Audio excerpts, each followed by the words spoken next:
Sir, you're charged with especially aggravated kidnapping. You're also charged with aggravated assault, and you're charged with theft of a firearm worth less than $2,500. You're talking about stuff that is not relevant. Hello and welcome to the Court of Public Opinion. I am the Recovery Addict, and boy do I have a case for you today.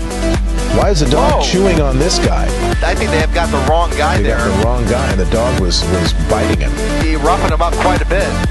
There's a lawsuit. This is the next search on February 28, 2020, 7:44 p.m. How, does the FBI find people, and people misspelled P-E-O-O-P-L-E? I object. Did the defendant find out how the FBI finds people in this case? Or she found out? What more do you need to see? Because he's the guy! Welcome back to the Court of Public Opinion. I am the Recovery Addict. Welcome. How was your lunch, everybody? Come on in, take a seat. I see you all there. Welcome. Is that correct? That's correct. Did the defendant find out how... Oh, she found out. Oops, that's the wrong button. No party today. Sorry, guys. All right, welcome back. Birdwater, greetings from Mexico. Hope you're doing okay. Thanks for joining us today.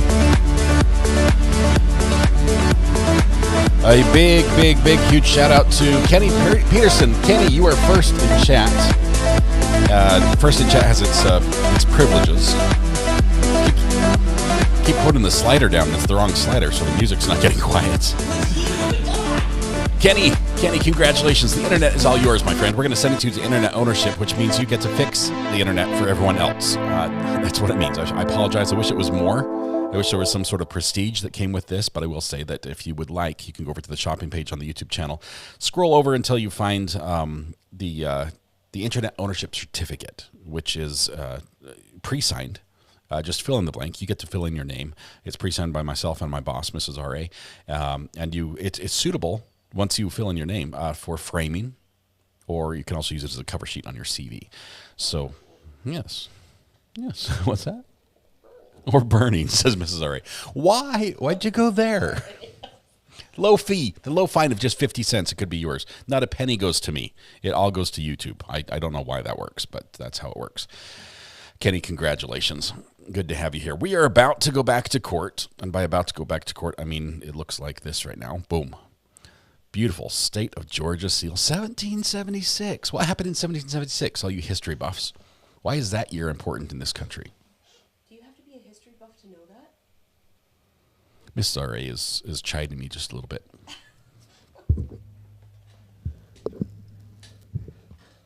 Squirrel.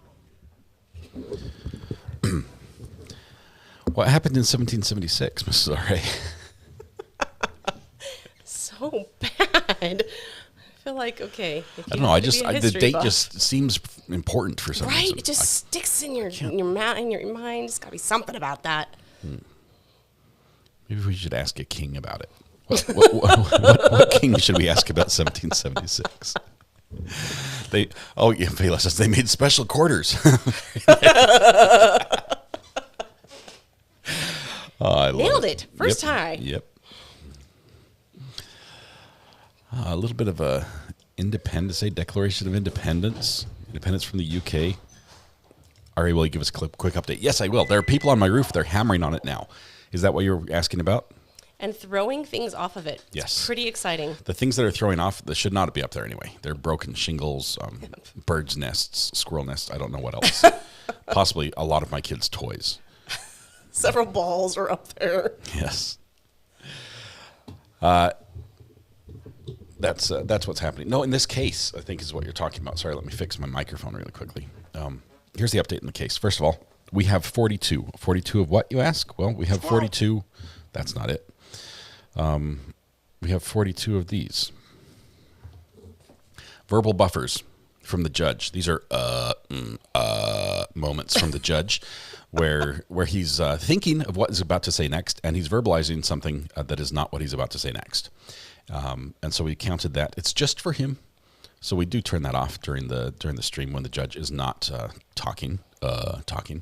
And that's probably not what we wanted either. Cassie, the update you're looking for is in court. This is a trial where the defendant Melody is her name. Melody Ferris is charged with murdering her husband, shooting him twice with a .38 special there in the house, then somehow using a combination of wheelbarrow, tractor, and or UTV, to drag, maneuver, lift, carry, and then dump the husband's body on the burn pile in back, and then just let him smolder there for a few days until there was almost nothing left. And then one of the sons... Days? 3, maybe, ish. It takes a while. Goodness. It takes a while. That must not have smelled awesome. Or it might have smelled really good, depending if you're a cannibal. I'm just... Gross. I don't know. That is gross. It is. It's pretty gross. But, yeah, it's where it is. This family is unique. They were... Wow, why am I getting that happening? That's not good. That's on my end. So if I'm going to fix that, I have to do this. Hang on one second. Good job. I've got a stutter, Jen. I've got a stutter in my video. Is it having a verbal buffer? Sort of. I can bypass it by playing it off this on camera 8. Well, we'll put 8 in the super source. How about that?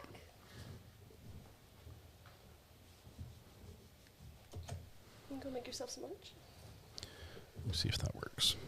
Box source 3 is 8.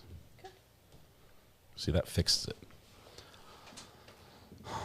That means it's possibly a cabling issue, or possibly a switcher input issue. USB. What is the cord that's always? We just need one more of those. HDMI. HDMI. Not anymore. Now we need SDIs. HDMIs are out. SDIs are in. That's the way we're going. Do cannibals cook their food? I imagine so. They're not heat. I mean, yeah, they cook their food. Mel Stiller says, question, why was Georgia named thusly? Yep, that's true. Probably named after King George. How is it a cable issue when you just got a bunch of new cables and toys? Yeah, this is the question.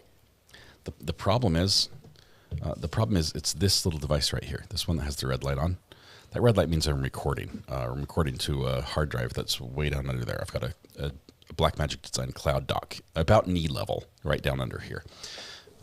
It's recording to a SSD card, which I then can replay and rewind using my rewinder here. Yep. Hey, Donnie, just one quick lesson for you. We don't talk about Fight Club, and we don't talk about moderation. What? Oh, that kind of moderation. I thought you meant like no extremes.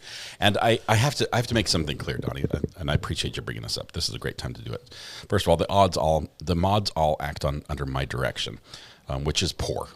I'll put that right out there. I give very poor direction. It's not poor. It's just very limited. Limited makes it seem like there's some out there. There's very little. But they are doing their absolute best, and I appreciate them doing that. A lot of times, you might think, I know, Donnie, you raised this, and I appreciate it, Donnie, I really do. You raised this saying, I didn't do anything different. A lot of people might not know this, but most of your comments might be deleted shortly after you type them in. And that doesn't mean you got timed out. It's just the comment is gone and nobody sees it because it might have violated a rule. Sometimes when it gets excessive, the mods now say, hey, we're just going to time you out so we don't have to delete all your comments. So just because you did something in the past and it didn't get you timed out does not mean the mods weren't removing every single one of those comments. So which comments are excessive emojis, all caps, anything with swearing. If you called somebody a name, just understand that nobody saw that comment. So don't do it. It's not worth it. The mods will catch it and remove it. And they're working overtime. Don't make them work hard. All of them have other things to do other than moderate. Okay, they're doing this in their spare time, and we appreciate that. So thank you very much. That's all. Donnie says, shucks. You're here, Donnie. That's what matters. We love you. Thank you very much. Appreciate you being the guinea pig on that one. All right. Is text showing up on the screen? Yes, it is. Amber says, I've been asleep. What's happening? I take a sick day and Recovery Addict is giving a lecture. Pretty much. That's what happens. When Mama Chat isn't here, then I have to step up.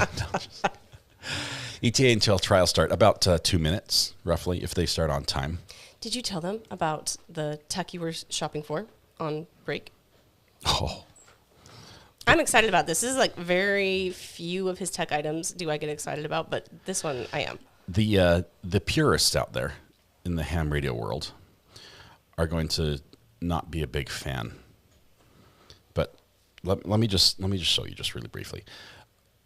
I like ham radio, and I have bought Kenwoods, I bought ICOMs, I've got a Kenwood D700 mobile station. I've had basically every major brand of ham radio. I mean, top name, top shelf brand I've owned at one point or another. And I love these dirt cheap Chinese Baofengs. I'm sorry, but you know this They radio work. for what it does, you could pay $400 for a Kenwood or an ICOM, or you can pay $69 for a Baofeng, and it's just.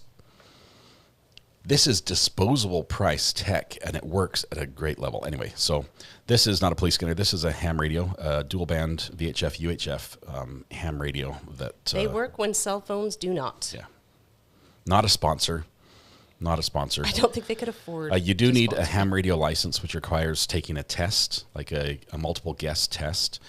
Good news is they publish all the questions verbatim and all the answers. And you can study as to your heart's content before you take the test, and then you have to guess 80% or better right, and then you get a 10-year license. We just renewed our licenses again. Yeah.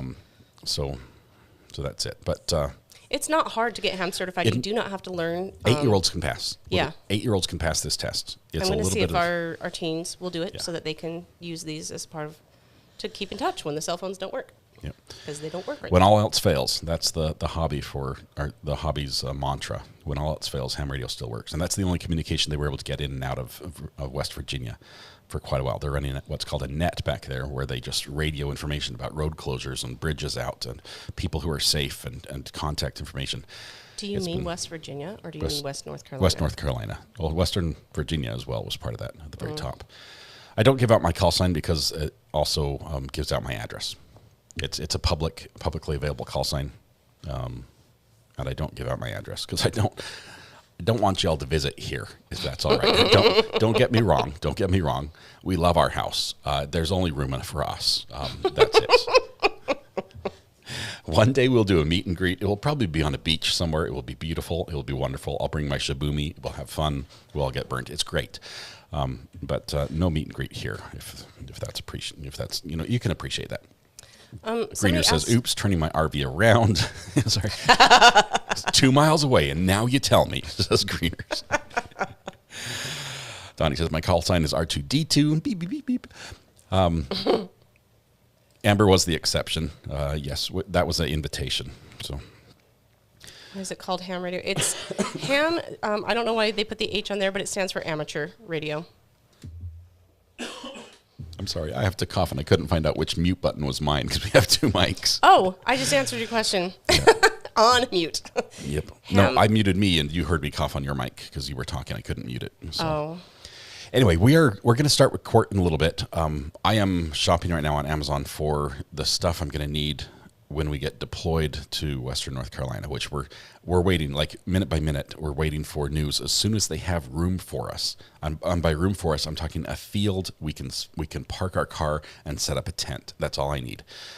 Literally. That's really what the problem is. That they're saying there's nowhere to set up no tent. space. There's no facilities. And if helpers come and just put a greater burden, a greater load on an already broken system, then that's not helpful. The idea is anyone who shows up to help, to volunteer, needs to be entirely self-sufficient, meaning they have their own water, they have their own food, they have their own fuel, they have all their own power needs met, they have their clothing, their mosquito repellent, sunscreen, anything else you need. You have the whole time you're there, you are not putting a burden on anything. You can't show up and be like, "Hey, I'm here to volunteer. Where are the free sandwiches?" No. Right.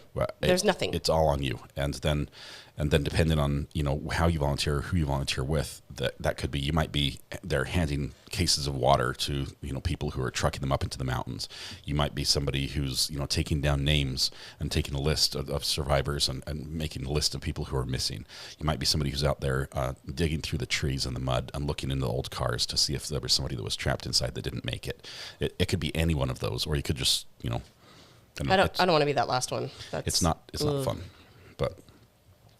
Lots of trees are down. Lots and lots of trees and need to be cut up and get off of people's houses. There is, I forget, there's a YouTube channel. There's a guy who runs a YouTube channel that just talks about, he runs a mulching company. Like, he calls it a landfill, but they take green products, chip them, and turns it into mulch and then sell it. And he's in this area, and he literally, his place got hit with a hurricane. His facility, like where he fills up his equipment with diesel fuel, that tank got smashed by a tree that came down. That's how close he is. And he's like, we are being slammed with debris that just needs to be moved. You can't just shove it off the road and call it good, right? This has to be cleaned up and moved somewhere. And so he's ramping up to take all this equipment while he's running his his weigh scales and everything off a generator because he has no generator. So there's a lot of needs. I was looking. There are people who've brought in pack mules, like literally pack mules, to bring supplies to areas you just can't get to on an ATV. Yeah, it's bad. So destruction level is intense. Well, and I don't know if you've already talked about this, but not a lot of cleanup has happened from when Helene came through, but the cleanup that did happen was mostly piling the stuff up on the streets to be cleaned up later by, trash back trucks or whatever. And down there in Florida, the city is doing the best they can to get that trash out of there. They're working like nonstop. I see the judge is coming back here. Just one second. There it is. Anyway, all that debris is going to become wind-blown, waterborne. Yeah. It cannot be picked up in time. Okay. We're back.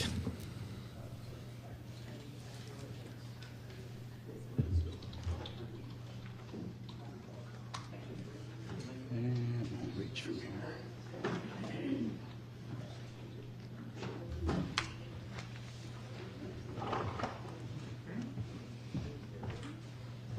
Cajun Navy does great work.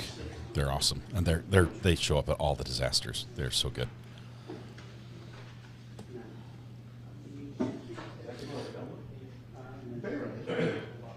I don't know why she doesn't stand for the judge or for the jury. Defense just seems to not show respect, and it seems to be tolerated. I don't know why. Did you figure it out, Joe? I did. So what do you do? Took it apart and put it back together. There's no way to capture an image from the device itself.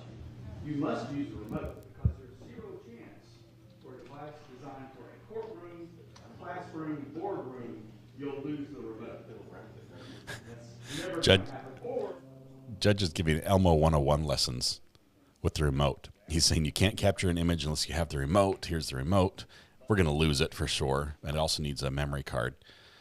But this will save the prosecution from having to take pictures on their phone. It will probably slow down the process of them getting pictures brought into court because then they have to download it from the memory card and then upload it. But this judge is all about tech, and he's all about social media. So I kid you not, be careful. He may be in chat because he has been perusing. He's been following hashtags about this. He may pop in chat. So please don't tell him that the verbal buffer counter is about him. Okay. All right, just a minute now as they get ready. Meanwhile, I'm going to order this radio.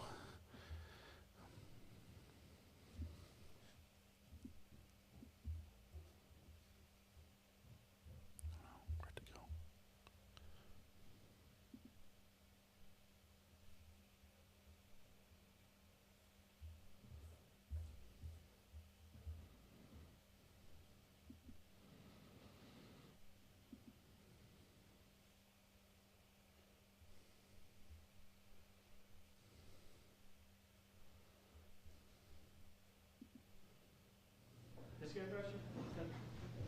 Go ahead and bring him in.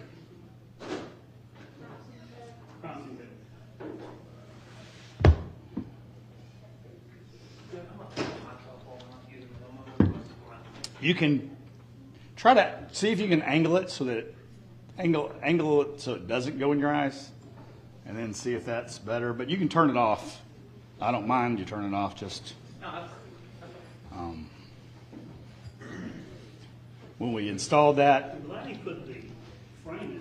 when we installed that 10 years ago, we had to turn off that light because it cast a shadow on the document camera.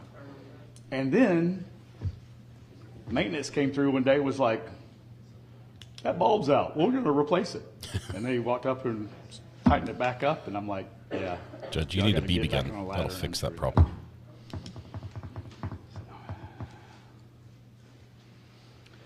BB gun would fix There's that. also, this one went to the other one, which I don't know if it'll work with it or not, but this one has a coin remote and it hasn't been used in forever. Coin battery. We have a portable one somewhere, but I also think all of our stuff got surplus.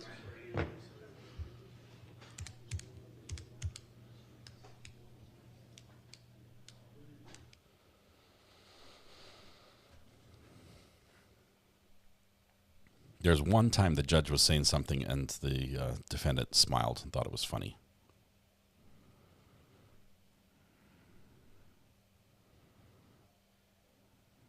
She does not stand for the jury.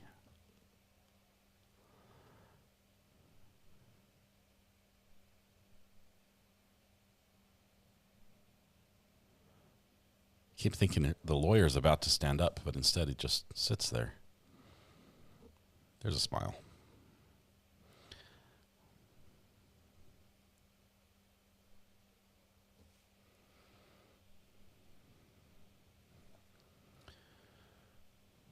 When y'all came back, or were they just empty and y'all got them back? Y'all walked to lunch. Well, that was brilliant. That was the smarter. So y'all went over to Panera and got the. If you go to Panera, go get your unlimited drink cup. Not a sponsor. Thank you, please court. State calls Melanie Thrasher. Ms. Thrasher, raise your right hand.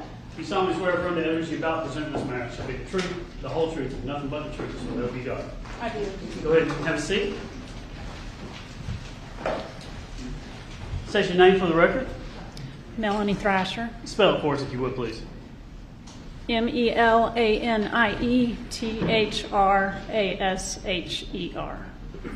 What is your title at the sheriff's office? Currently, I'm a crime scene technician. Little lead-in. We didn't know she worked there. How long have you been doing that type of work?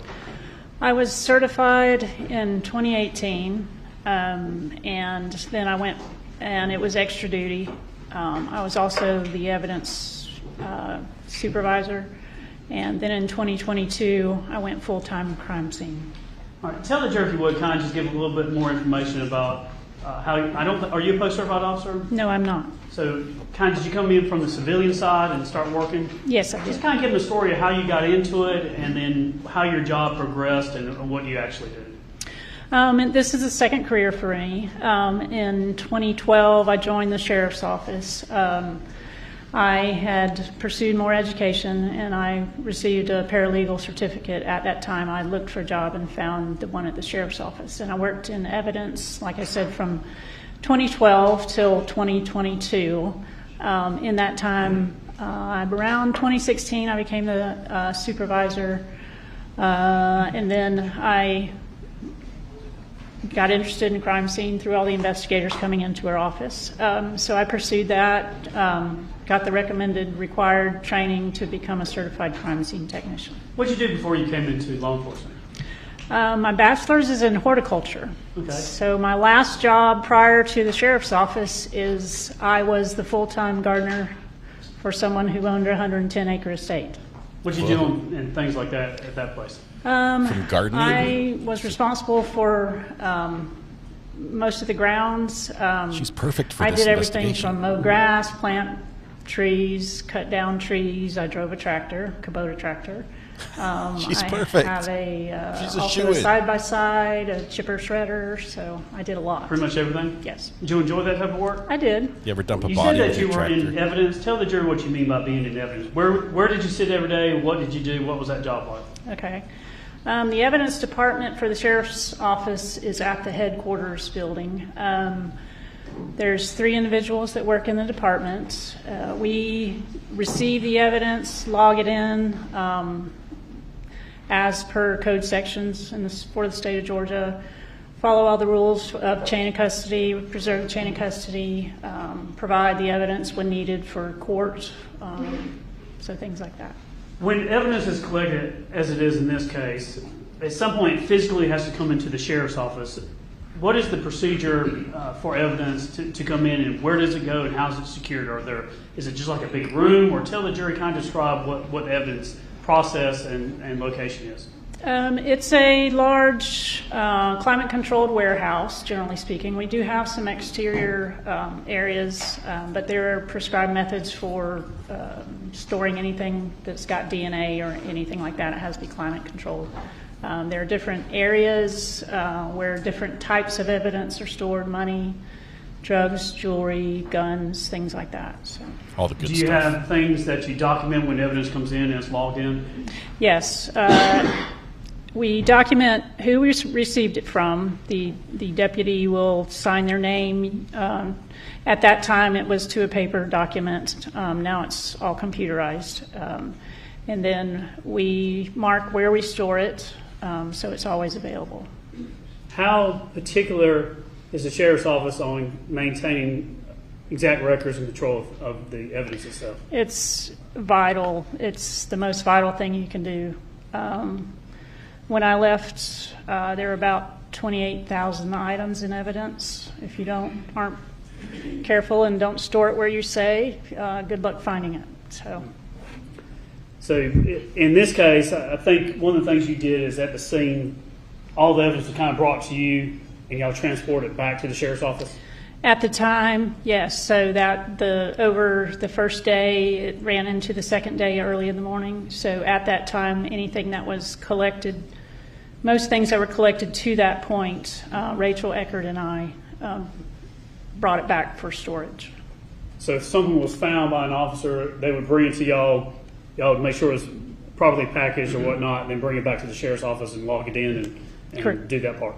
Correct. So I think y'all did. Is it true y'all did all the evidence except for the remains and the tractors and the side by side? Correct. And so all the other evidence is basically given to y'all and y'all transport back.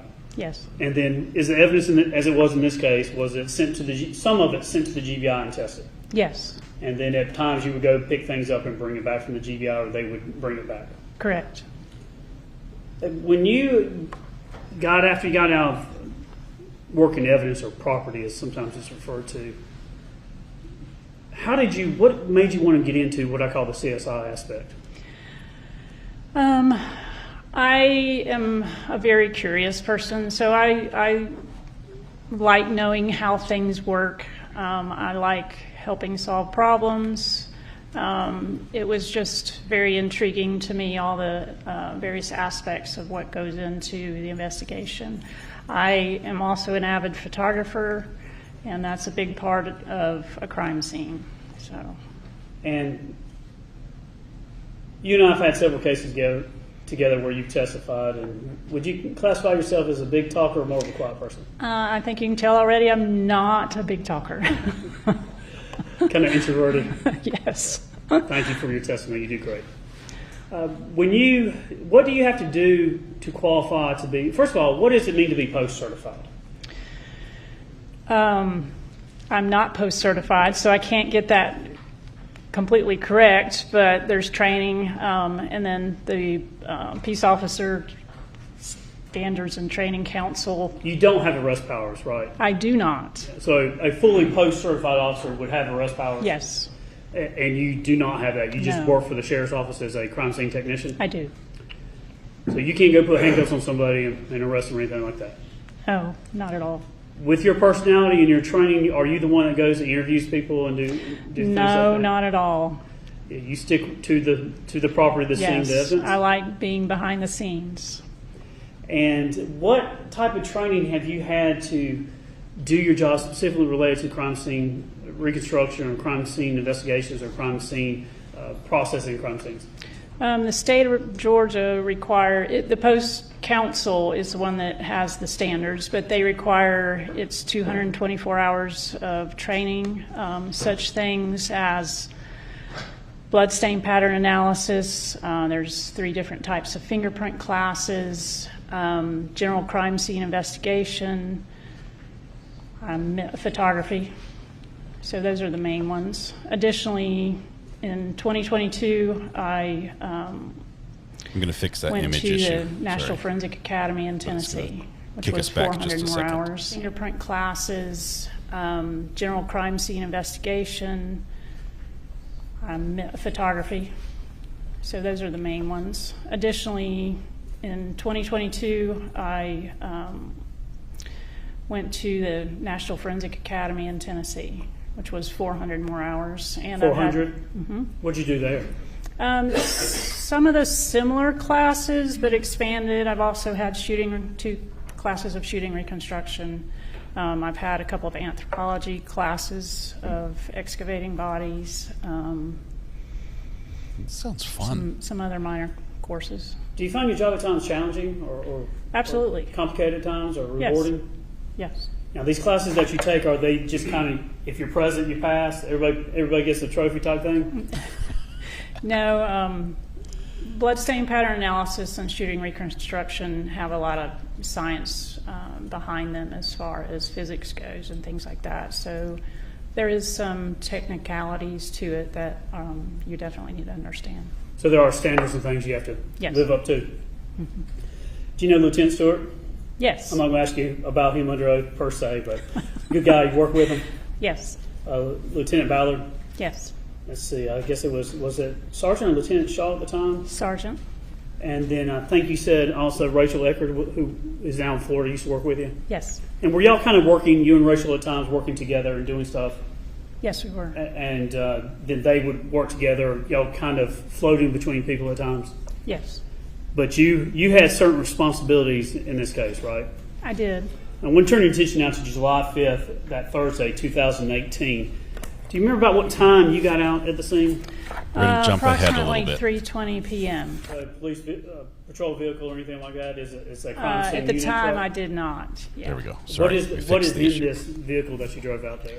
It just contains generally all the things we could possibly need. So any test kits, equipment, things like that.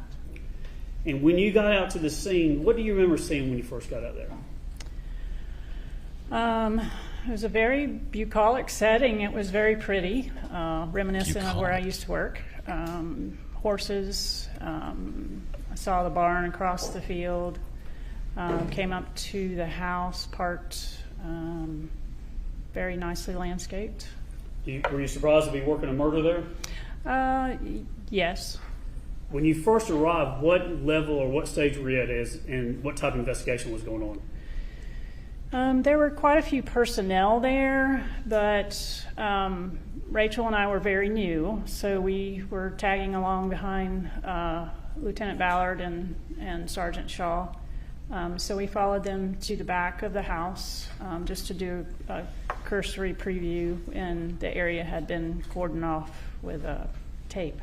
Did you go out to the burn pit? Yes. Do you remember what it was like? It was still smoldering a little bit. I was told it was still hot. I couldn't tell you for sure who determined that.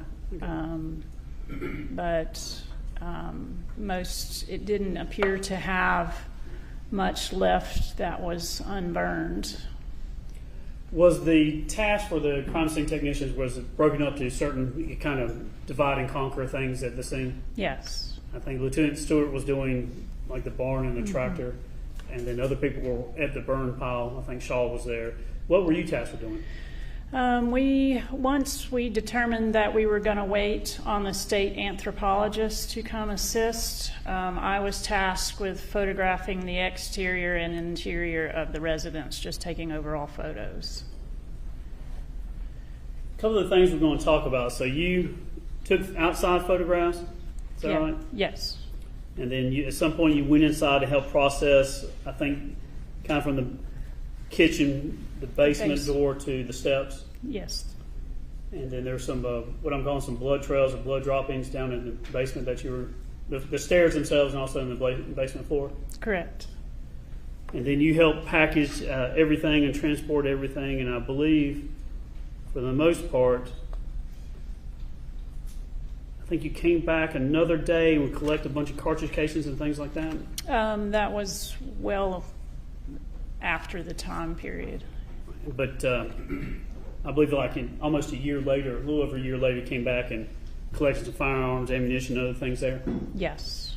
And that was on the back side of the property, is that right? Yes, the northwest corner, I believe.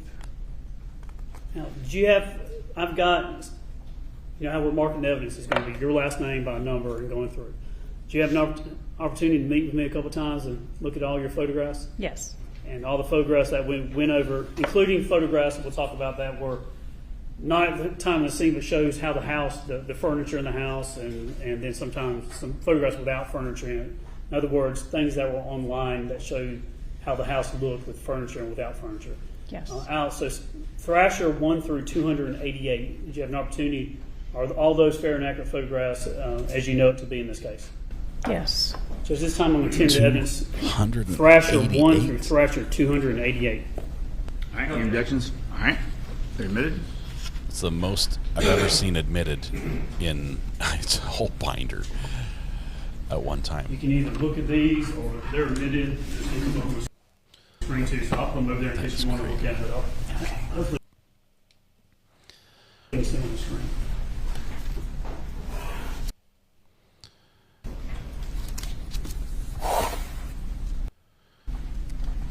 Why is it doing that?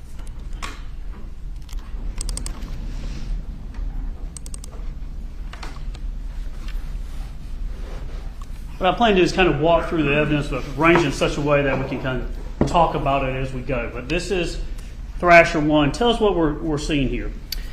As you come in the driveway from the road, this would be your first view of the house. Thrasher 2, this pine tree in the middle, can you kind of point to the front door of the residence? Or just is it, I'll move my mouse, is it right here? Yes. Thrasher 3, if you're standing on that main floor, that deck that has that round part to it, is this what you would be looking at? Yes, looking towards the barn. Thrasher 4, what do we have here? I believe, that's from the front door looking out. Now, this is one of those that was from online for the house. Yes. If I was opening that front door, this is Thrasher 5. If I'm standing there and looking at this photograph 5, what is in front of us here? As you walk in the door, that's your first view, is the stairs that go up, or the stairs to upstairs.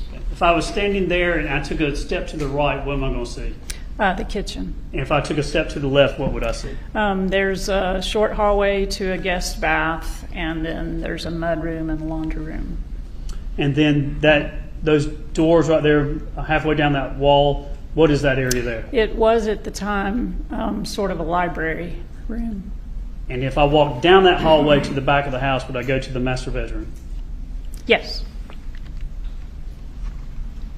6, just looking back to the front door? Correct.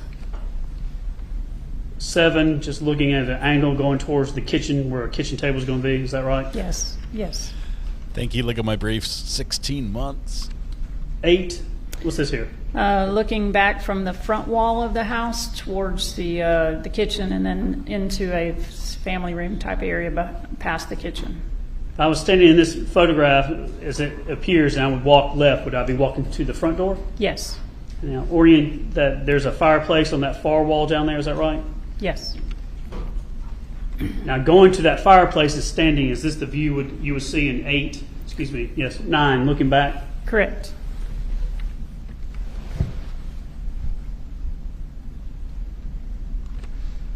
Kind of moving the fireplaces to my back to the left. Is this another view? So you see there's other doors going out to the other side of the house? Yes.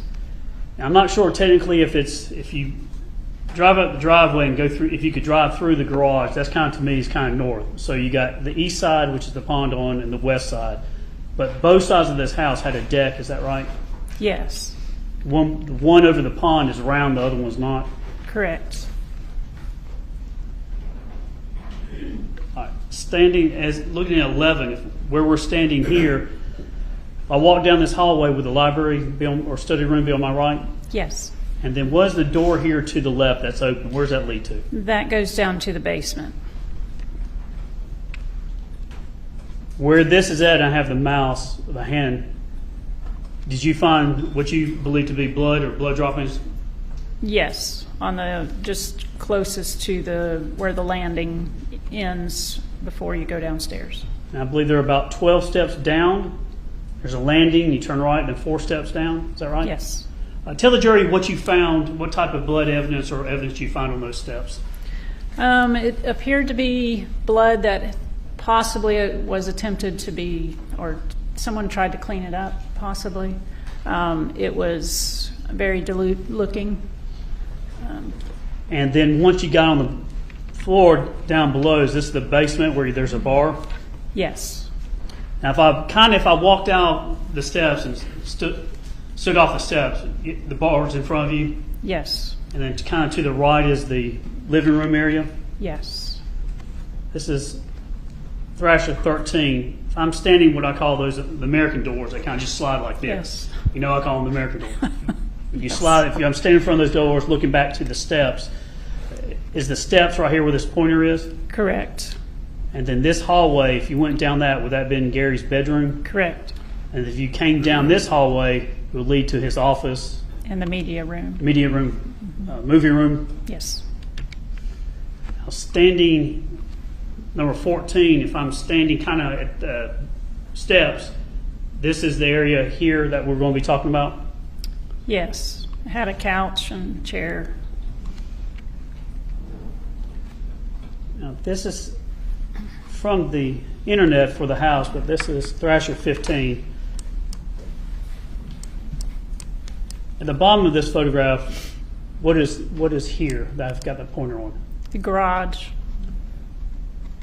And then there's I guess a mud room and laundry room you're referring to? Yes. Porch, the front door here. Correct. Standing at the front door again. You turn right, goes to what area? The kitchen area. If you turn left, comes down to, I think there's a bathroom here. Yes. Walk down hallway. What do we have here? The study or library. You go up the steps and go to the second floor. Correct. Deck on this left side if you're facing the front door, is that right? Yes. Deck on the right side, the big circular deck. Yes. Is this where the fireplace is? Yes. As I go with the mouse, if you're walking along that deck, you could go and there's a door here. It goes into the master bedroom. Correct. Say 16. This is the second floor. Correct. Come up the steps. You have to kind of turn around 180. And then basically on this level, is there 2 main bedrooms? Yes. One room here, then another room, and then a bathroom. Is that right? Correct.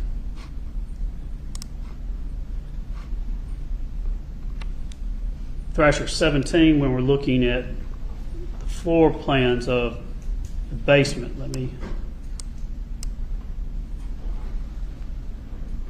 Coming down the 12 steps, you hang around and go down the 4 here to the landing. Is that right? Yes. Walk up a little bit, and then you kind of go to the right, and there's, in this picture it says recreation room, but is this where the Ferrises had the couches and things like that? Yes, there was TV in there too. This bedroom was where Gary's bedroom was at? Yes. CPAP machine was in there? Yes. Go down this hallway, hang left, there's the movie room or media room. Yes. And then here it says workshop, but it was his office. Correct. French doors here. Yes. Go back to the living room. area, the American doors or the sliding open doors here. Yes. And for reference, starting at the kitchen, down the steps, all the steps, and then there's going to be blood at the corner leading out into this area, you believe? Yes. That was facts not evidence yet. I'll rephrase. When you come down the steps here, Yes. was there anything leading from this area to this area? Yes, there were what appeared to be drops of blood. And then this area, do you end up finding something collecting it? Yes, there was a projectile.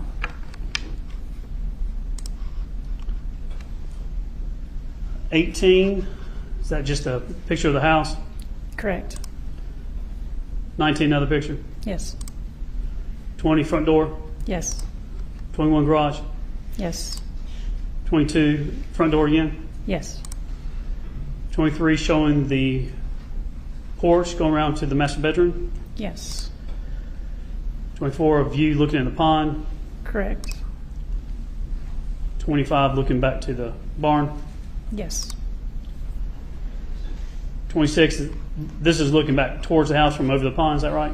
Yes. 27, Barn. 28, inside the barn. Yes. 29, inside the main house, the walking in the front door, seeing the stairs. Yes. 30, is this the master bedroom? Yes. Notice the doors here that Right. walk out to the balcony, is that right? Yes. Master bathroom, Yes. keep going around. Now this is the bedroom upstairs, the main bedroom. Correct. Then what I'm calling the kids' bedroom, the other guest bedroom upstairs. Correct.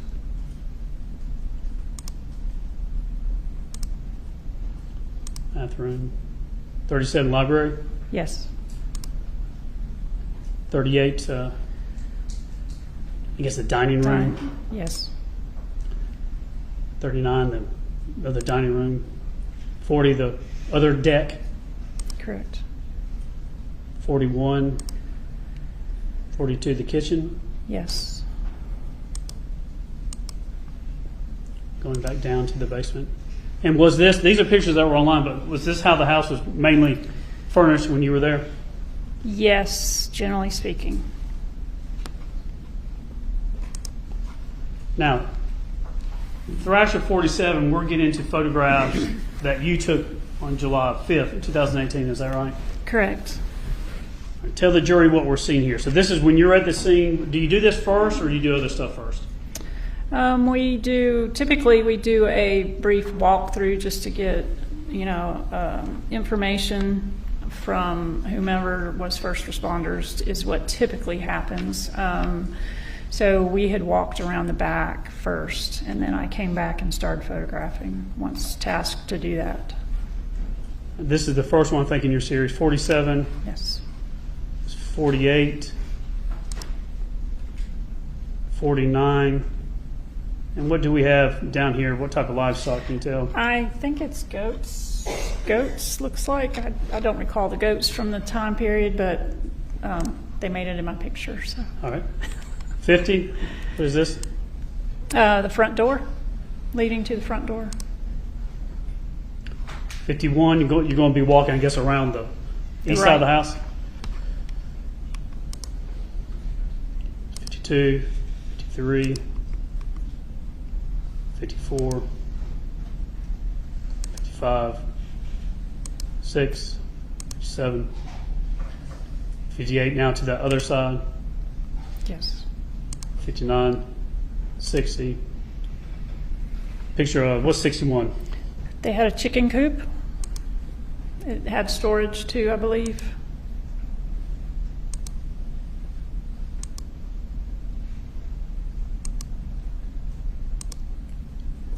And then 67 is showing a walkway down to the basement area. Yes. Did you have information of where Gary was living in the house and where the defendant was living in the house? I believe I was informed of that prior to going in, but I couldn't tell you exactly who may have passed that information along. All right, 68, this is a picture of the stairs. Yes. This is if you walk in the front door and turn left, is this what we would see? Yes. And what is that down at the end? I think it's in the next picture, just a bathroom? Yes.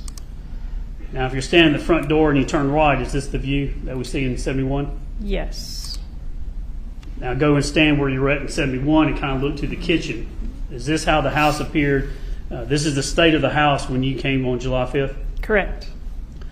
Opulent, lots of stuff there, nice things. Very nice. 73, still the kind of kitchen area. Yes. 74, looking back to the front door.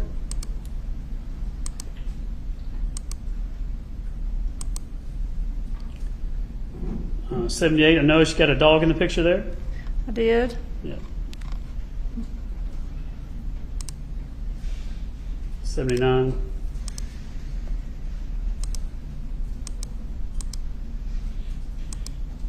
So we just walked through the house. Did you notice anything out of the ordinary on the first level there?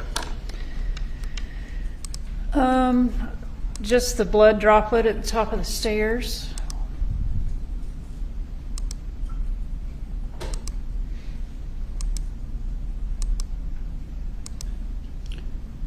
Now we're going to move upstairs. No, this will be the master bedroom. That's on the main floor, yeah. Okay. That's the Let me master. back up to Thrasher 94. We're standing at the door, looking into the master bedroom. Is that right? Yes. The bed in the room. Correct. The door, Out to the porch. Mm-hmm. and then going around the room back to the door. Yes. We going into the bathroom now. Yes.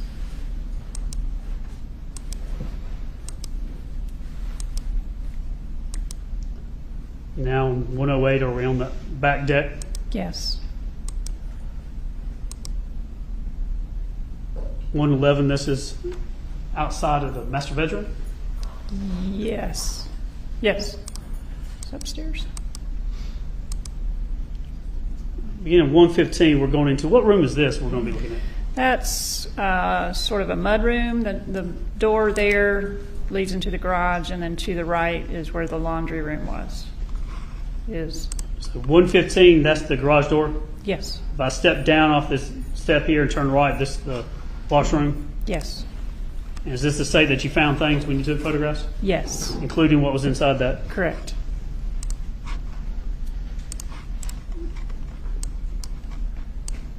On states 116.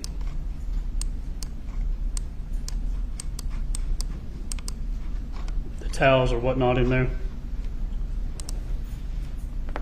117, door there. Just in the same areas almost. Yes. Yeah.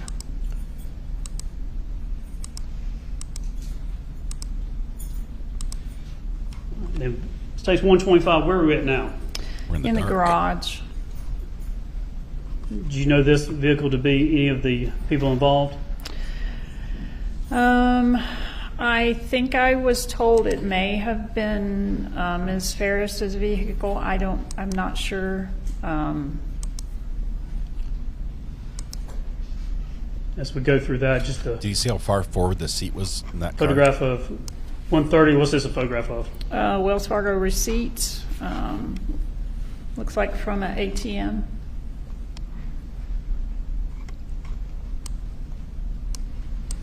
And what was the available balance there? $11,046.85. 131, just more receipts? Yes.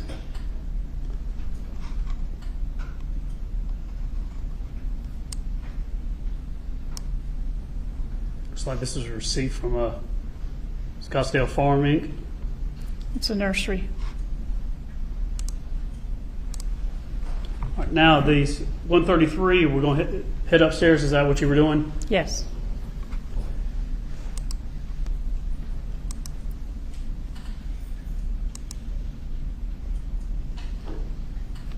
$136, you stand at the top of the stairs. Is there a bedroom to your left and a bedroom to your right and a bathroom in the front? Yes.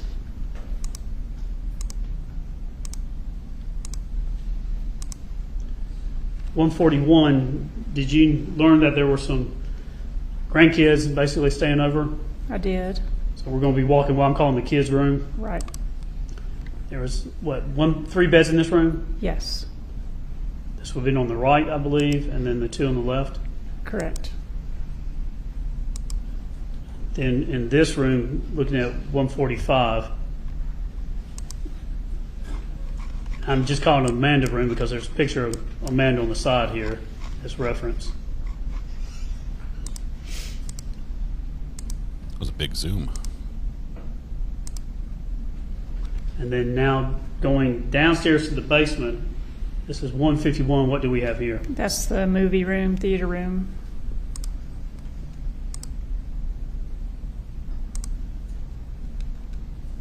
There's literally a theater room. Say that, repeat? Literally, it was a theater room Yes. to watch movies. Yes. All right, now 158, what door are we looking at in this photograph? That's to his office. Come down the steps to the basement, Yes. go a little bit to the right, go down the hallway, that's going to be his office. You would have come down the stairs, take an immediate right, then a left past the bar, and go to the end of the hallway.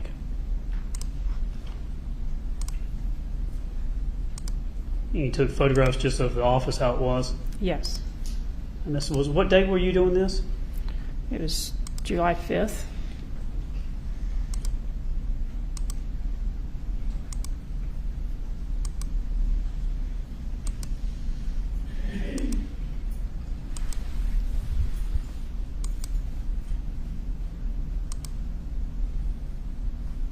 And they took a picture of the broken dish there. Yes.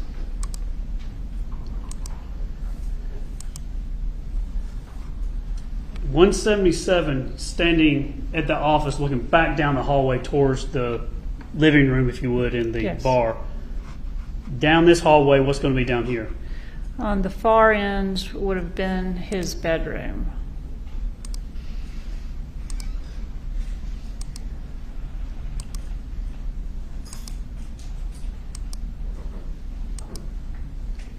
$185. What do we have here on beside Gary's bed?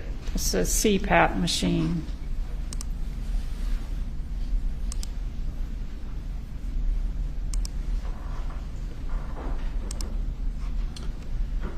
This is 188. How long were you on the property processing everything? We went through it fairly quickly, but I imagine you were there for hours. I arrived around 3:20 p.m. and then went past midnight. We probably left, I would guess, 1:30 in the morning, the next morning, somewhere around that time. Long time. Long time. What I want to talk about now is, as we go through 189, are you taking photographs and going to document what you believe to be blood and cleanup? Yes. 191, is there anything significant in this photograph? Parallel, if the door were shut, there is a blood droplet what appears to be a blood droplet right there adjacent to the door if it was in a closed position. How did y'all find it? How did you see it? I believe in the initial walkthrough, we were told that there was some in that area. So we were just very careful about following, proper protocol and looking very carefully before we went forward. From this area right here, the steps at the top and the kitchen leading down to the basement, is it, I think 12 steps down, is that right? Approximately, yes. 192, 193, 194. Just closer up of what you believe to be blood. Yes. 195 has a photograph here of the steps. What catches your attention with these? The first step, there's just what I would consider a very diluted possible blood stain. It looks the second white pattern from the right. There's an area there that appears to be stained.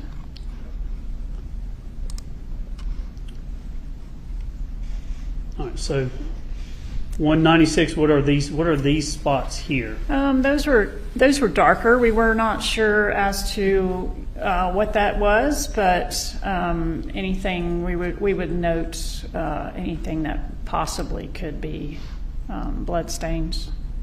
197. Looking back, a different angle. What do we have here? Correct. The same. There's as you go down the stairs, there were similar dilute patterns and the dark stains on lots of the steps. Okay, are you talking about these stains here? Yeah. Yes. So this right here, what is this to you? That it could be a attempt at cleanup. It's hard to say. And then these are other things you're saying could be blood. Is it consistent with blood?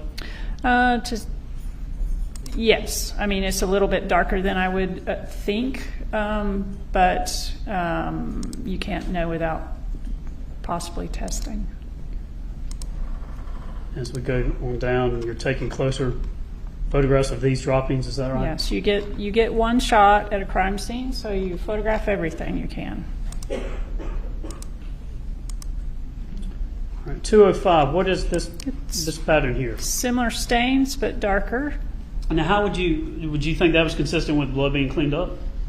Possibly. Bloodstain pattern analysis, different substrates, whatever the blood hits, it will react differently. So it, to me, does appear that there was attempt because it's a little bit broader than if it was just a drop. 207, same thing? Yes. 208, same thing? Yes. And then 212, what do we have here? Just more of the darker stains that we documented. On 213, what do we see here?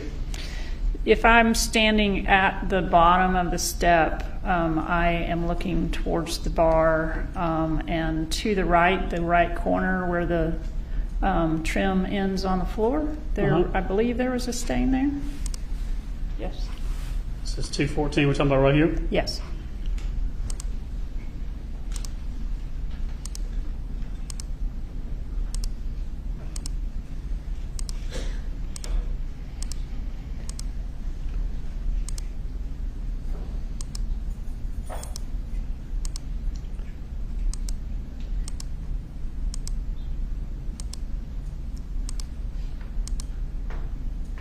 On 234, we're coming back to the wall.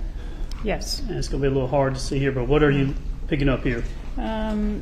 There is a stain, a single stain, looks like from the picture approximately a foot off the wall in the middle of the picture as you have it right now. Right here? Yes. So I'm talking about right here. Correct. He had to be alive and moving in this area if this is his blood. 237, is that what you're talking about? Yes. It's a 90-degree drop. Is that consistent with a blood pattern? Yes. The texture of the floor can change the pattern a little bit, but yes. 238, you're going to come back and mark these with evidence markers, is that right? Correct. So, but we're talking about this area of the floor? Yes.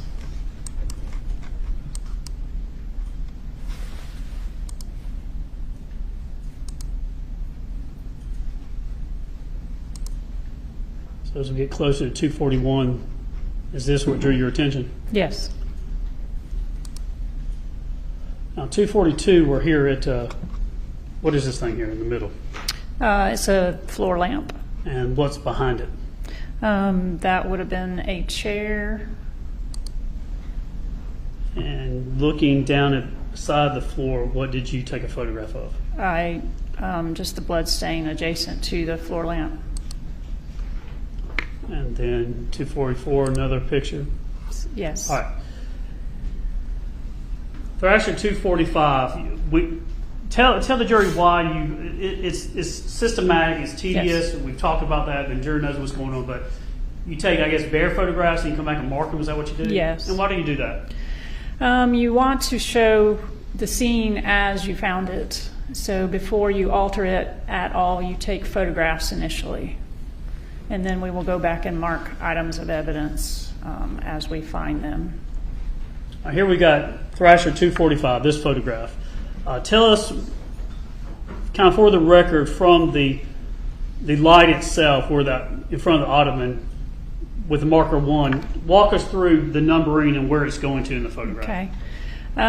So this is in the basement next to that floor lamp. Ahead at the end of the hall was his bedroom. To the right is the bar. So the bloodstain pattern, the drops seem to turn to the right and going, I can't say towards or away from, but the numbers follow a line that lead towards the stairs, and then up the stairs is how we numbered them. The numbering, 1 starts on this end and 4 that is not, you're not saying 1 was here then next. It's just, no, I'm not. Those are just markers. Yes. And you don't know if it started at 4 and came this way or started at 1 and went that way. Correct. You just know it is what it is. Yes. Looking at 1, did you get a close up here for 247? Yes. Tell us, describe the what you believe to be blood and the pattern. Is there anything about that from your training experience that tells you anything? I review these extensively, and if there is a fast motion of blood falling off of something with the object or person moving, it will create a distinct pattern with what you saw, the spines that come off the drop. So typically, if it's moving quickly in one direction, the spines will all typically be in that direction. These were more broad, kind of in all directions, which would lend me to think that it was a slower motion and it probably was dropping almost straight down. As I stated before, the texture of what it's falling on affects things too. 2, same thing, is the same similar type? Yes.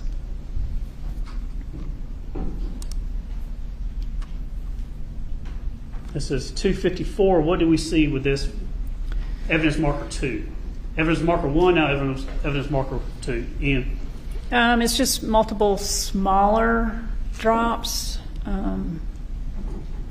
No real directionality in them. Again, just straight down almost? Seem to be, unless there's a distinct speed to it, they'll generally just look more round. Now 3, this is evidence marker 3 or EM3. Yes. Anything distinctive about this one?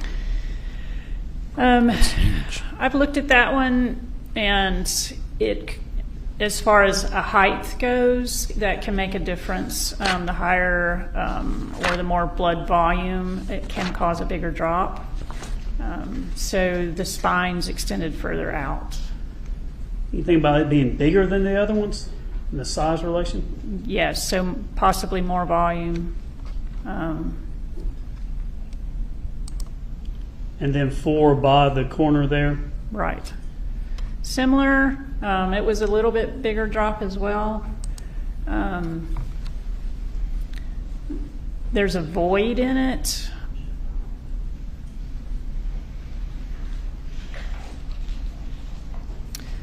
Voids can be from various things. I do know he was potentially shot in a rib. So in that, if someone is shot in a rib or shot in the respiratory system, you can also get the... Yeah, I think she's about to go outside of her expertise. Okay. She testified to sustain. Yeah, there could be like air So bubbles when you or see something in this spot here, is it different than the other ones? A little bit. It has a void in it.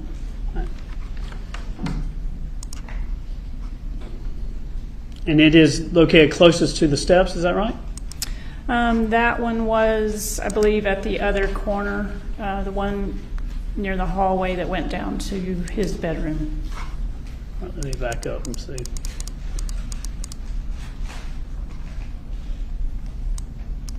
the bar here, and then right here, is this the corner here? Yes.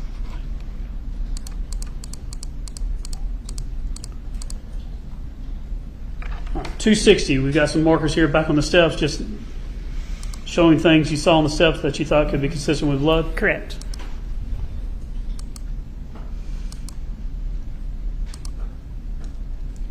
Seven, is that consistent with a cleanup, I guess? Possibly, yes.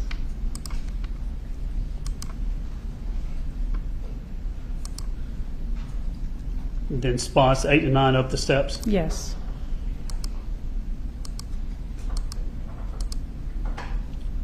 And 10 at the top of the steps. Correct.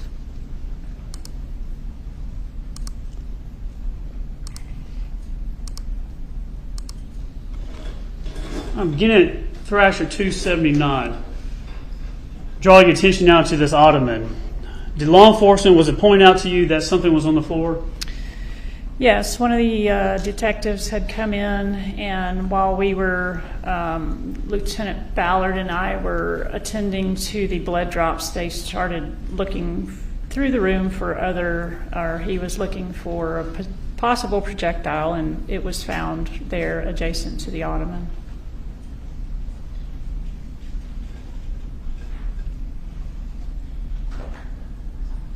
Was there anything that was shot, furniture-wise?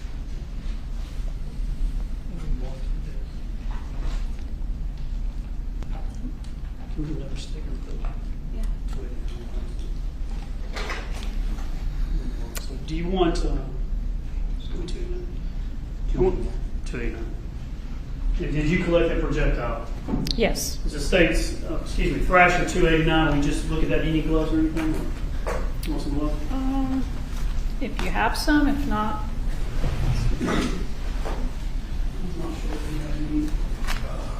If you have gloves, yes, I'll use them. If not, I'll just touch the bloody stuff. Just the box. If you just leave the box, Yeah. that's fine. Okay. All right, if I can take that. Judge Arturo Davis now states 289. Okay. Madam Bailiff, you'll check the jury room. I'm pretty sure there's some in there last time we looked for some.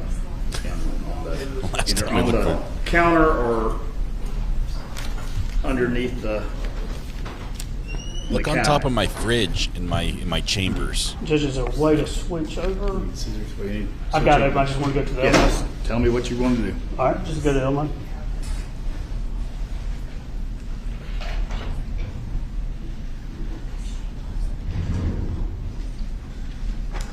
There may be some gloves in the cabinet, they were saying. No. Well, we found them in the jury room last time we needed them. Let's let them take care of it.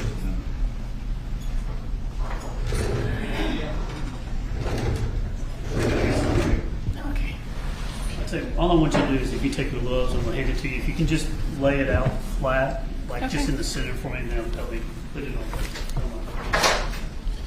You can move it to the middle so we can see it. Looks like one of those Halloween dead finger, severed finger in the box tricks. I think we're good, Judge. We're just trying to get so you can see it. That's perfect. Okay. All right. Get it? Raise your eyebrows. You look a good sized forehead. All right, so this is somebody on TikTok? What is going on in the courtroom? And so we're going to go back through the pictures, but this was the bullet. I think the technical term is a projectile that was found on the floor. Correct. And was that properly maintained and stored and then sent to the GBI for testing? Yes. And was that the only projectile that you found or law enforcement found in the residence? In the residence, yes. And is this the shape it is in and the way it looks is pretty much how it was when you collected it from the floor? I believe it had a little more of a red substance on it, but Right. yes. All right, Judge, we can go back to the...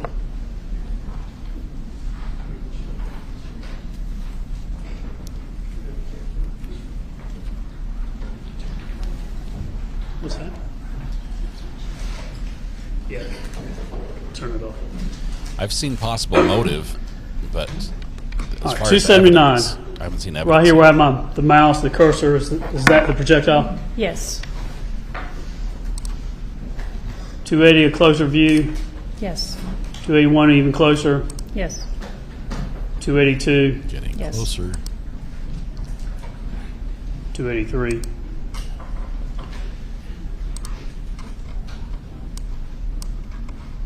And then 285.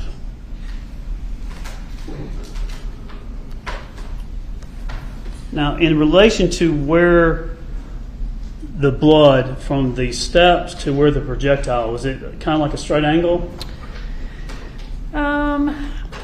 Sort of. It was on the other side of the lamp and a bit under the ottoman edge. But generally speaking, it was, you could construe that it's in the same area. 286, 87.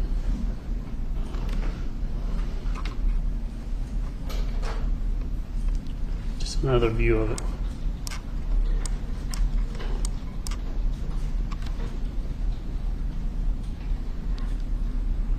Now, at this point, when you find this, to your knowledge, had the bullet in the ribs already been found?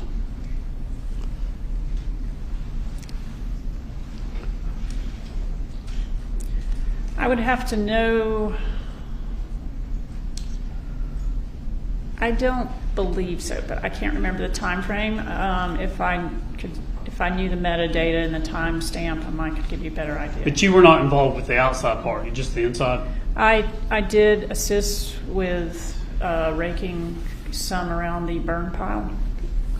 Now, when it goes to the blood trail from the steps down to the projectile area, I think you said there were 3 cleanup areas you noted? Yes. And then the rest were the droplets that you noted that we've seen? Correct. For the on the blood trail on the floor, evidence marker 1, I think, and evidence marker 2, you took swabs from those, is that right? Yes. And then did you package those and send them off, maintain those, and then send them off to the GBI to be tested? There were more swabs taken. At that time, I believe there were a total of, they were marked EM1 to EM10. Right. And I believe they were a total of 18. Right, and then I think EM1, EM2, which turns out to be Yes. GBI item 14A and 14C. Yes, correct. All I'm asking is all the swabs you took, evidence marker 1, evidence marker 2, which is GBI 14A, 14C, those were sent to be tested. Correct. And do you know the results of that testing? We've stipulated, you know they're back though, right? Yes. Okay. We'll get to them later on in the trial. Okay. And you help collect those, maintain those, and then also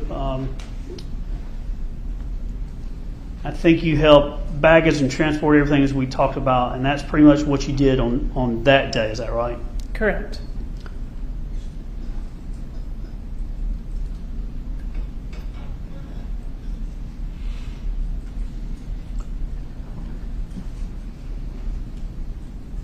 And then I believe on July 25th of 2019, about a little more than a year later, you came back. And what y'all come back to do? There was known to be an area on the property that was used for just, I think, what I would assume would be recreational shooting targets type shooting. So we came back to look for and collect possible projectiles and or cartridge casings. Just trying to match them up, see if you can match it to what was used in the murder? Correct. Did y'all collect a bunch of stuff? We did. I mean, how much stuff did y'all collect? I don't recall the quantity of... But a bunch of different casings, projectiles, Yes. and things like that? Yes. And did you send all that to the GBI to be tested? I don't recall, but if it's in the records, then we did. Right, so some of the stuff you did send for testing. Okay. And I believe that's all you did outside of maybe helping with the burn pile, but that was really, I think, Investigator Shaw's Yes. task with that. Yeah. Judge, you might just have one moment.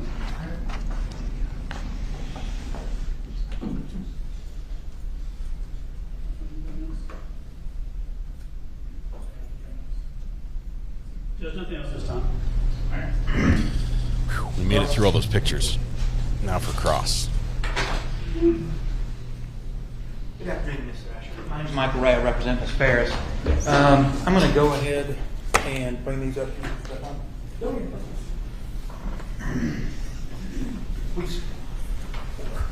can look at these quickly and just see. Those are the photographs that some of the other photographs that you took at the residence and whether or not they're.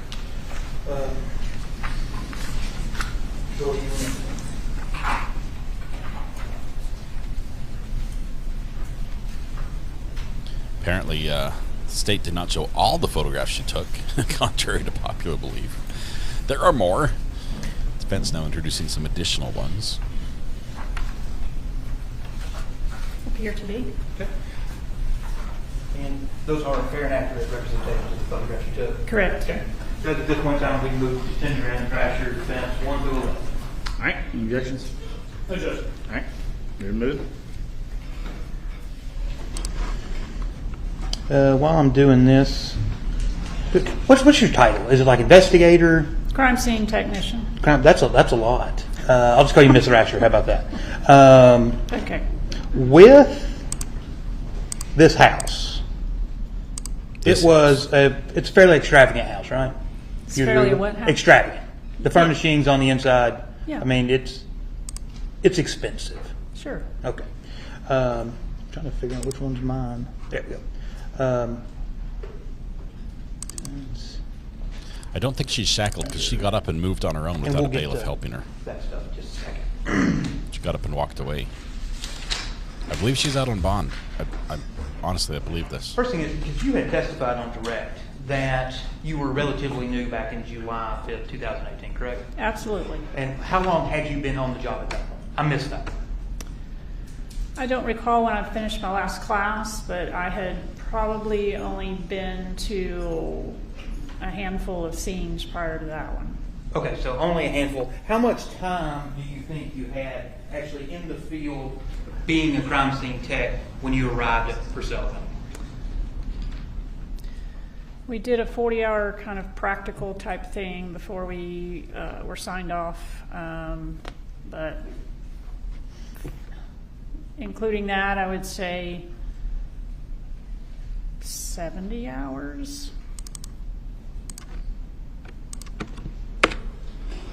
And that'd be total? Probably. Okay. So about 70 hours in the field when you got there. So when you got there, I know you said that you were kind of working under Shaw and Ballard. Yes. Right? Who was actually in charge of the crime scene technicians on July 5th, 2008? Due to rank, Lieutenant Ballard would have been, but Sergeant Shaw, I think they divided tasks because it was such a large property. Okay. So I'm not privy to who decided what. Okay, so essentially both of them were in charge. Yeah. Okay, so you could take orders from either one of them. Absolutely. Okay, and who was it, Shaw or Ballard, that assigned you your duties? If you don't know, that's fine. I believe it was Lieutenant Ballard asked me to go photograph the house. Think it was Ballard? Mm-hmm. Okay. All right, first thing I want to go over with was what was Mr. Fogus's Thrasher number 3? Oh, yeah. Because you had walked the property originally, right? But before you started doing your photographs and things like that? I walked around the house. I did not go to the barn. Yeah, you didn't go to the barn, but you went around the back of the house and Yes. you went over to the burn pile, right? Yes. Okay, and so if I'm standing here, you can see on the left side of State's Thrasher 3 that there's kind of a dam leading over the lake, right? Yes. And from that dam, you can actually walk straight down or straight essentially toward me and go to the burn pile, correct? It appears so. Okay, and on the other side of the dam is the barn. You're that familiar Yes. with the property, right? Okay. Now I want to show you Thrasher 15.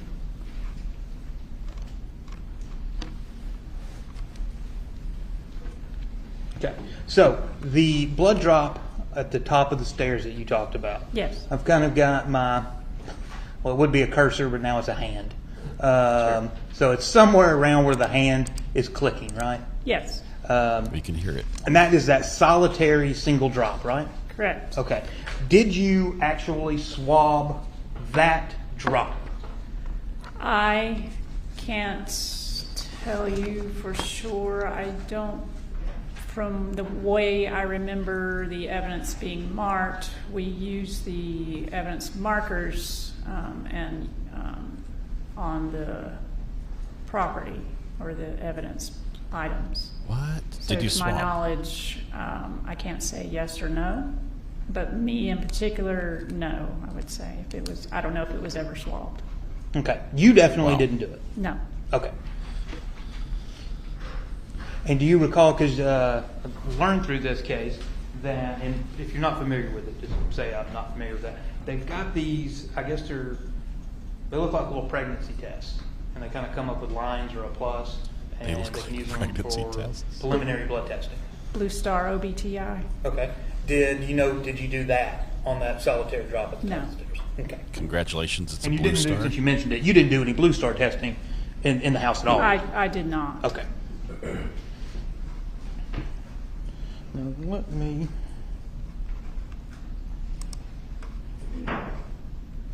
I'm going to come back to 16.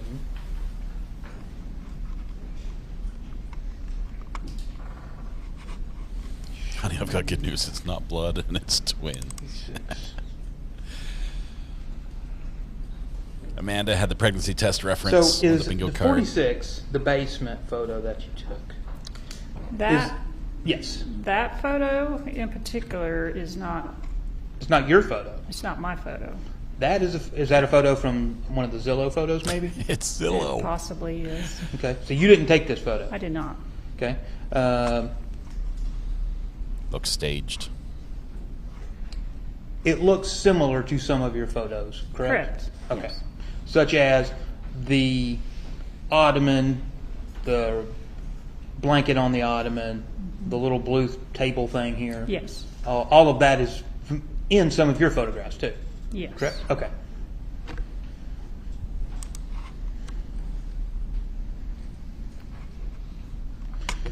And Thrasher 68.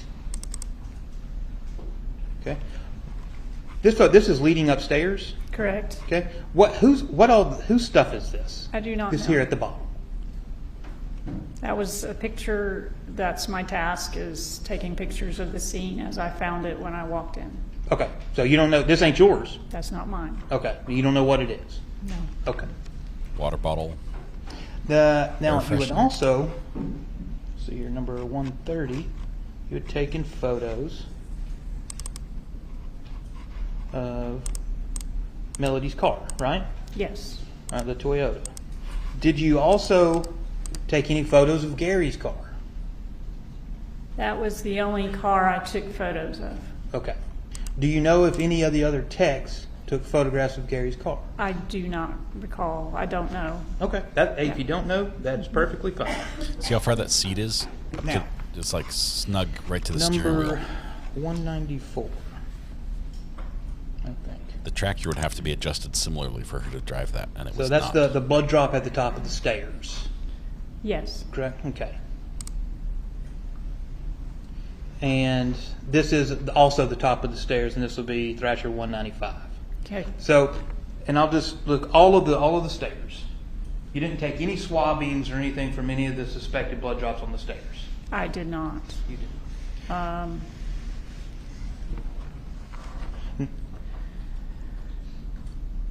The markers, I know the evidence was labeled EM1 to EM10.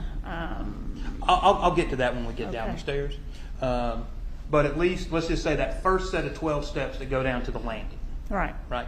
All right. You didn't take any swabs of any of that suspected blood, right? I did not. And there was no preliminary testing done on it either. Not that I know of. Time to drink. And to the best of your knowledge, the carpeting wasn't removed, so it could be sent off to be tested either, was it? Not that I recall. Okay. Let me just get.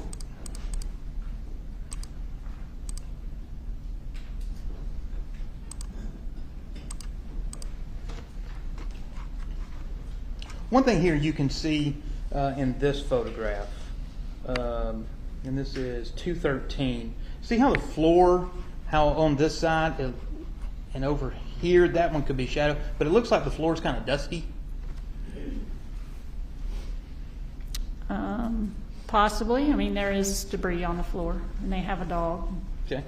Exactly. And how many dogs? I think Mr. Fogus had asked you. How many dogs did you see in the house?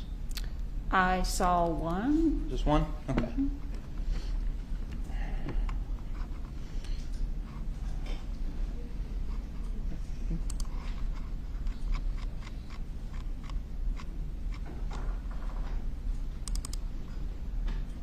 $279. First off, that little dot right there where the mouse pointer is, that is the projectile, right? Correct. Okay. Who first told you about the projectile? We started looking, as I stated earlier, Lieutenant Ballard and I were attending to the blood drops. Sergeant Kuykendall came in and started looking, and he was the one that found it. Kuykendall found it? Yes. Okay. And do you know, did Kuykendall move that ottoman at all to find that bullet? I don't know for sure. He could have. Could have. Okay. Because it's right on the edge of the carpet and almost close to being underneath the ottoman where it is in this photograph of 279, right? Mm-hmm. Okay. I'm going to come back to these real quick.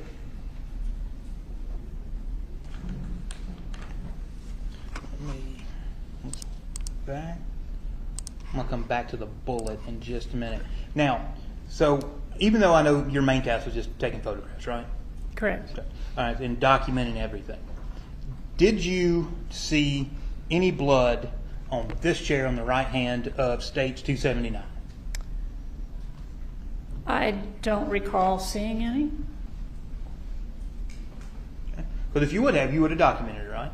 If I saw it, I would have documented it, yes. There's no blood on the blanket, the ottoman, the little end table? Not at the time. I did not notice it at the time.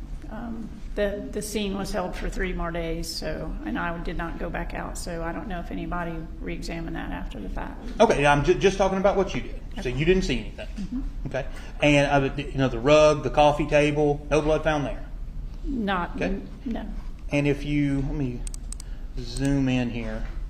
Let's talk about this one, 281.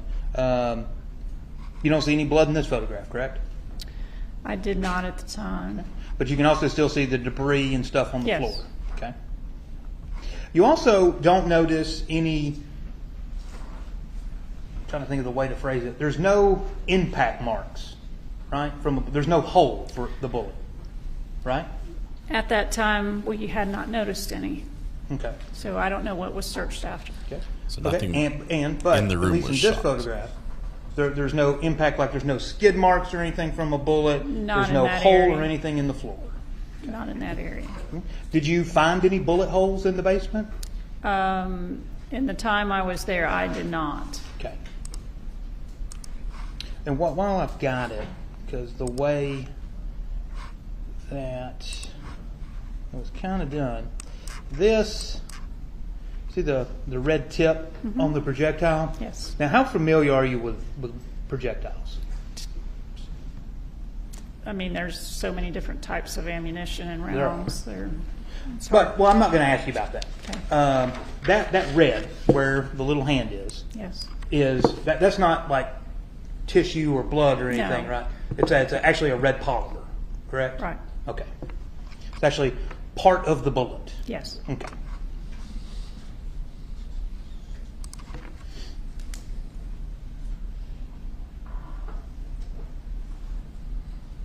When do we get to the hard evidence? I mean, blood is good, but I want some video or some DNA or some testimony of who was there at the scene, security camera footage, I got on one door side. cam, something. Put through till I find. Jeff, off the top of your head, do you know where it's 1, 2, 3, 4, that photo. Oh, there we go. I got it. There we go. I knew Apparently I you did just 251. click enough, and then it's there. All right, so position 1 there, when you because we use some different terms, you keep saying like EM 1 and 2, and I know what you're talking about. I'm gonna make sure the jury understands. You say like EM 1, we're talking about that one solitary blood drop next to the lamp, right? Yes. And EM 2 is what is marked on the screen right in the middle of it is number 2. Yes. All right. Now those 2 spots you did take swabs of. Yes. Okay. And those you package those up and send them off to the crime lab. Right. Right. All right. 3 and 4, and then we know going around the corner or going back up the stairs where placard number 5 is, not swabbed, not tested, not taken. To the best of your knowledge, you didn't do it. Correct. Okay. Now, past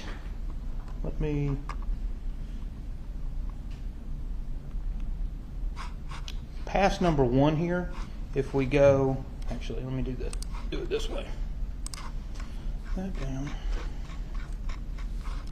It's number 15.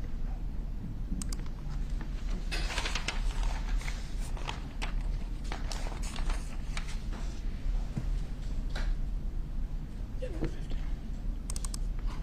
15. 17. So, going back to state 17, the diagram of the house. So, and I'm just speaking kind of roughly.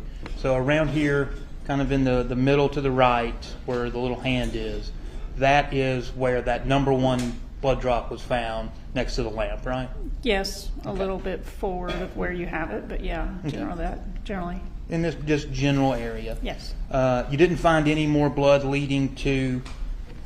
We've had a joke about this case for a while. I think these are what we're calling the American doors, right here on the right-hand side of the photograph. Correct. So there wasn't any additional blood leading that way, correct? That you found? No. Okay.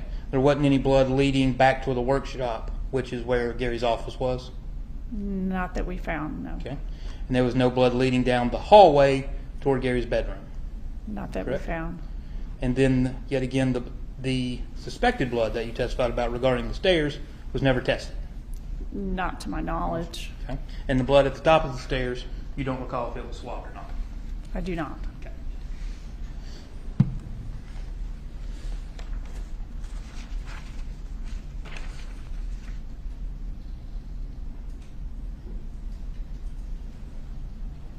Let me pull up my stuff, and while I'm doing that, when y'all went back out over a year later, Yes. who sent you out there? I don't know her. Corey? I was asked by Sergeant Shaw to go. It sounded like at the behest of the DA's office, possibly to see, but I wasn't privy to those conversations. So. Okay, so maybe somebody at the DA's office. And do you recall when was it you and Eckhart went back out there? No, there were. It was me and Shaw, and I believe there were several others. That lady was Okay. bringing in some liquid in a green container. And you had Did just see that? collected up essentially a bunch of We fragments, bullets, projectiles, and gathered them up and sent them off to the crime lab. We used metal detectors to find them. There was also a tree that was apparently where a target was leaned up against the tree at some point in time. What was that leaned up against the tree? Probably a target that was. Oh, I okay, think, yeah. So somebody told you to go and you went. Absolutely. All right. All righty. Now, Thrasher Defense 1, did you take this photograph? Because I don't want to confuse you because, Zillow photos get mixed in with other ones. That does not look like a photo I took, I don't think, but I can't be for sure. Okay. But you would agree that's the house you were in, right? Yes. Okay. And you can see that, we'll just presume that this is around July the 5th. There's nothing wrong. There's no damage or anything. You didn't note any damage in your report anywhere in the basement, right? I don't recall any. Okay. And number 2. That's just showing the same view, except you can see the ottoman and the table again. And yet again, you didn't find any damage in the chair or the ottoman or anything like that. I did not. Okay.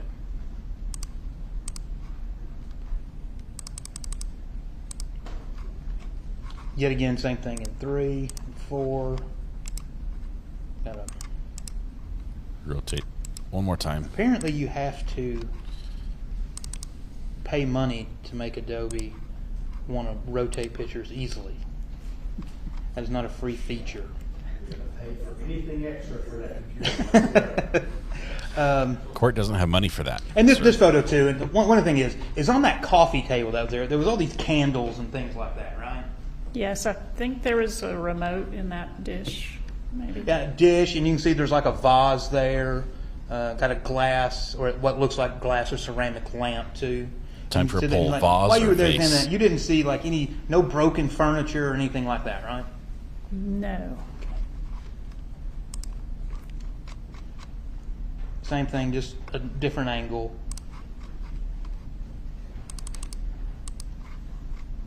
Now here, this is leading to Gary's office, right? Yes. Okay. And the doors that I had mentioned, is that what the American doors are, or is that the French doors? All right, so the American doors are over here, and that last blood drop is kind of right in the middle of this photograph, right next to the lamp, right? Yes. Okay. And yet again, no blood going this way, toward or down in the photograph, no blood to the left. None that we found. Okay.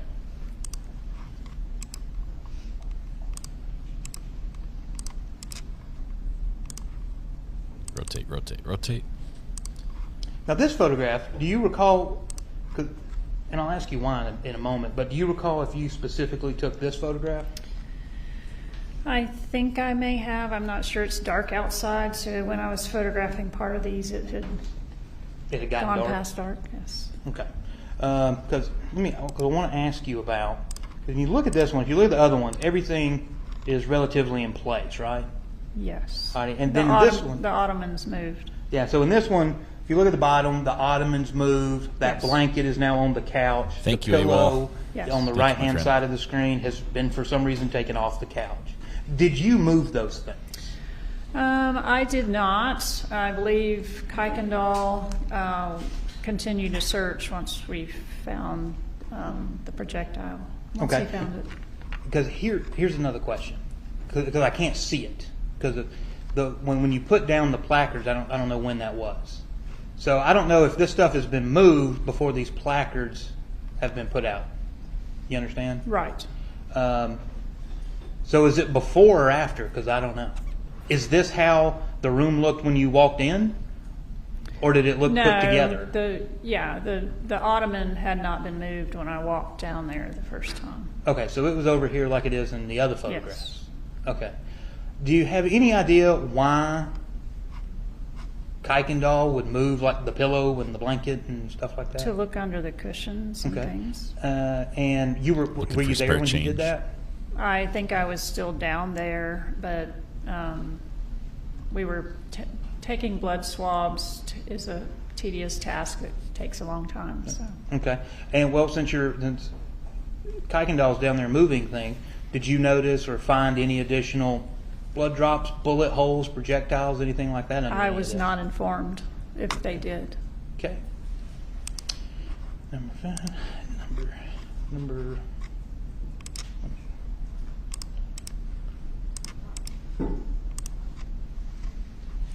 And that's just a different angle, right? Yes. Okay.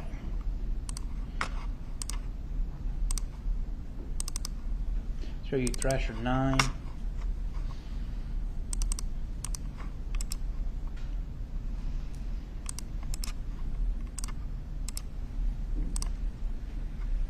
Okay, that's just the same placards that we had seen, Yes. that you had put out. And number 9 is just going to be a photograph of the blood drop. Right? Now, did you actually, I don't mean this in a sarcastic way, but did you actually look at the floor, like going down the hall toward the workshop, toward Gary's office? Like actually going like, hey, I'm starting at 4, blood drop, 3, blood drop, 2, blood drop, 1, blood drop. Did you keep going? Like, Yes. Hey, Yes, we would have looked for a continued pattern. Exactly. Right. So that is a logical assumption, right? Yes. Okay. And you didn't find that? No. Okay. It stopped at 1 or began at 1. Right. Or it may not be connected at all, right?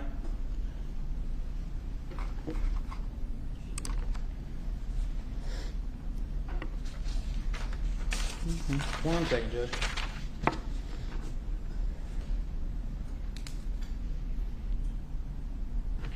Just 1 second.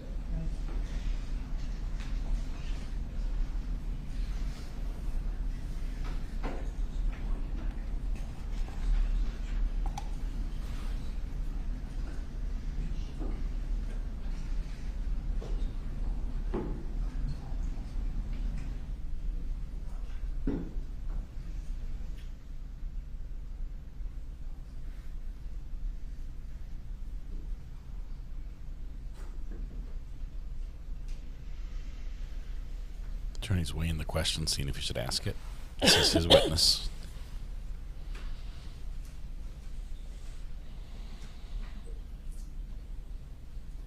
Long delay.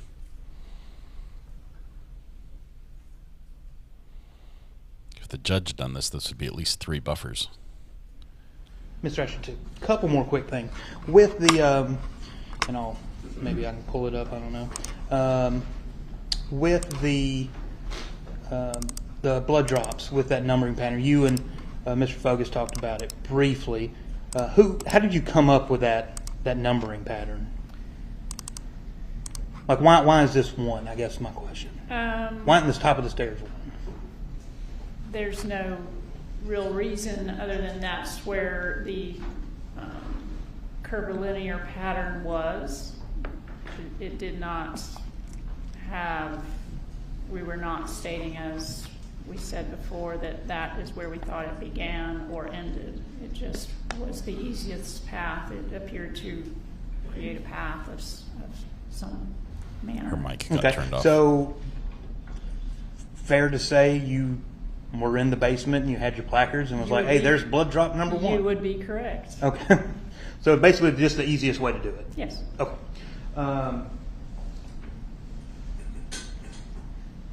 So now you've been, I know you were relatively new when you first started.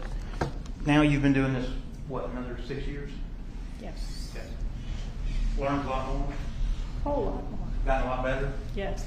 Now, would it be reasonable, now if you went out to Purcell Lane, that you would have been swabbing all of those spots? I would have probably swabbed more, perhaps, but I was, as I stated, I was new and was following the lead of who I was working with. People.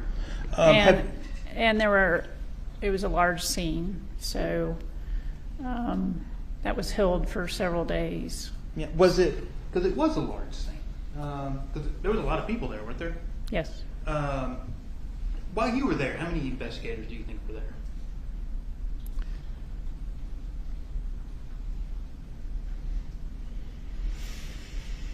Between investigators beyond the crime scene unit, 5 or 6. I really couldn't, I stayed in my area generally, and don't know who was called in and exactly where they were. Would it be a fair assessment that, it's fairly a chaotic scene, a lot going on, a lot of people running around? I wouldn't call it chaotic. It was... busy could be a better word. Busy. Okay. A lot going on? Yes, you have to, but, there were people that have been doing this a long time and were in charge of making sure it was constructive work. But you also had Miss Eckhart here too, right? Yes. You and her were kind of doing this together? Yes, she was with me as I took photos and took some notes, and then she did more at the burn pile than I did. Okay. And one or two more questions. With since this, yes, over the course of your career now, have you ever had to take something from a crime scene such as, I need to take up this piece of flooring or this piece of carpet to send it off from the crime lab. Yes. You have done that? I don't know if I've taken carpeting, but I've cut pieces of wall before to find. Okay, cut the drywall out? Yeah. Okay. So in this case, just for example, you could have, or your superiors could have cut sections of the carpet out to send it off for testing. It's always a possibility, yes. Okay. Nothing further at this time.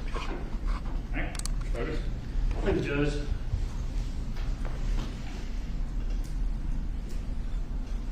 Technician Thrasher, let me just go back through some so we can get on the same page here.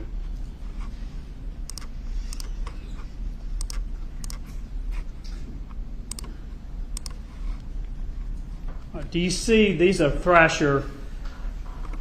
We begin with 1 and we go all the way to Thrasher 65. Yes. Let me make sure I get this.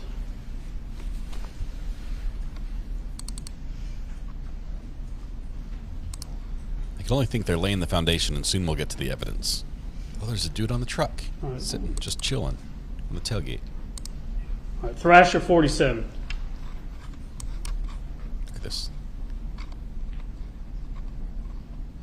So we get from 1 to 47. Those are where your photographs begin, right? Yes, 47. The ones up to that are from realtor.com, whatever it is. Yes. All right, so the jury's not confused. 1 through 46 are things that were taken from online, and then yours begin at Thrasher 47. Correct. And then you also took the ones that the defense put up, the ones that he showed, except for one that may have been from that previous. Right. Now, when you were there and asking questions, the defense was asking questions about the numbering, and if you had done things differently or gone back. Everybody probably would do things differently in many ways. Would that be fair to say that in some cases you were like, yes. I'd do this or that? But when you look at what you believe to be blood in the basement, yes.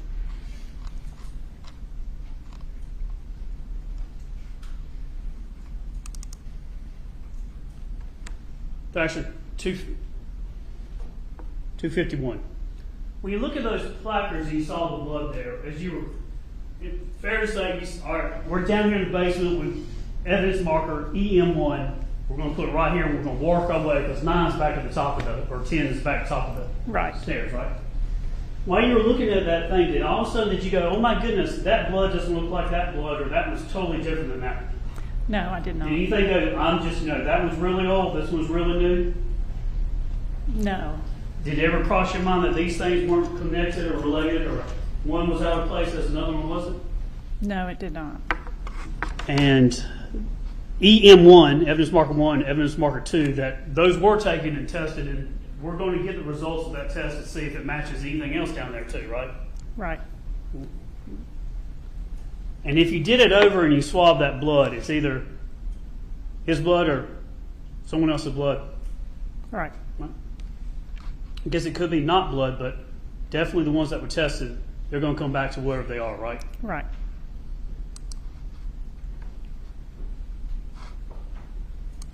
You're going to come back to whatever they are? They'll have to.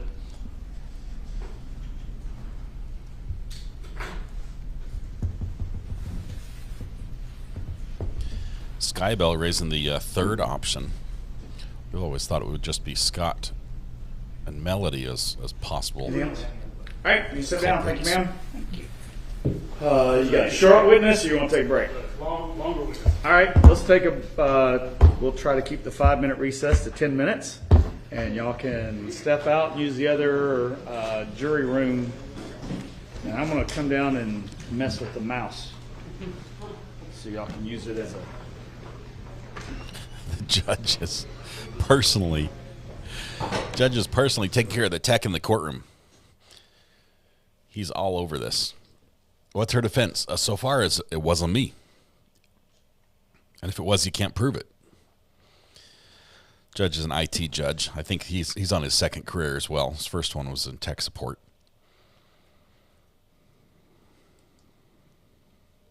Working on an AI-generated music video for the Vegas song.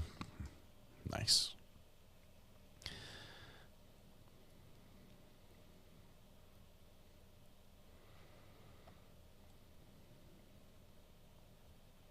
He would rather be a tech guy. He aspires higher, you know. It's one thing to be the judge. It's another thing to be the techie judge. Baby Bear sending me a link teasing us here with a crazy, crazy case. The headline, Arkansas couple accused of trying to sell baby for beer and money. Or maybe it's beer money. Whoa. 2-month-old baby for a 6-pack of beer and a $1,000 cashier's check. I guess that's the going price in Arkansas.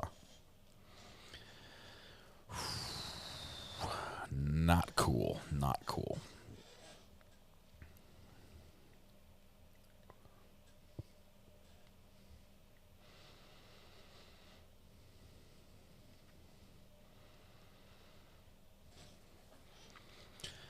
All right. Hey, Josh. Do you need me? Need me to check out Mod Chat or what? Let's see.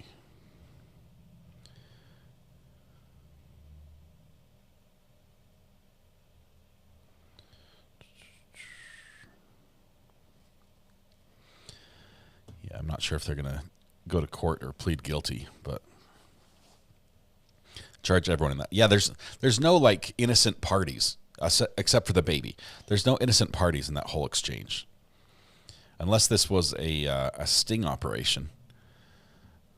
Everyone should be charged. Plenty of charges to go around.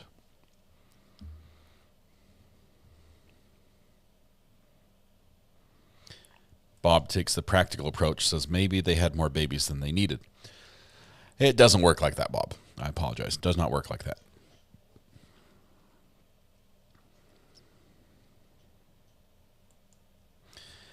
They could have done an adoption through an intermediary and it could have been legal. Minus the beer. I don't think any adoption should include and a 6-pack of beer as the terms of the adoption. Don't blame the liquor store owner. You got a personal vendetta here to exempt liquor store owners from the crimes people commit with their product.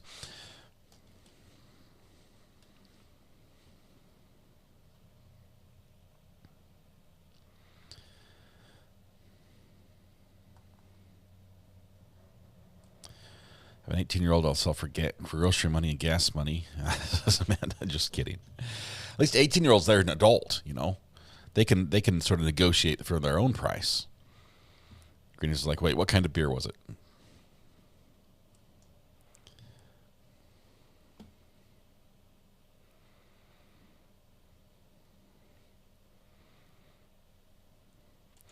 During opening statements, Sherry says the defense said he might come off as scatterbrained. Well, not in those exact words. Now we know what he means. Yeah, I'm going to just play this clip over and over for this entire trial. We're going to do this because in my business, there's nothing new under the sun. You don't have to be smart to be an attorney. There you go. You don't have to be smart to be an attorney.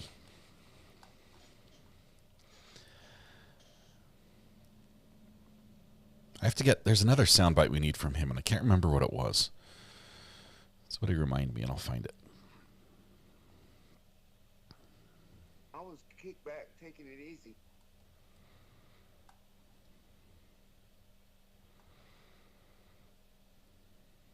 Law school, here I come, says Jackie.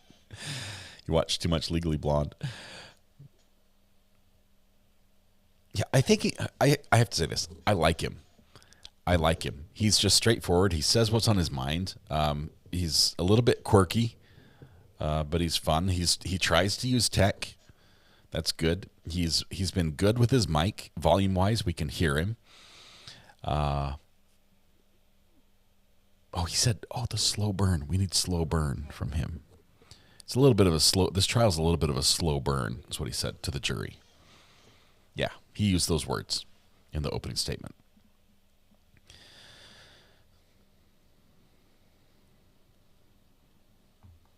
My mind's like a roller coaster, says Culperistic. I may not get there as quick and direct as other people, but it's more fun getting there. Jim will just pretend I didn't say anything, says Jim. Oh, well, message redacted. Did I miss it, or did I put it up already? He does tend to go off topic. He asks police officers would they rather get tased or maced, just because he's curious and he's got them under oath, so they have to tell the truth. It's funny.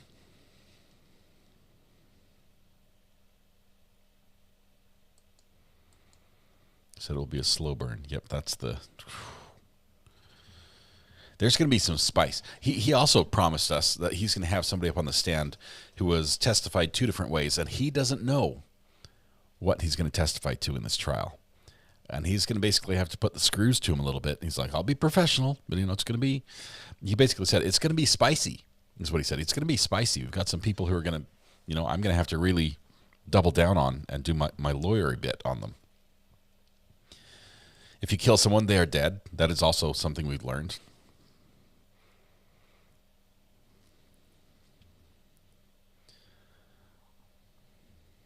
Milton's back to a Cat 5. Man.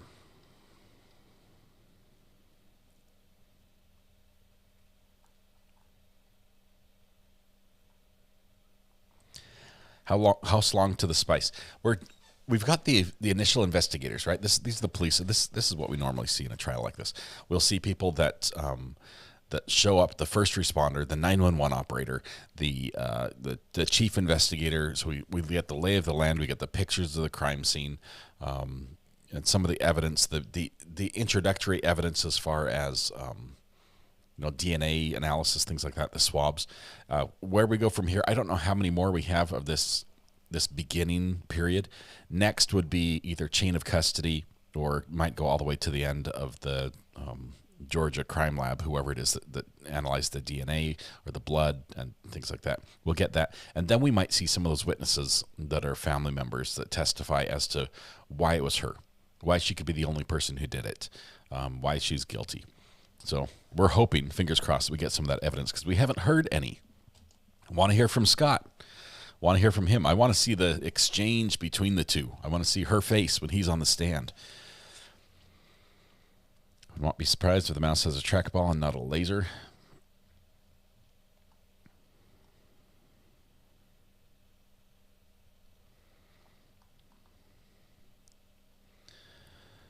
Let's see. The mouse is bad, but we have good audio. I'll take the clicky as long as we have good audio. Want the texts and the jail calls? Those will be spicy as well.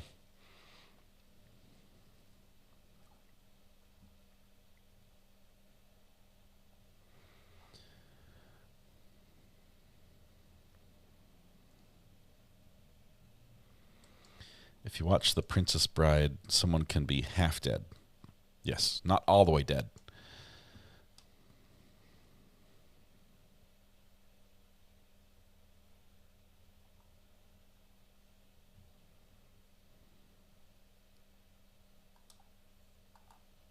Just mostly dead.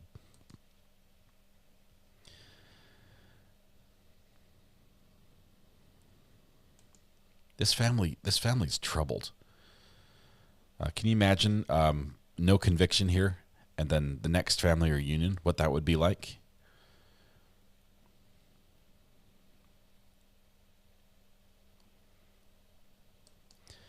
The counter misconduct, we are counting the number of times the judge, and just the judge, has a verbal buffer, moments where he runs out of things to say but doesn't run out of saying things. So you get like and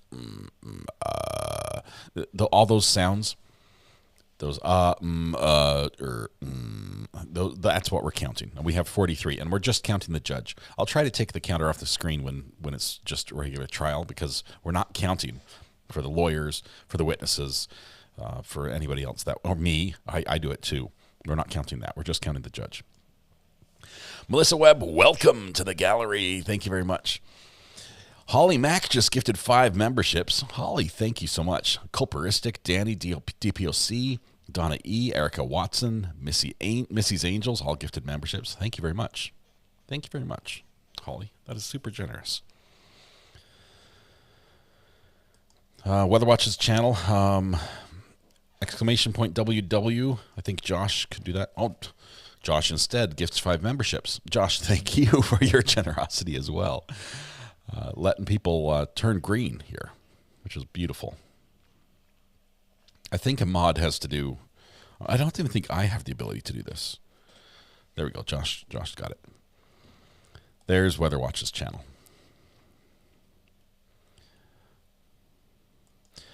Morgan, this is a great comment. This case shows you how people can look perfect, but in all reality, their life is falling apart. Speaking of falling apart and what's not falling apart, the roofers are done. Our roof has been fixed. He almost stuck to his quote. He was like $100 over the quote amount, which is good because that's still $1,000 lower than the other quotes. Roof is fixed. Hammer on wood is what happened, but yes. I'm super excited. Although they did say, you probably just need to replace it all soon.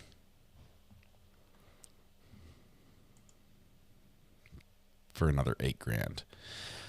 And we said, we'll hold on that. We'll see if this holds.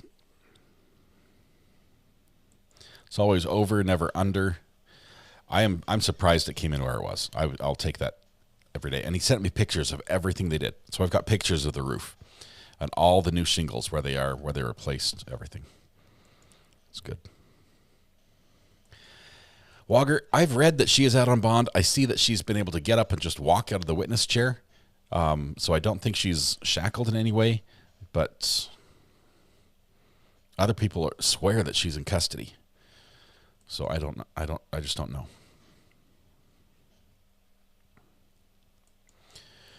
Sloth Life says, I've been training my puppy to stop barking. She wasn't responding to a clicker, so I've been using the screaming goat. Oh my goodness. I'm sorry, pups. I'm sorry. Good boy. No, good girl. Sorry. She's the goat is the negative sound. Oh my goodness. That's funny, Sloth Life. Although the dog's going to be seriously disturbed.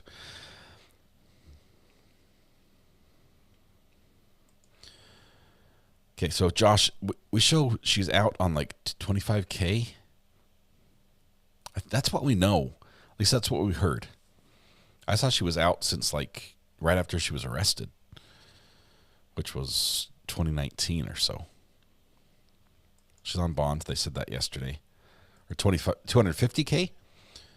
That's where the money from the house went. She had to pay bond.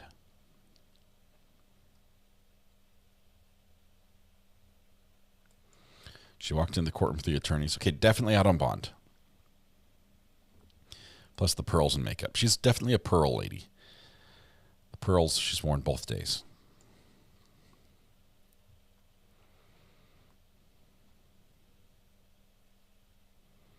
So yes, on the 250, $250,000.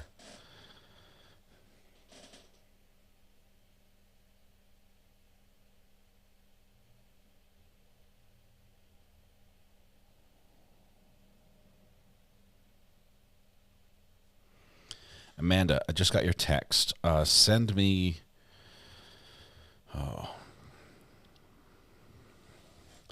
I'm not familiar with the county you asked about. So let me check and see.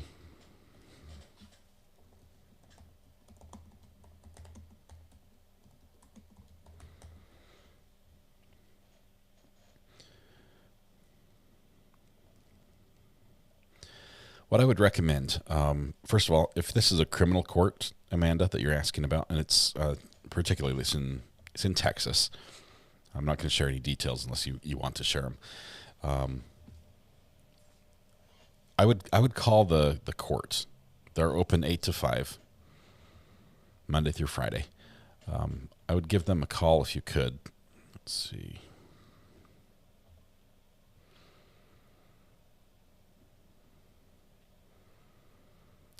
It's a good sized court. I mean, it's a good sized courthouse.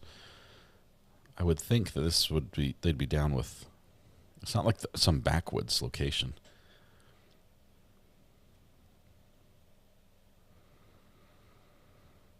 I'd call the 1111 number, the county telephone operator number, and ask to speak with the court, the criminal court, or someone in the court, and just ask the question.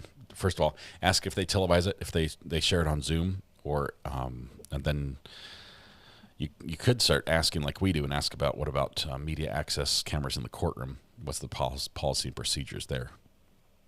But that gets a little tricky. They might ask some questions you might not know the answers to.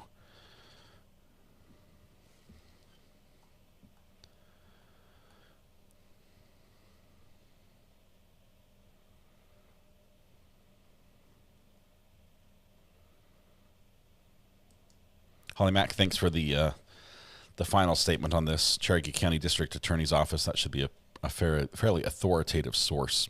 $250,000 bond that was granted. It's capital murder with death penalty, says Amanda, the case.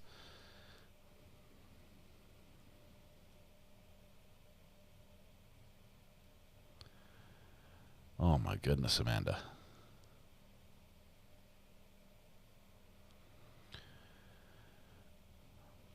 I will tell you, if there are any of those elements towards the end of your comment that are involved in the trial, there's a high likelihood it would not be televised, especially if they're child victims testifying. A lot of times that's where the cameras say, nope, the judges say, nope, we're not letting cameras in for that. Death penalty case, though. Wow. I'm so sorry. That is a terrible situation.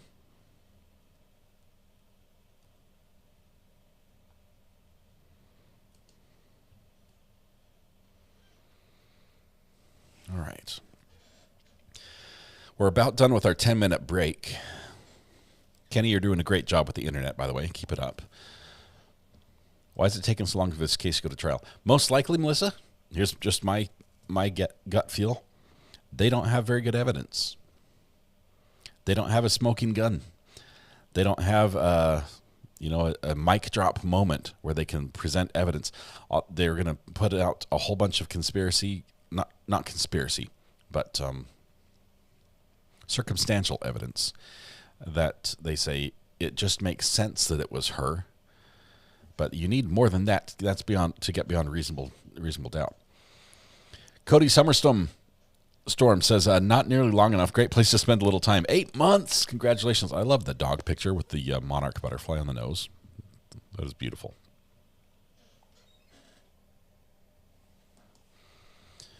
They have a smoking burn pit, though. They do. What'll happen when this trial overlaps with Sarah Boone? We're going to pause on this one, Angela.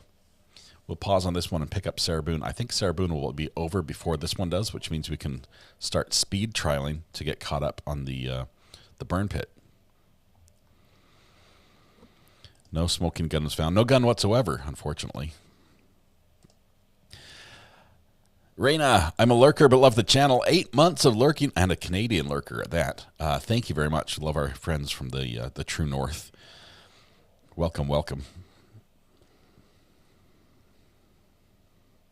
Speed trialing is the best. It is fun because you can get through 2 days in one. Hang on, I think somebody's trying to get my house. 1 second.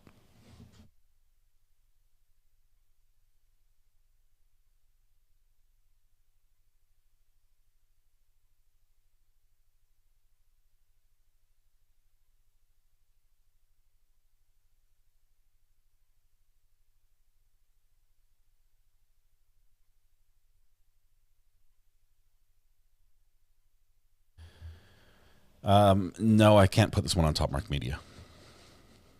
I'll be using Top Mark Media for Sarah Boone. Top Mark Media and us for Sarah Boone. True North, strong and free. Stand on guard. Yes. Let's see. Love speech. I remember when we worked an entire weekend to catch up. Still waiting for that check. Says No Zero Z. Angela, I saw that email about the Bud alcohol content. Thank you. It was interesting. Very interesting. We'll see what happens in the next case as it moves forward. Next trial. Sarah has a week to think about that 15-year deal on offer. It might be over before it begins if judge rules the BSS defense is out per state's motion. Didn't the judge rule? Hold tight. Weatherwatch says Milton's still a Cat 4. We're hearing that it was a 5, but 4 it is. I trust Weatherwatch. I trust him more than the Hurricane Center.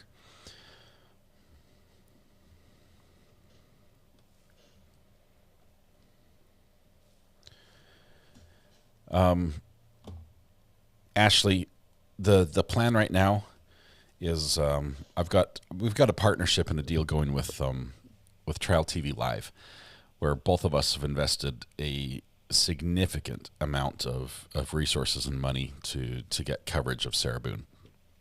So the plan is that the two of us are going to share that video right now, because I feel very bad. I would feel very bad sharing that with everybody for free to let them reuse that feed when Trial TV Live is investing so much money into getting that. So the two of us would have that and be able to use that. And then people could use Trial TV Live's stream according to, however, what agreement they have with them. But the plan is to have that without commentary on Top Mark. But it would be restricted just to Trial TV. So it would be private on Top Mark. And then I would use that feed from Top Mark to this channel for coverage. That's the plan right now. I wonder if the deal is off the table or if it's still sort of is sort of pending. Most of the stuff with the burn piles. He's going to be a little long, just his alone. We also have about 4 or 5 other marshals. They did a sound test where they went and fired shots. We've agreed by stipulation that he can present his videos and then just read the results. All right, that's fine. But if we get to close to 5, I'm going to ask that he has to come back and do the marshal part tomorrow, because it can be long, if that's okay with the court. You think you got an hour and a half worth of testimony on him before cross? He's going to be or do y'all want to do that portion cross and then do that other part in the morning? We could do that because he's going to be probably longer, I would think, than even the videos of that the marshal's office did. I mean, they're kind of long anyway in and of themselves. Okay, we'll see how it goes. All right, bring them back in.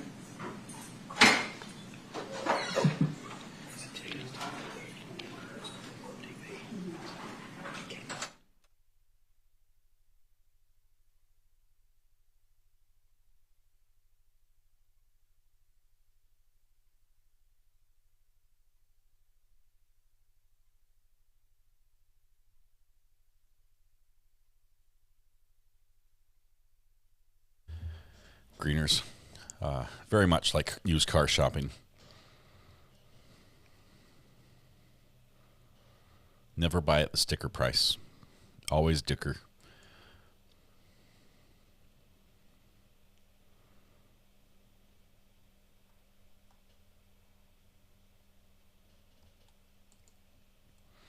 What I heard is Sarah Boone's attorney wanted the deal and her rejection read into the record lest she accuse him of ineffective counsel down the road. That just means that their relationship is already strained.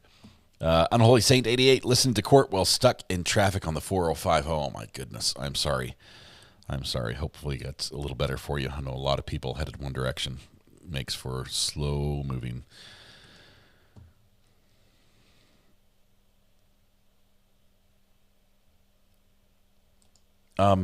You guys won't be able to see the Top Mark stream.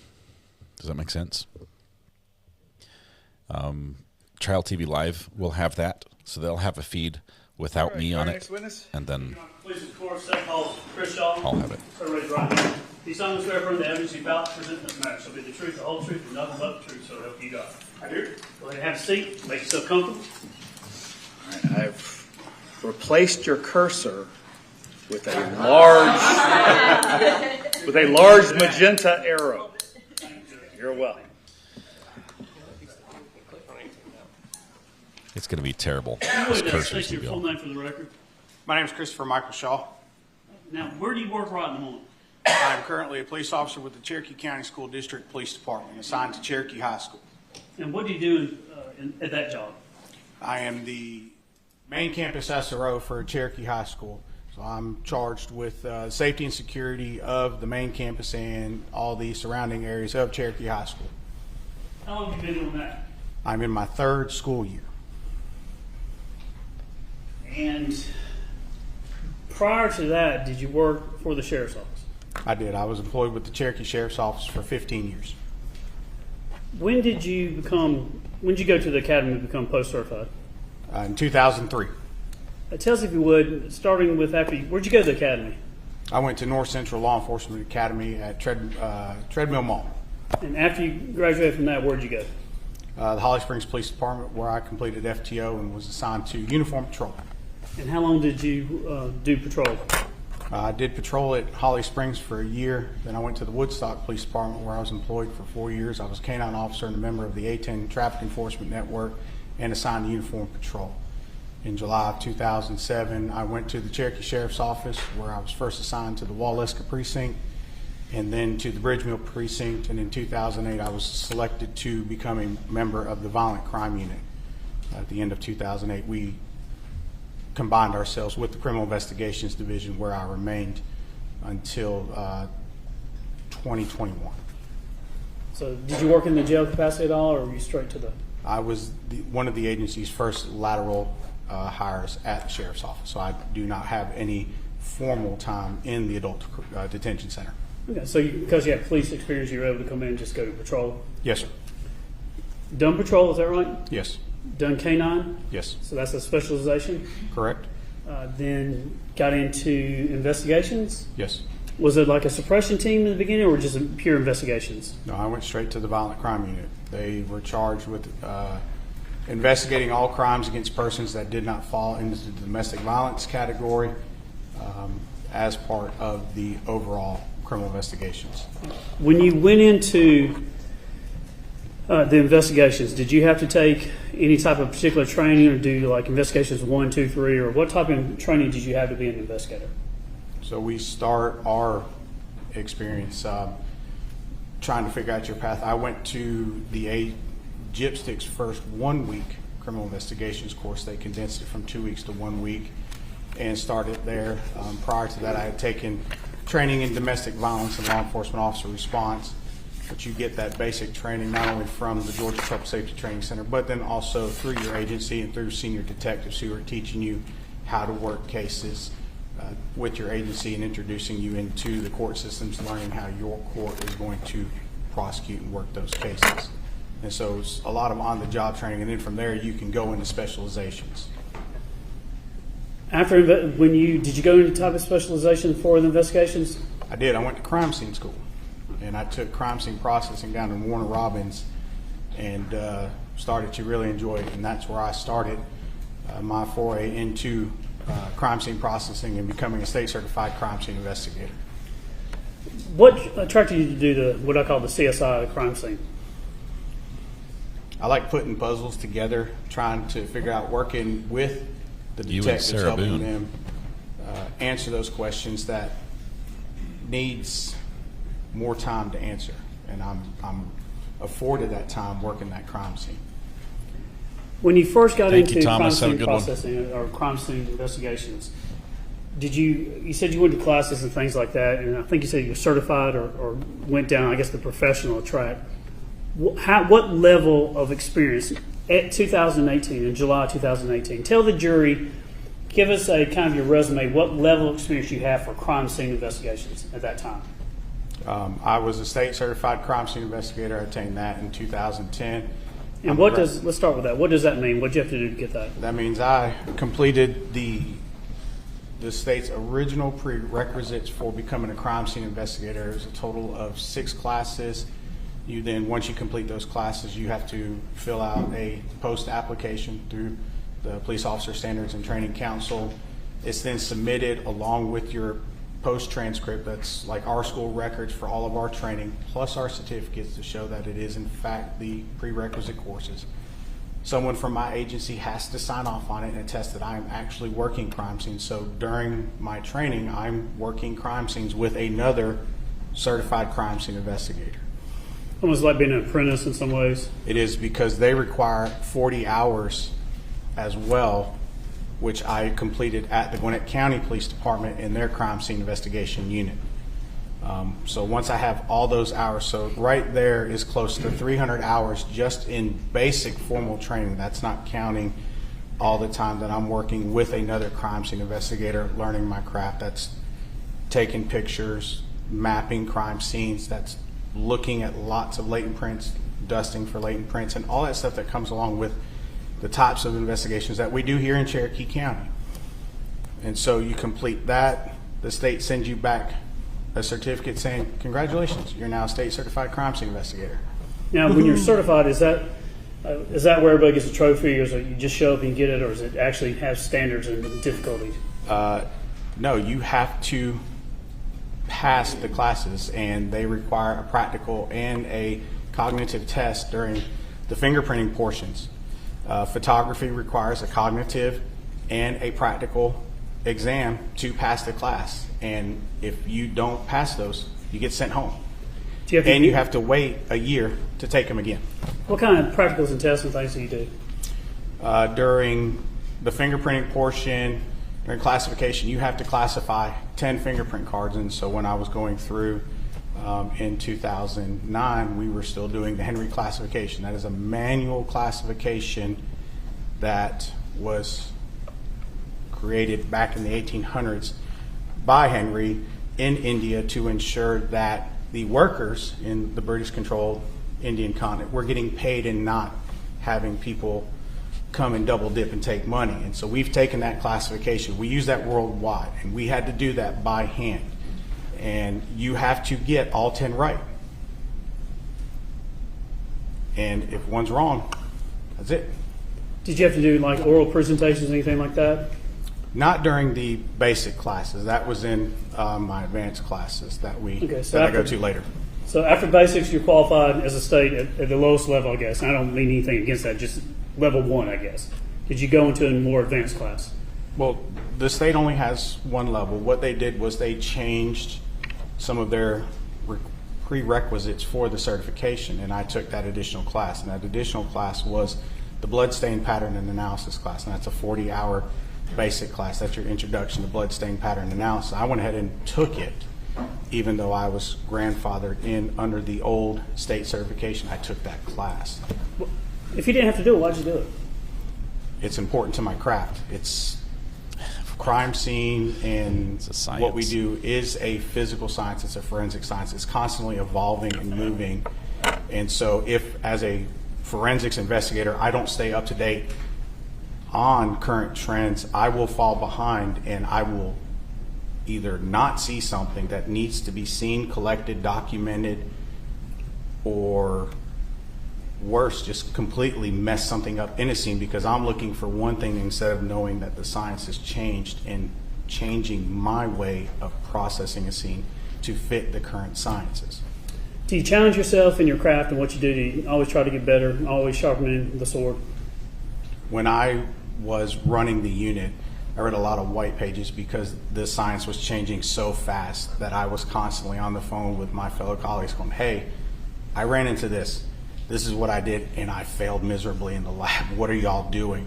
And so constantly bouncing ideas off my fellow crime scene investigators. Phoning a friend constantly? And being able to call them and going, hey, I'm running into this and I'm having difficulty. What do you think? In collaborating with other crime scene investigators to help collect this forensic evidence. At the time in 2018, were you teaching or educating other people how to do crime scene investigations? I was. In 2015, I had the opportunity to attend the National Forensics Academy at the University of Tennessee. I'm a graduate of Session 39. That's another 400 hours of training over 10 weeks from people across the country who are experts in their fields. And this is photography, latent print development, mapping, human remains recovery. Everything that we could possibly do, we got it in 10 weeks, and we got to train with people from all over the country. I did not get to participate in an international session, but we had people from as far away from Anchorage, North Dakota, Army, CID. I got to train and collaborate with all these individuals. Did you make networks and have, work studies or peers that you, as you talked about, you could learn more from and bounce ideas off of? Yes, sir. Did you do any training locally for people, law enforcement, and crime scene? We would host training at the sheriff's office, especially when we started to get new equipment. Our first one was we got our first Ferris 3D scanner. We got that in 2015, the weekend before I reported to the National Forensics Academy. And then again, when we got our infrared cameras that they have at the sheriff's office, we were able to hold training on how to manipulate those new camera systems designed specifically for crime scene investigation. One turning attention on July 5th of 2018, the date that you got involved in this case. Were you the lead crime scene investigator in this case? Yes, sir. Who all else was, first of all, 2511 Purcell Lane, about what time did you get out there? I believe I got out there about mid-afternoon-ish, sometime between 3 and 4, I believe. I got about 15:33 here on my notes, so about 3:30, give or Yes, take. sir. And when you got out there, what do you remember when you first arrived? So I remember we went down a long driveway. My deputies had parts of the driveway secured off. We had some detectives there, and I was just told, hey, we have a pile here to the left side of the house we need you to go look at. The detectives really didn't have a firm idea of what was going on at that moment. And I said, sure, we'll walk out there and see what we got. I did pull up some photographs that have already been admitted into evidence.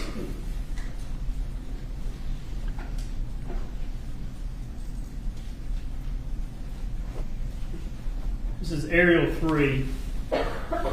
You follow the pointer here. Can you see that pointer? Yes, you can see the pointer. When you go up the driveway here, you're talking about you came up, and then right here would be the garage and the house. Is that right? Yes, sir. And then the burn pile was back over here in the woods over here. Oh, it's not there. There's the link Yes. for the screaming goat in chat there for those who were looking for it. This is aerial 16. I'm going to fast forward. You come around the left side of the house.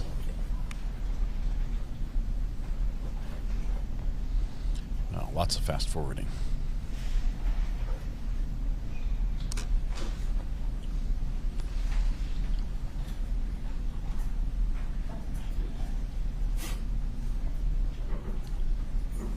And what I can do is I'm going to fast forward just to the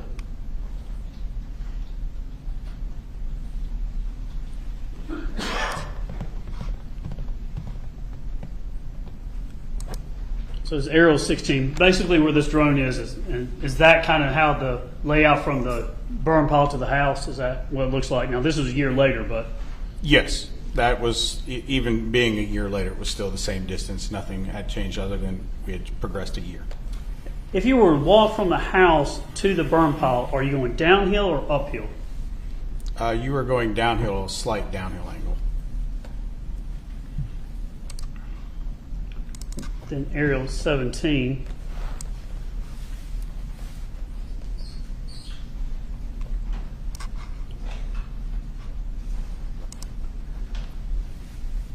You got the doors on the left, the ones I'm calling the American doors, to the right, the French doors, and then as this keeps turning to the right, the burn pile would be back down that way. Is that right? Yes, sir.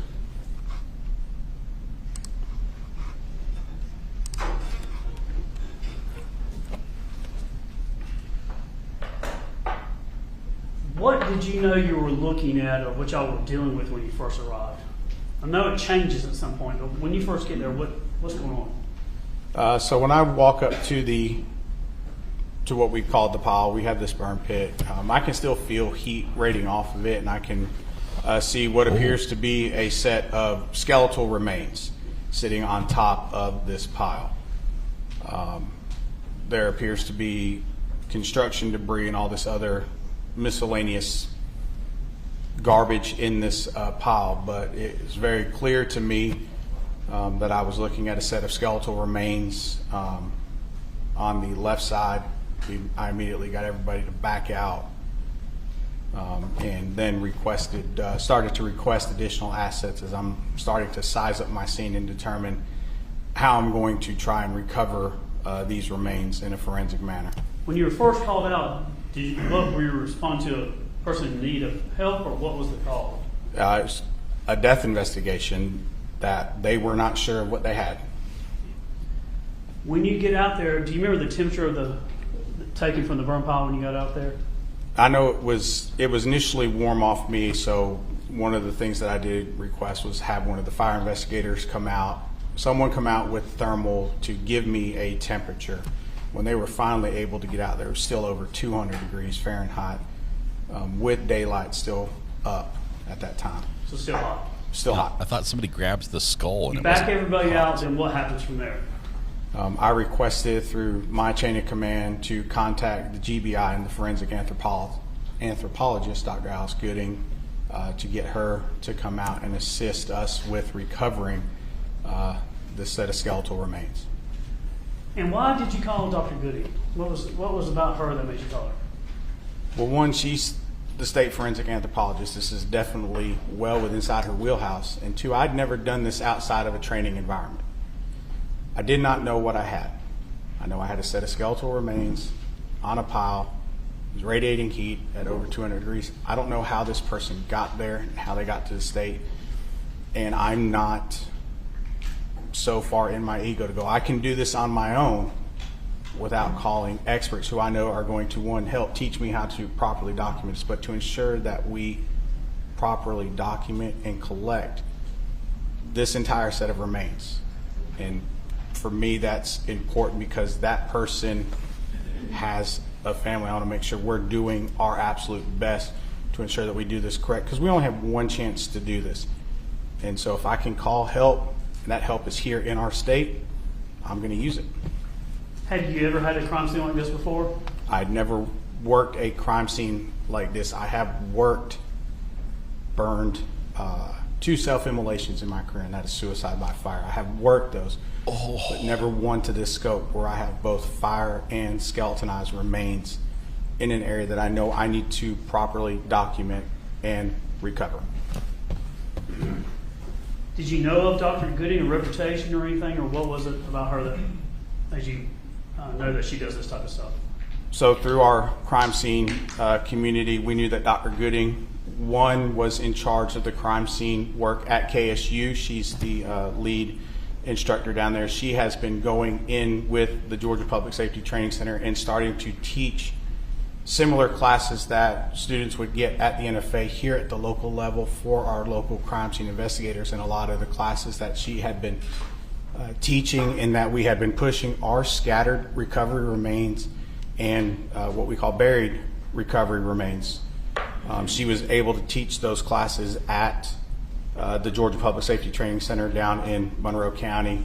She was coming to a lot of our, I had heard her speak at the Georgia IAI conferences because I'm a member of that. And so that's where I started to learn what her mission, what her outlook was. And she said, anytime you need us, call. We all had her number. She made it known that we could call her for a consult, and if we needed help doing a recovery, because she was the state's forensic anthropologist, we could call her.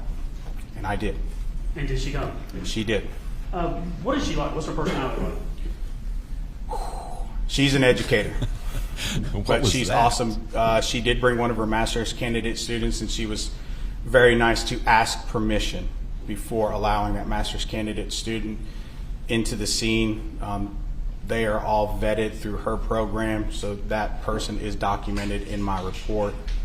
But she shows up with all her gear ready to go. And so I actually had to tell her, okay, hold on. I got to lay some groundworks for what we're doing because it's still our case. But I did call her for help. But she is super outgoing. She's very easy to talk to. And she started explaining stuff to myself and my lieutenant again, and it started to come back to us as we're laying certain lines to start setting up our recovery. But ultimately, because she's the state forensic anthropologist, I let her take lead on that. That's her purview, because she's also going to catalog those remains. She's going to make sure we document the complete skeleton, and she's going to make her notes because she's going to produce a report for us too, because this is a police investigation. Growing up, I like to watch things like Indiana Jones, and when they would go to a site and they would be systematic and have little brushes, little picks, and things like that. How would you describe Dr. Gooding's system as she would get in and start doing stuff? What was that like? Exactly the way I was taught at the National Forensics Academy, because she helped teach up there, and that we do use brushes. What you do see in that is actually real. Had this been a buried, we would have had a 5-gallon bucket, and it would have taken several hours to do this. But we have our lines laid, and everything's broken down into grids, and we don't move from one grid to another until she says it's clear, and she's got her catalog going. And so it's very systematic. It's fast, but it's slow, where we can make sure we're accurately documenting everything. It's fast, but it's slow. Would take the burn pit, did she divide it into 4 quadrants or 4 sections? Yes. And how would you rope it off, or what were we going to see in the photographs? So what we do is we start to lay what we call a datum line. That's our north-south line. So you're going to see orange string, and you're going to see it broken into quadrants, and you're going to see arrows indicating north. And what we're doing is we're trying to express in 2 dimensions something that is 3-dimensional. So when we attack a scene like this, we're looking at it on 3 axes. We're looking at it from length, from width, but we also want to show height and depth. That way we can explain how far down certain remains are. And it's more defined when we're actually in a vault recovering from the ground.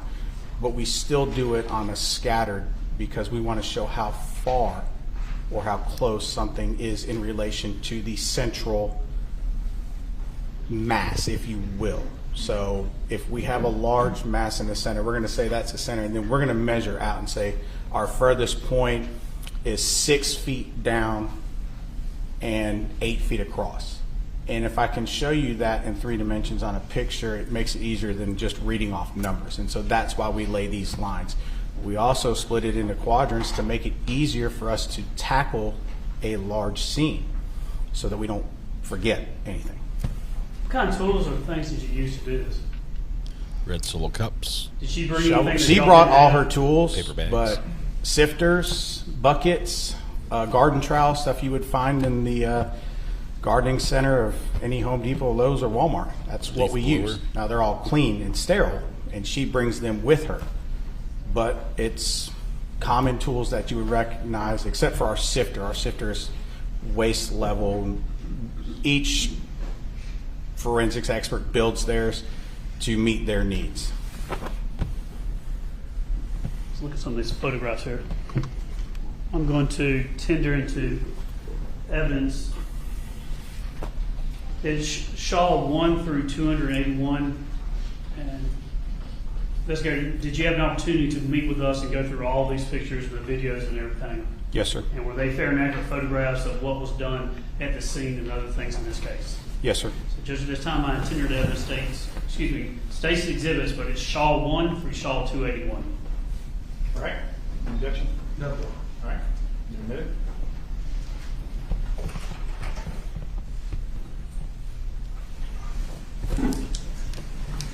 I'll give you these just in case you use it. It should pop up on the screen here.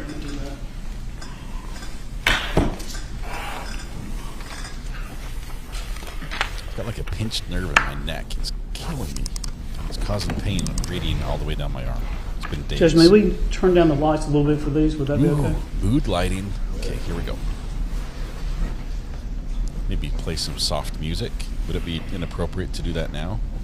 All right. We're going to walk through some photographs. I may call them States 1 or Shaw 1 or 1, but all these photographs are going to have your name and a number. So Shaw 1, what do we have here? So with this first series of photographs, all I'm doing is taking overall photographs outside of the crime scene tape. As you look at 1, as you look at the photograph, there's a pine tree to the right, and is that the beginning of the burn pile? So this oak right here, that is That's not a pine tree, that's an oak. Is directly in front of the left side of the pile, and then that pile extends from that tree over to the right. So it's a big burn pile. The drone made it look like it was a small 2, area. We'll be moving to the right. That is enough room to get a tractor 3, for sure. 4. Now this stage, there's no really markings or anything. What is this? How early on is this in the processing the scene? I'm waiting for Dr. Gooding to arrive, but I'm still taking pictures, trying to do something to be ahead so that when she arrives, we can tackle the next task. But you didn't dive into the pile and start doing anything until she arrived? No, sir. Arrived on the scene. 5, 6. And was there anything with the pile itself when you first got there that you noticed and thought, here are some things of interest? You know, other than the skeletal remains, I, for whatever reason, kept getting the smell of citronella, and I don't know why, and that's not a normal smell for me at a death investigation. I mean, that's I generally smell other smells related to get rid of the mosquitoes. artifact of death. But I kept smelling citronella, and I was like, did I spill some when I was filling mine at my house? I don't know, but I just, every now and again as I walked around the pile, I could just smell that. 8, 9, just going back.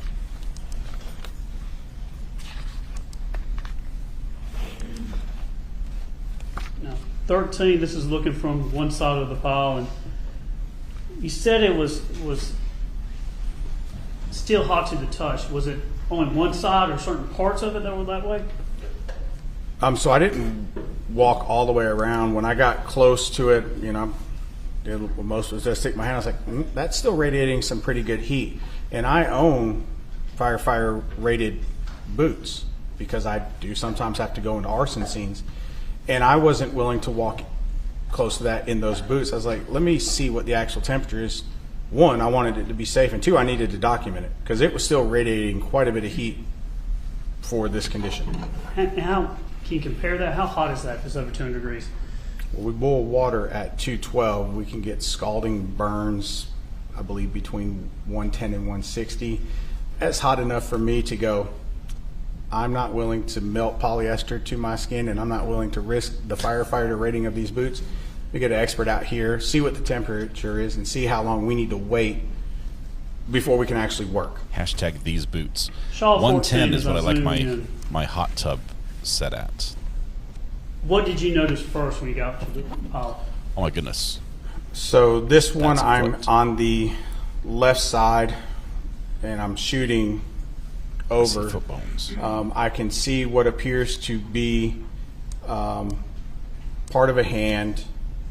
At the time, what I think is a hand.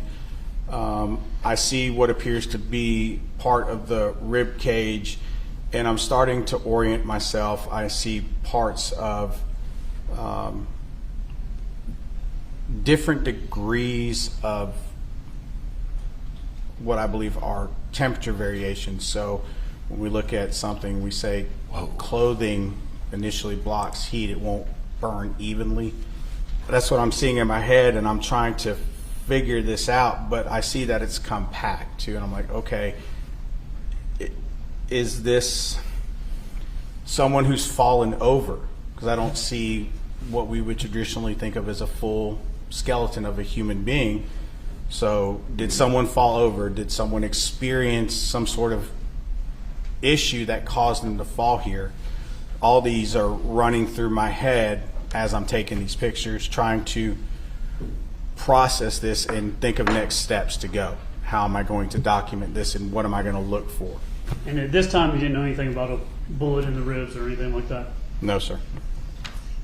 15, 16, 17. Now we're getting on to 18. And who do we have in this picture and what's going on? So these are the start of the forensic anthropology examination. So we're marking flags, and you start to see wooden stakes go down for our datum lines. And then we have master's candidate students and the deputy coroners in helping to rake and clear while we're taking pictures. And as you look at the exhibit, Shaw 18, the photograph, I've got the cursor here. It appears that on the right side, there's an angle or it slopes down or goes downhill to the left. Is that right? Yes.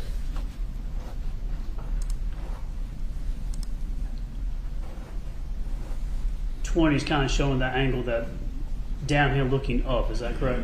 Correct. Now, on the outside of the fire pit, there appears to be, is that wood and things that are charred but not burned? Yes. Maybe some vegetation? Correct.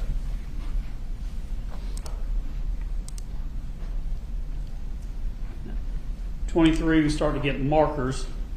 Now the A, I know that's going to be renumbered at some point, but what are we doing here in 24? What's this showing? We are starting to build our quadrants. So we're laying down our north-south line and our east-west. We're also, we have angle indicators on those lines so that if we need to run a tape measure across at one point, we can see what that angle is at that measurement point. So we run the lines and then run the tape. We have our 4 quadrants, but the lines aren't completely square, and we keep it within our boundaries of where we see evidentiary goodies. And we're going to get into this, but I believe quadrant, it goes goodies top on the right side, A, B, C, D, kind of going in this direction. Clockwise. Yes, I believe we went clockwise that night. Oh my goodness. It's a technical term, evidentiary goodies. Shaw 30 photograph. And then there are some flags that are put down. Are those to indicate things that you just see on the top? Items of evidence on the top.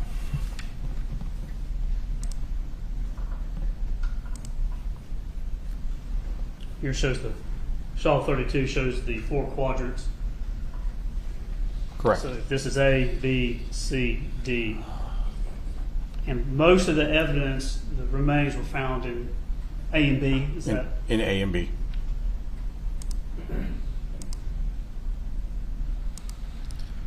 See leg bones.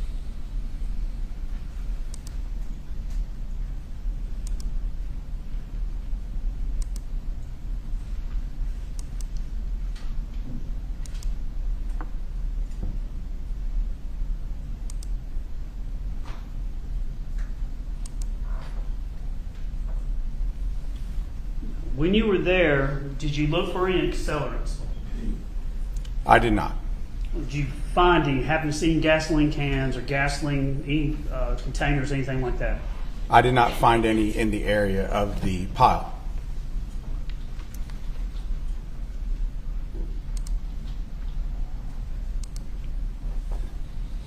The son that the defense thinks is most likely the culprit is the one who called 911. Was there various items, different things, wood, fencing, bottles, cans, trash, all kinds of different items in this fire pit?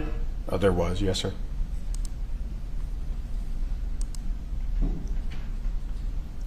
Now we've got to Shaw 49. That's the purple. That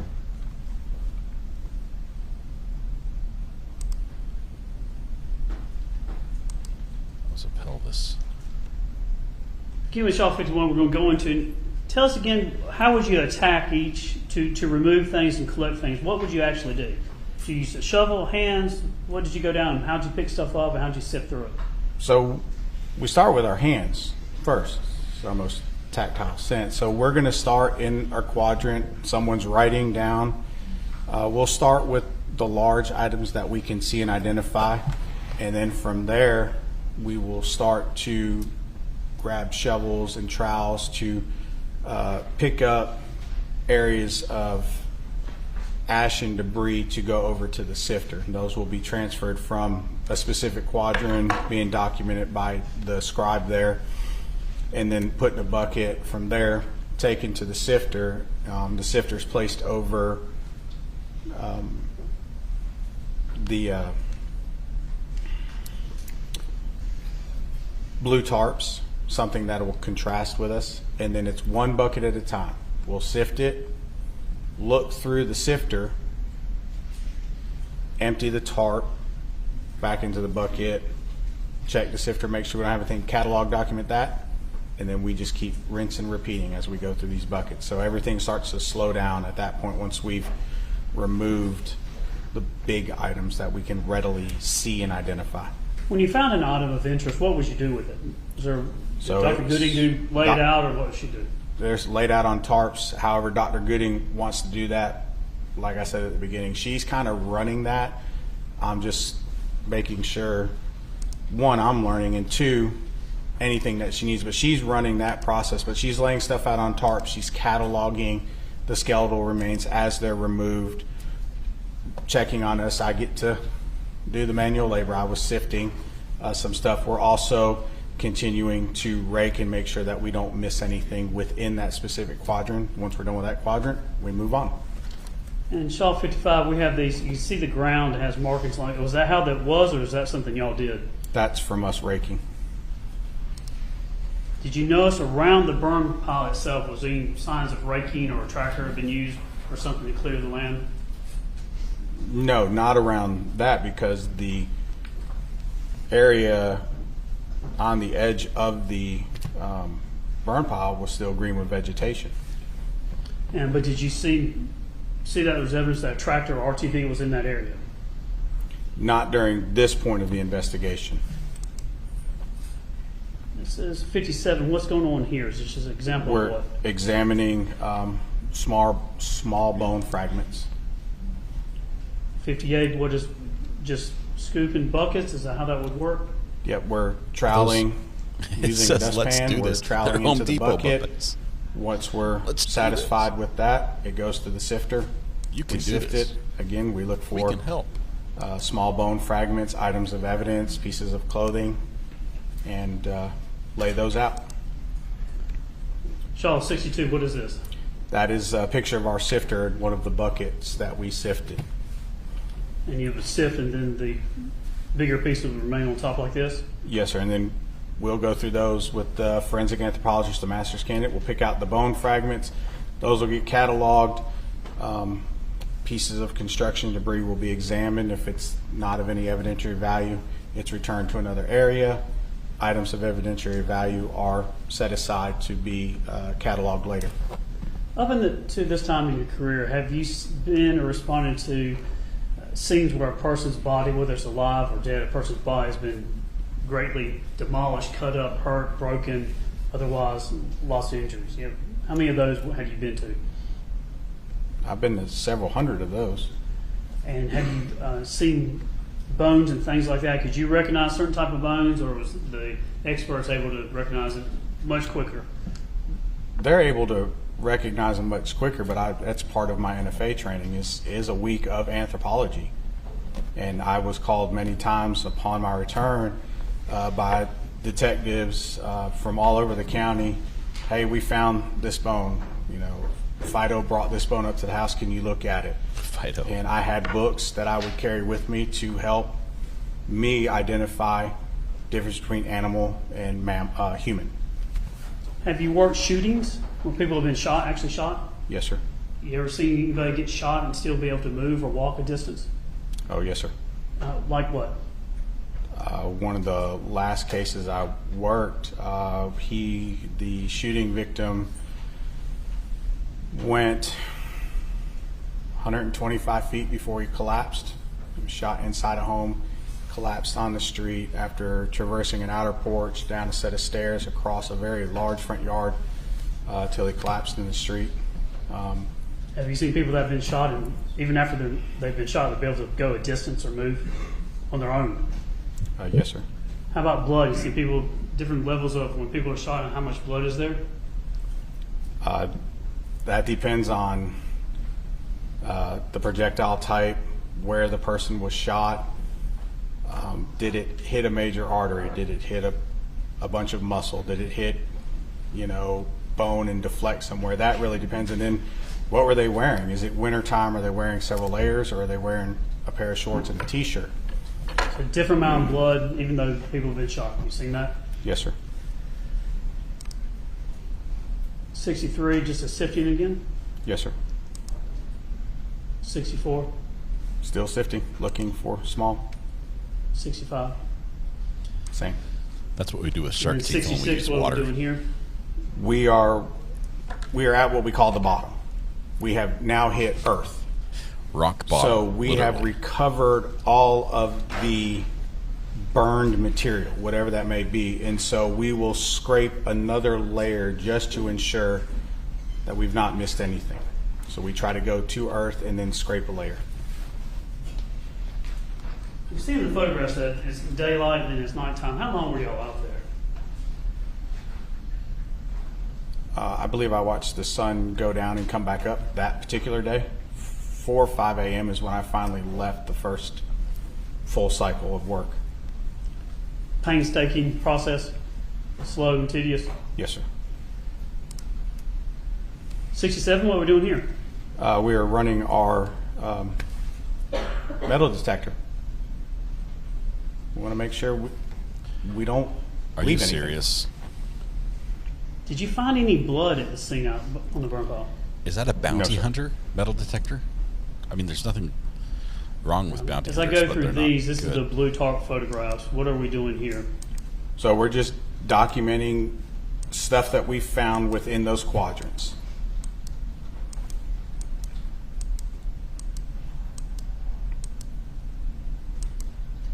Now we'll get into these. What are this Shaw 83? What are these photographs of? These are photographs of the skeletal remains that were recovered.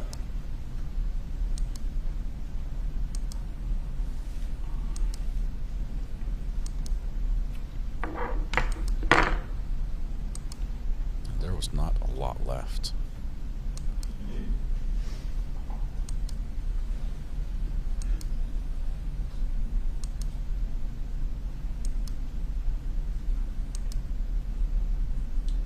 At some point during the investigation, there was something found in a rib. Do you remember when that happened? Yes, I believe it was well after midnight when I was made aware that something had been discovered lodged in the rib cage. We're still clicking through pictures. Click, click, click.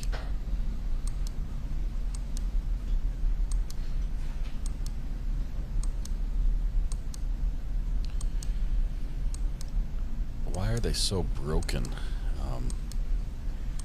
Unless the body was manipulated repeatedly to get it back into the fire, or to get it to burn more.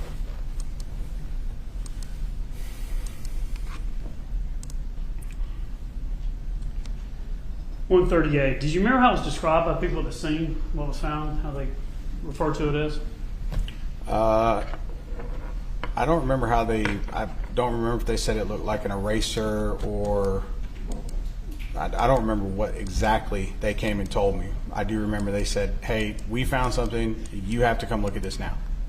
I said, okay. What happened from there when that was found? So I walked back down to the pile where they're working. Dr. Gooding and her team are still working. Investigator Olenek, who was taking my picture, said, Sarge, here you go. And I went, that looks like a projectile. Everybody stop what you're doing right now. I had to explain to Dr. Gooding, ma'am, I need you to stop for a moment. Everybody stop. Went and got one of the detectives. I believe I went and got Lieutenant Clark, but I know I let Lieutenant Ballard in and know. Say, hey, we've got a projectile. we also had to stop and let the coroner know at this point, because now we've just changed our dynamics of our investigation. And so we had to take a hard pause while the detectives figured out their next steps. And so I had to wait for them until we could get back to work on what we were doing. You were investigating a death. Correct. But now you're investigating possibly a murder. Is that how it shifted? Yes. Didn't find any gun. So if it's a suicide, you respond to a suicide. What do you look for? The same things I look for in a homicide.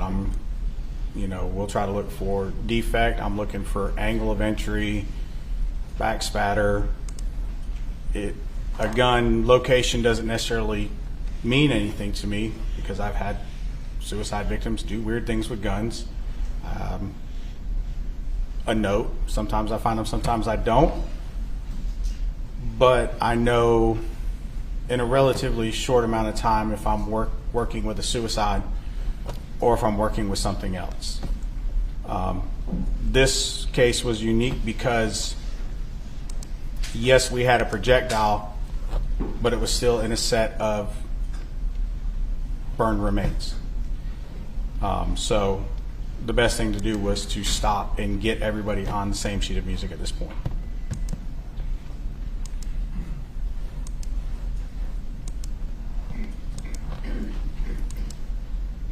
That's why we do warm-ups on the birthday song. There's the skull.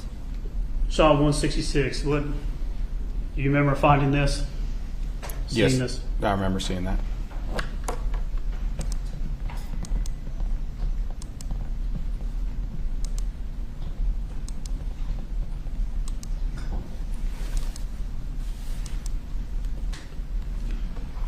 Now, came back out at some point and we're working this scene, but there's a photograph taken of a tire mark in Shaw 174, and in relation to where everything is at.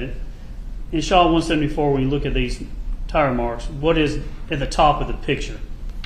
That's the pond they have on their property in between the main house and their pastures and their barn out to the far right.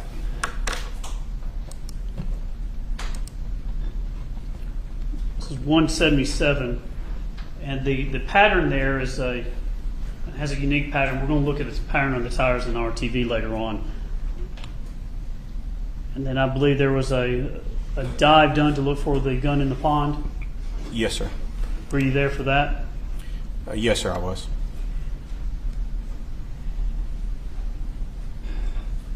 After you were worked the burn pile, you actually did some other things while you were at the scene. So, were you able to go home on, July 5th, Thursday, you probably worked into Friday morning, July 6th. Did you able to go get some sleep, or did you come back, or what'd you do? I think there was 2 or 3 hours where I was released and then came back when you came Friday, back, finished the pile. Cherokee Fire Search and Rescue was in the pond. We completely sifted the pile.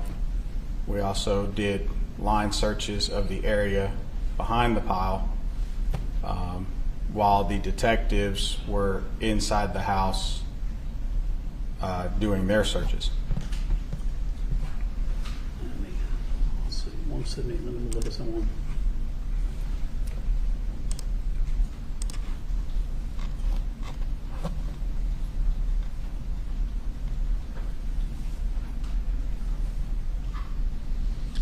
Missy's Angels, congratulations, you're now on the government watch list. Oh man, so many of us have similar weird Google searches. No emotion from her at all.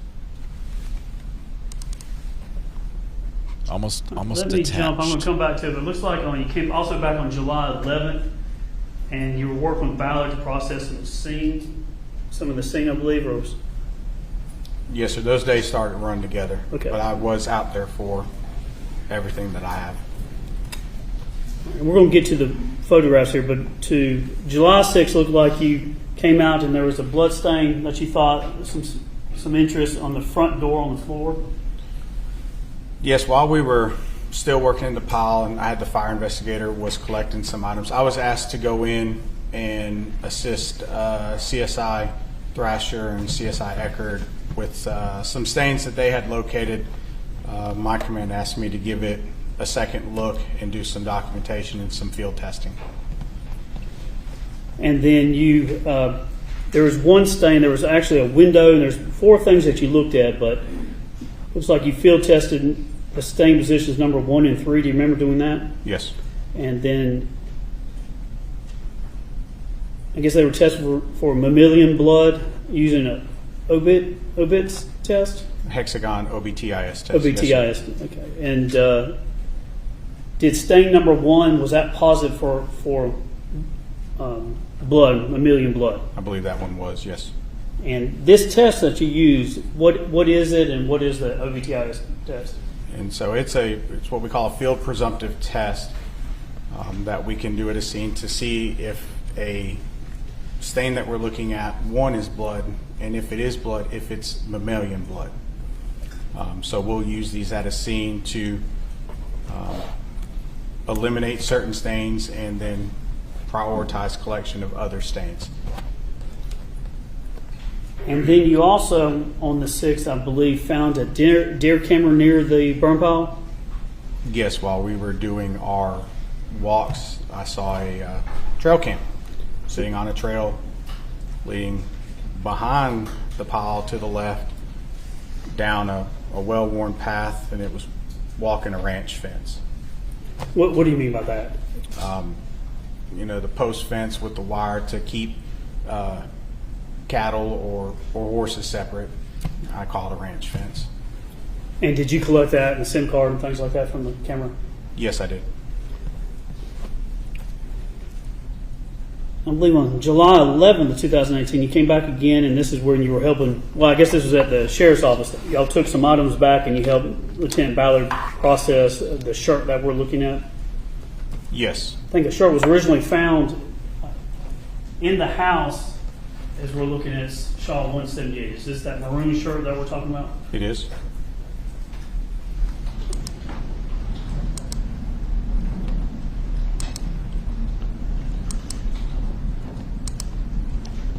And then I believe for the sleeve, at some point y'all took that and had it sent off to the GBI. Is that right? I did not do any further processing after what I did in the lab. I know we did note some stains and let the detective know there was some stuff there that could be sent off. Right. I don't recall if it was ever sent off. We've stipulated to the reports that items were sent to the GBI and tested. Oh, yes, sir. 188. This is a picture on the thing on the front of the shirt. What did that look like to you? To me, at first breath, it looked like a scorch mark. Consistent with soot or something from fire? To me, it just looked like a scorch mark. It was something that was important enough for me to document. So I wanted to make sure that my case detective knew, hey, this is a pregnancy test. And then there was a OBTI test done on the shirt for blood. And what is this? It looks like a pregnancy test, but what is? Tell us what this is. This is and this was done at the house. This is in our lab.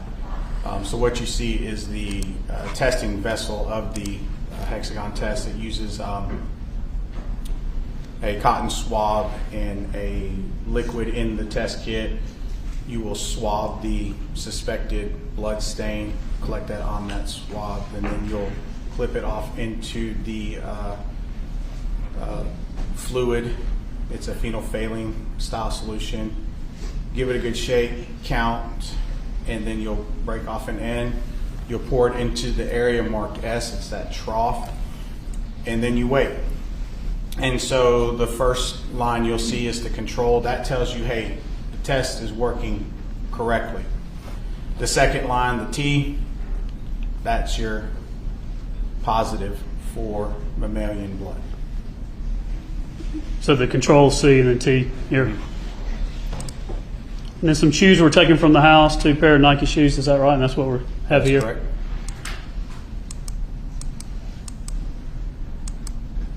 And then the ones here these blue Nike.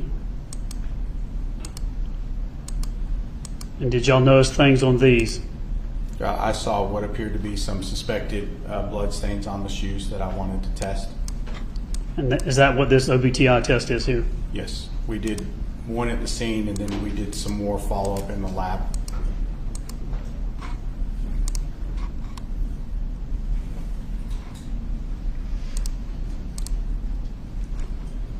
Now, the Shaw 211, when you came back, I believe the 7th, check my notes, the 6th, the next day, so July 6th.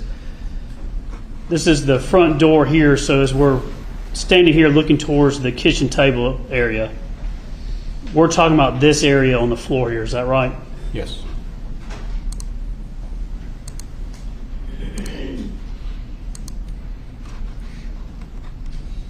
Shaw 215, is this the spot we're talking about? Yes.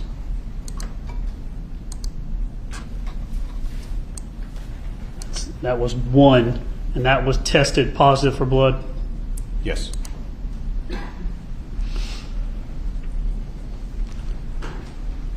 Again, going back, I believe the 11th, we all bring evidence back to the sheriff's office, and we're going to be processing some evidence here. Where is this actually at the sheriff's office? So this is at our headquarters building in the old section of our jail at 498 Chatton Drive. We have the bottom section, which was our old staff dining, that we converted into our lab. Again, the shirt.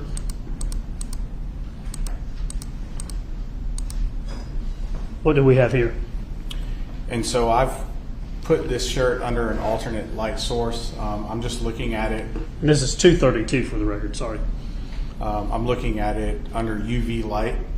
UV blood is the only liquid in the body that doesn't fluoresce under UV light. It's going to turn brown. All I'm using this for is to help locate and verify what I'm seeing in the natural light is a location that I need to pay attention with when I take pictures or do any field presumptive testing. Then brought the shoes back too? Yes. And then you and Lieutenant Ballard processed the, I believe, the RTV, is that right? Yes, sir. And swabs were taken from, looks like the RTV, the L2 shifter, the shifter up here on the steering wheel, I believe. The swab was taken from there, GBI item 25B, and that was taken and sent off to the GBI. Is that correct? That is correct.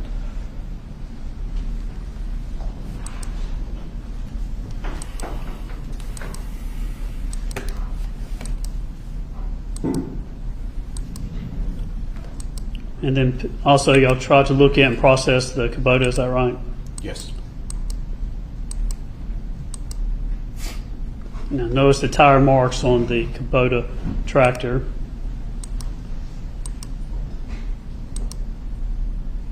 Now this type of tractor, is it one of those kind of easy to drive? You press forward, it goes forward, press back, it goes backwards?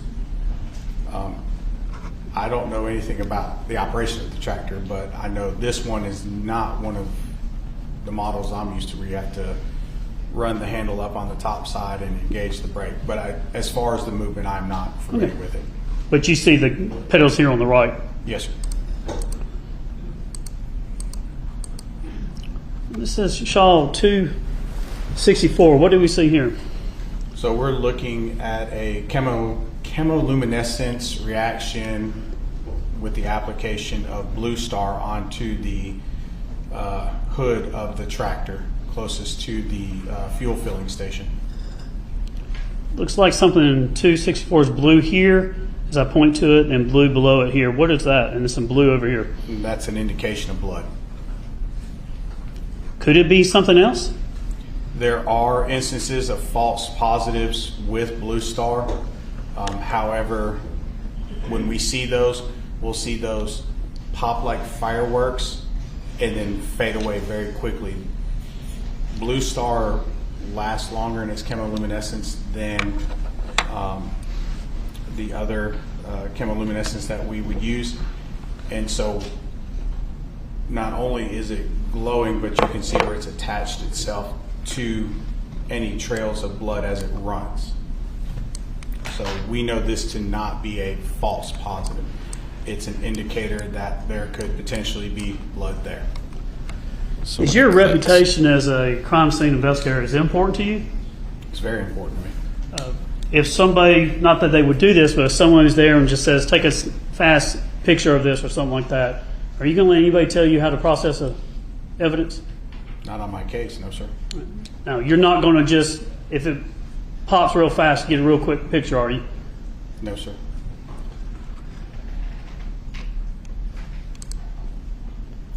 And we've got some photographs here. We're going through the RTV.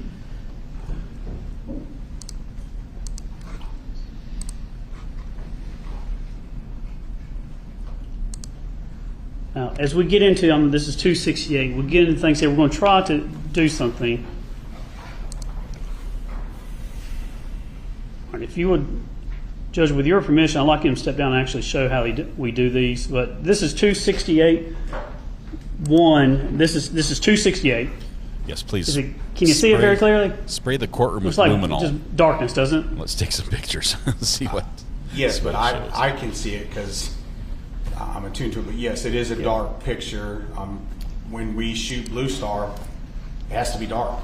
Now this is 268.1, which is the same thing. If you don't mind, come down here and show the jury how you can use the shading to make it pop. You want to drive the mouse? Yeah, I'm going to let him drive, Judge. Fine. So this is This is like a Photoshop? 268. Photoshop demonstration?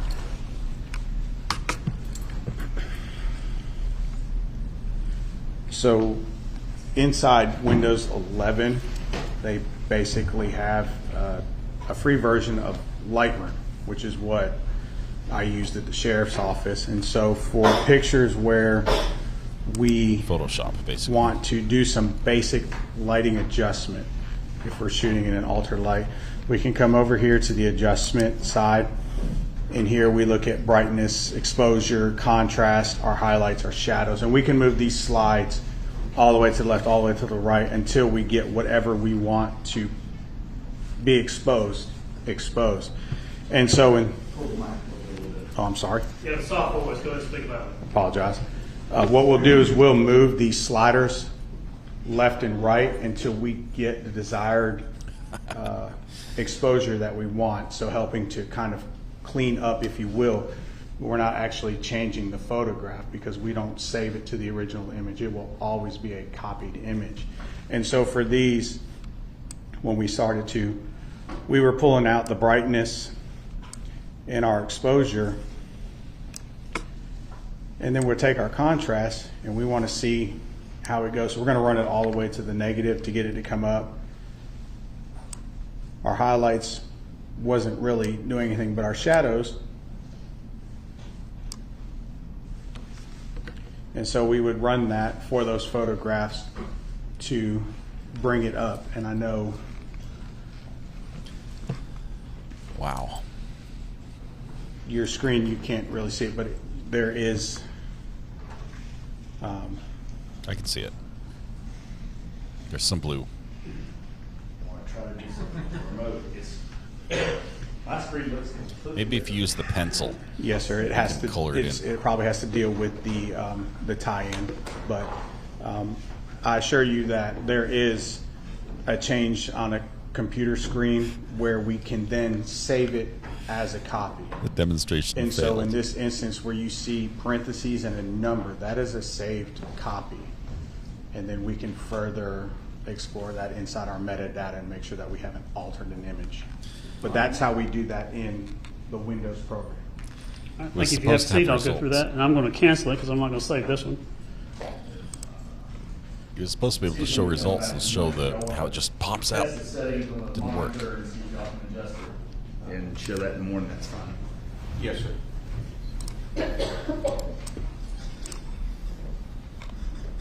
I think we need to do a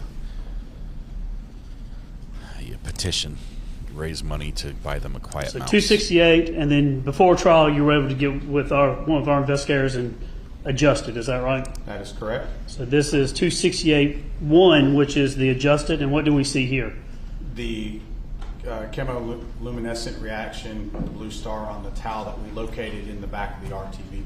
And what is that indication of what it could be, possibly be? An indicator of possibility of blood. 269, what do we see here at the bottom? Chemoluminescence reaction. And 269.1 with the adjustment, same thing? Same thing. 270, kind of right here. You have to squint and imagine it. 270. It's a little better. 0.1. Is that adjusted? Yes, sir. So let's see if the so this is 270, and He's you gonna basically trade it to it. you just adjust the light. Is that what you would do? Yes. So as I go with brightness to the left, it gets dark. If I zoom over, you actually can see it. Yes, sir. And then Just fiddle with it until it looks so it good. takes a dark picture. When blue star on you, you're better able to actually see it pop. Is that right? Just turn everything up to 100. We're able to see the chemoluminescence reaction. Oh, that's not it. Don't mess with that.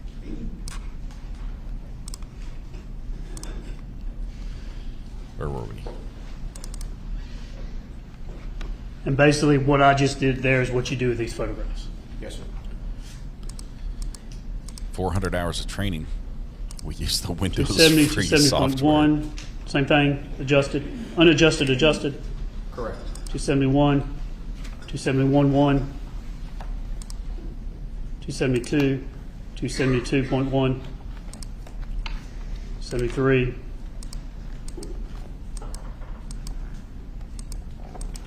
Is this the same towel? It's always just right on the edge?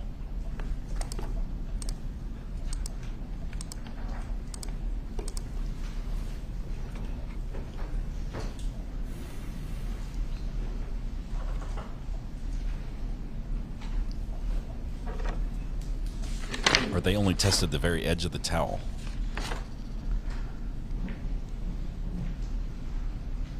So off that towel,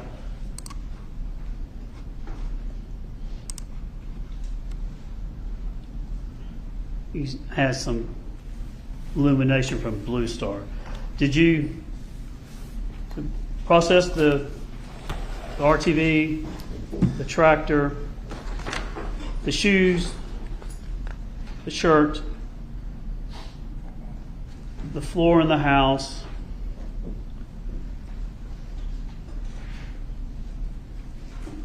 and we're going to probably talk about tomorrow, and we'll get in. But you also assisted with some other things in the case. Did you go back out when they were? He didn't answer your question. Went back out, and I think about a year later, looked for some casings on the property or some.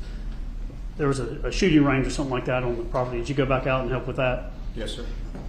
Tell the jury what y'all were doing there. What were you trying to do? We went back out a year later. We flew the drone footage. We did some decibel meter testing, and there was an area on the lower, I believe it was the right side. It was down a pretty steep embankment where they had an old tree that they were using for target practice, as folks do out in that part of the county. So I went out there looking for projectiles to see if I could locate a projectile that I could send to the crime lab to possibly match to the two projectiles that were located that night at the scene. And did y'all collect casings, bullets, things like that, and bring it back, and some of that was sent to the GBI? Yes, sir. I think we're going to get into it tomorrow, but did you also come back out on July 18th, I believe was it that year or the next year? I think it was the same year. And with the marshal's office, actually do some sound testing. That was July 18th of 2019. 2019. About a year later, I believe, and then y'all came back out and had some equipment to actually do a test fire and then measure the loudness of those gunshots. Is that right? Yes, sir. I'm going to stop here, Judge. I'm not going to go into the test fire until tomorrow, probably. I'm just going to, can I tender it to them for their cross? Cross on this portion. I think it would be easier for me to do it all at once, if that's okay with the court. Let's do something for. something? I do if you want. Yeah, do. Let's try to split it up into what he's testified about now, and then we can cover this stuff tomorrow. Okay. All right, turn the lights. You need the photographs or turn the lights turn the down lights low. back up. Oh, please turn them back up.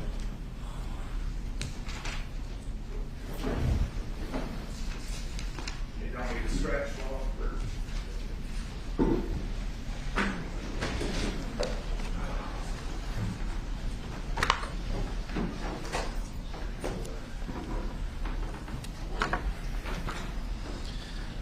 So the metal detector the police used. I'll keep it working here. The metal detector the police used right here happens to be a Garrett Ace 250. Is it? Because I know you're with the campus police now, right? Which looks like this. Is it Sergeant still or Officer? Just Officer Shaw? Yes, sir. $225. Officer Shaw, my name is Michael Ray, representing Ms. Ferris. Let's find it logical. You can see the similarities between So, those. from what I gathered from Mr. Fogus, going over all of your See the label on the side. Anyway, was you're state certified in crime scene investigation, right? Yes, sir. You also attended the National Forensic Academy. Yes, sir. And at this point, on July the 5th, 2018, you were the lead crime scene investigator at the Purcell Lane house. Yes, sir. Okay. So, in terms of crime scene investigation, the buck stops with you. Right? Yes, sir. So, and then the person above you would have been Lieutenant Ballard. Correct. Right. So, the witnesses before you, if I've been yelling at them about things not being done, that's your fault. Fair to say? Fair to say, yes, sir. Okay. Now, so let's get into kind of what you did. With the house, because I know you had told me that you were still out at the burn pile around midnight and you found the bullet in the rib around that time, after midnight. I believe it was after midnight, yes, sir. All right. Now, we heard from, was it Sergeant Westbrook? He's the one that actually noticed the bullet first? Okay. Okay. Not okay. Is that correct or not correct? Well, if he noticed it first, then that's correct. Okay, well, wouldn't he have notified you if he found it first? I guess here's my question. Who found the bullet in the rib? I was notified by Investigator Olenek. Investigator who? Olenek. Who was Olenek. Yes, sir. Okay.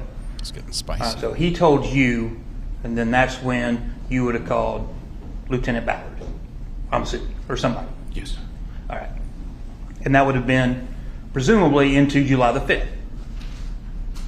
Into the 6th, I believe. We were out there on the 5th. Oh, yeah, you came on the 5th. It would have went to the 6th, yes. All right. Okay. And you left at some point because you came back on the 6th. Yes. How did, because this is your crime scene, right? Mm-hmm. How was the crime scene secured overnight? Because I'm assuming not everybody stayed out there all night long. That is correct. So my crime scene vehicle stayed out there. The sheriff's office, we stationed deputies at the entry point onto the property with the crime scene log. Okay, with the crime scene log on 24 hours a day? Yes, sir. Okay. Now, and that would have been done until y'all were done with the house. Now, granted, I know y'all have been out there several other times, including over a year later, right? Correct. So, but during that relevant portion of time, law enforcement was there the entire time? Yes, sir. Okay. Now, setting up the grid, and I'm sorry, because of the way your direct was, so just going to kind of jump around, okay? So if you don't understand what I'm asking, just let me know. So you called Gooding to come out just because that's what she does, right? She's an anthropologist. Yes, sir. Okay. So she comes out and she's the one that sets up that grid, along with, you and whoever else. Yes, sir. Okay. So she would have done that. How long was it from the time you saw the body, made the determination, got the approval, that Dr. Gooding showed up? Probably about 2.5 hours. Okay. Is it during that period of time, because you testified earlier that the fire was so hot when you got there that you didn't feel comfortable working in it, right? Correct. All right. So did it cool off in that 2.5 hours to be a comfortable temperature for you to work in? Yes, sir. Okay. What temperature did you let the fire get down to before you started working? I don't recall if we measured it when I went into it. I know it was comfortable enough that we all made a determination we were going to start working. Okay. Oh, it was measured by Shane Daniels, right? Yes, sir. With Cherokee Fire Investigator? Yes, sir. Okay.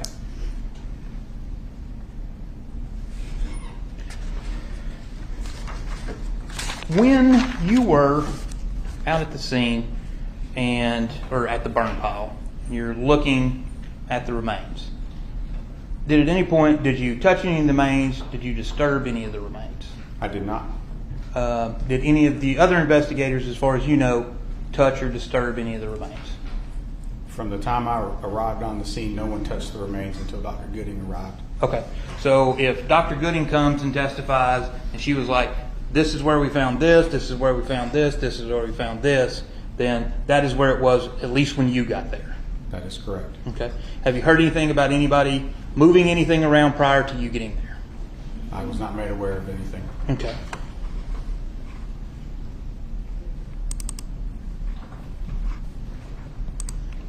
I'm just pulling that up for when I need it. Oh, that's awesome. Congratulations. You had talked about this citronella smell and that you kept smelling around the burn pile, right? Yes, sir. Did anybody else, to your knowledge, ever say that? I didn't hear anybody say it, no, sir. It was my observation. Did you put it in your report? I believe it was in my report. Okay. You also you did note in your report that Shane Daniels had taken samples from the burn pile. Yes, sir. Okay. Do you know whether or not those were ever tested for any type of accelerant or anything? I believe they were sent off. Yes, sir. Okay. Did that come back that you're aware of? The results of that? I believe no accelerants came back. Okay. You also, or do you know that Ms. Ferris, they tested her hands for accelerants and that she was negative for accelerants? Did you know that? If it was mentioned to me, then yes, but I know he did his fire investigator duties while at the scene. Okay. So, best you know, there's no accelerants, right? Correct. Correct. All right. Now, well, I'll come back to that. You stated that there was, you observed no blood at the burn pile, correct? Correct. And that would be, let me pull this because this is a kind of a tricky picture.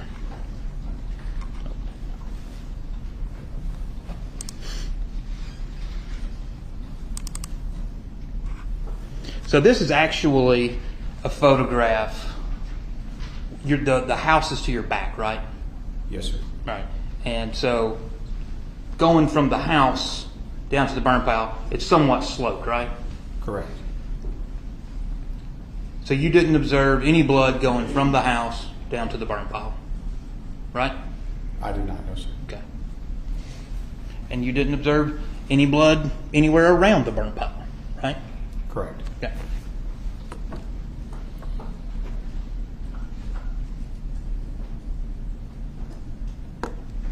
Number 150.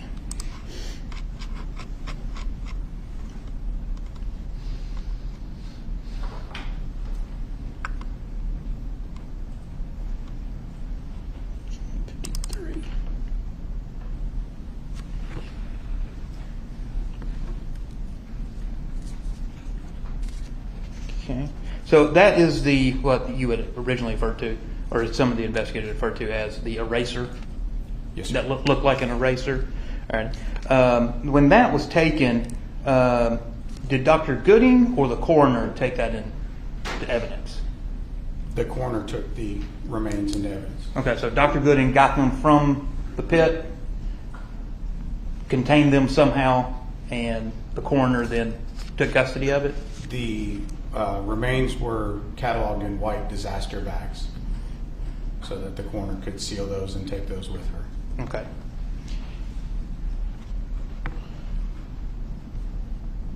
And as far as you know, this projectile was sent off to the crime lab as well? Yes, sir. Okay.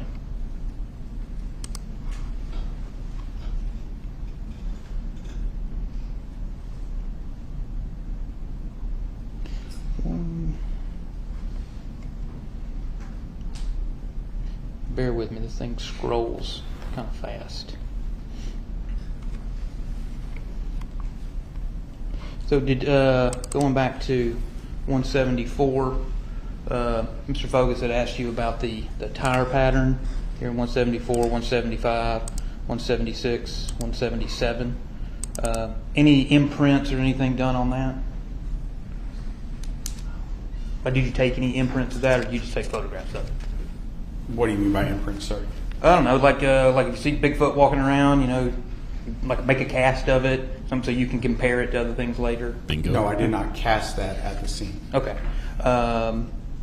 Did you do anything else with it other than just take the photographs? No, sir, because I've got a top-down 1-to-1 90-degree photograph of it. Okay, so you didn't need to do anything else with it? I did not feel at the time I needed to do anything else with it. Yes, okay. Sir.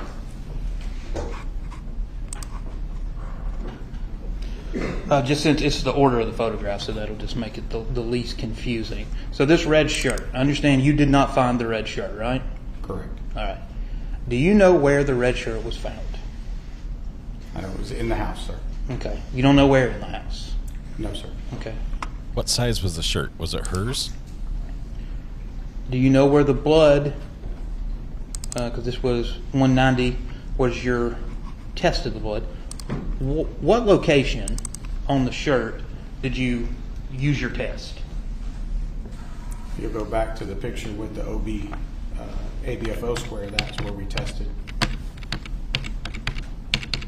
Well, this one? No, sir. Go back one. Keyboards are meant to be reusable. The way he's using that one, I think it's single use. There. The big stain. Okay. This stain? Yes, sir. Okay. And I'm asking you because I don't know. Is that this stain? I'll flip between 186 and 187, okay? Is that the same stain? They in the middle similar. of the shirt? I believe it would be the same stain, yes, sir. Okay.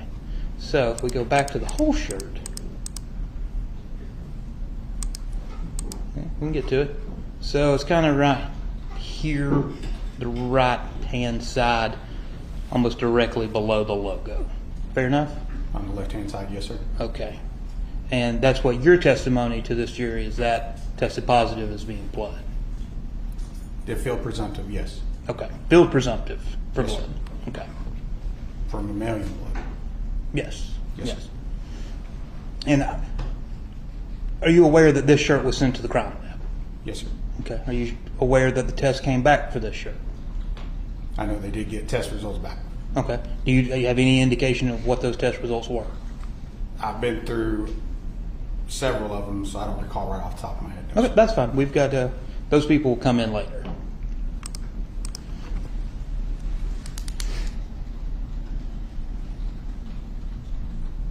So that may or may not have been blood.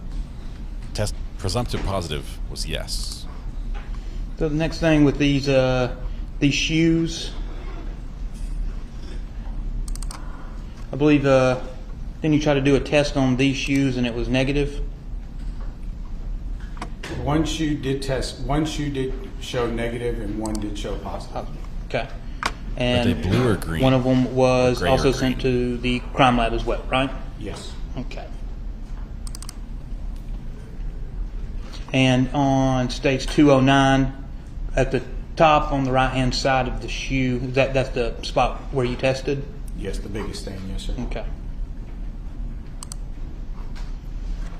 And not putting words in your mouth, but that was sent to the crime lab, right? The shoes were, yes. Yeah. But you're probably not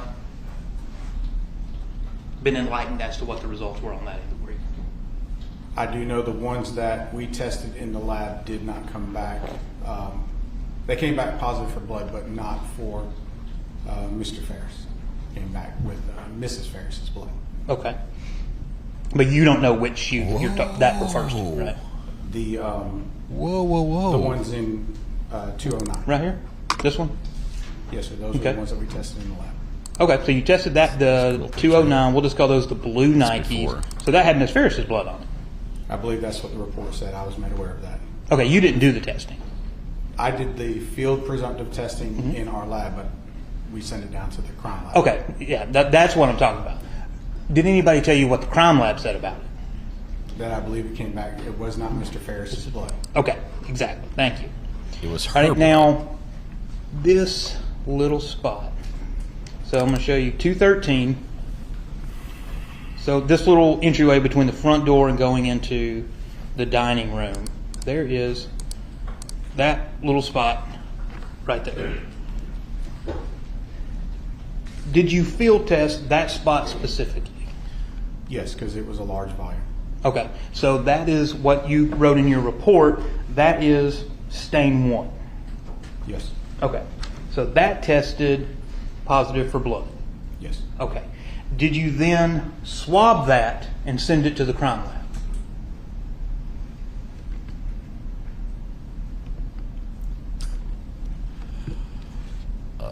I don't recall if I swabbed it or not. I'm pretty sure I did. Now, whether it went to the crime lab, again, I don't know. I was never asked to complete that process and send it down. Apparently, you have to be asked. We already established that this is your investigation, right? So who do you got to ask to send evidence to the crime lab? So I conversate with the case detective. Conversate. So it'd be Detective Hayes. Yes. I Okay. would not make assumptions on the directions of his case. So you would leave it up to him to decide what evidence you test and don't test? While you're actually investigating the crime scene?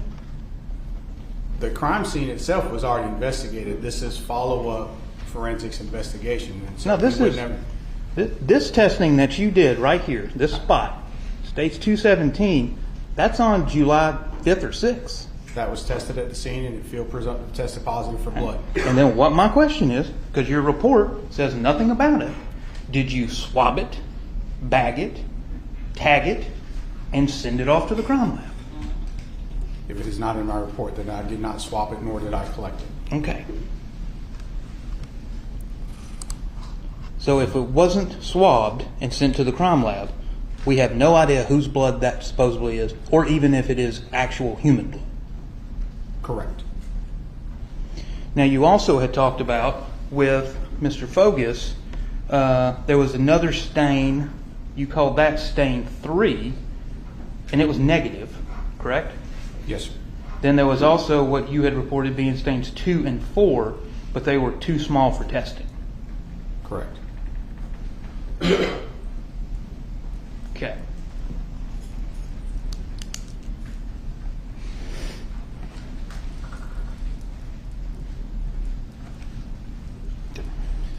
Have we had any blood that came back as his 232. anywhere?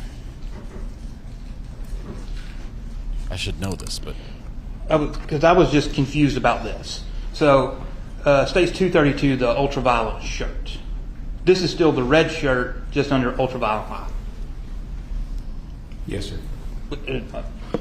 Let me see if there's that a better explanation. So 131 shows the shirt, the red shirt, after, and then that's it under ultraviolet light, correct? Yes, sir. Okay. Now you were talking with Mr. Fogus that blood is the only thing, and I'm maybe paraphrasing. Blood is the only thing that will glow brown under ultraviolet light. Is that what you meant? No, it doesn't fluoresce. I've not found where blood fluoresces under ultraviolet light. So blood doesn't fluoresce under ultraviolet light. Correct. Okay. So presumably, what I'm assuming what you're implying is that it's your belief that some of these other spots were potentially blood. They could potentially be, yes. Okay. So I'm assuming when you put this light on this shirt, you would then pull out those handy little, what do you call them? OB TIS kits? The OB TIS? The hexagon OBTIS kits. Yeah, okay. So you'd have pulled out one of those and tested those spots, right? No, sir. Okay. You just did it on that one little spot where we had previously identified kind of in the middle of the shirt. Correct. Okay. So any of these other spots you didn't test, and you're not familiar with what, if anything, came back from the crime lab? We did not test those for field presumptive positive or negative testing in our lab. It's a documentation, and then if it's sent off to the lab, we let the crime lab do their testing on it. Okay. And but you don't know what the crime lab testing was? Correct. Okay. Now, let's go to the RTV. Now, a lot of the RTV stuff, this photograph, this is when you brought it over to the jail, right? Which you call it your lab, but your lab's at the jail? Yes, sir. Okay. So this is brought over to the lab. You actually did a lot of the Blue Star testing actually at the residence, right? Lieutenant Stewart did get samples out there for us. Okay. Well, I just thought Lieutenant Stewart just took the photographs that you were doing the actual Blue Star. Not at the house. All my Blue Star was done here at the lab. Okay. Do you know who did any Blue Star at the house? If anybody. If anybody, it was the GBI. Okay.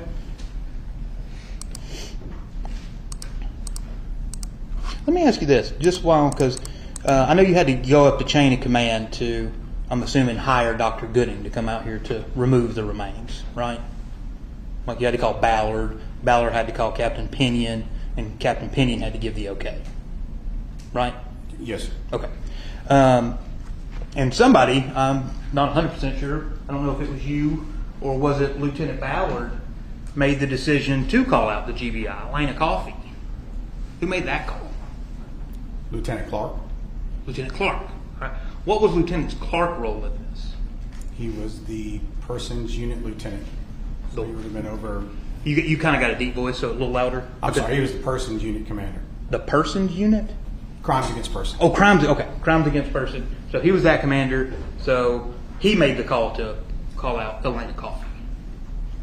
Well, but I had to start with him because it was done outside of my purview. Okay. So he's Could over also here turn and on he the witness just, mic. That would be him good. or somebody made that decision.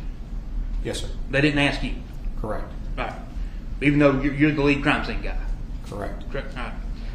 How many crime scenes, I know you had said you'd worked in Gwinnett and stuff like that. How many of these investigations, larger investigations, have you done being at Cherokee?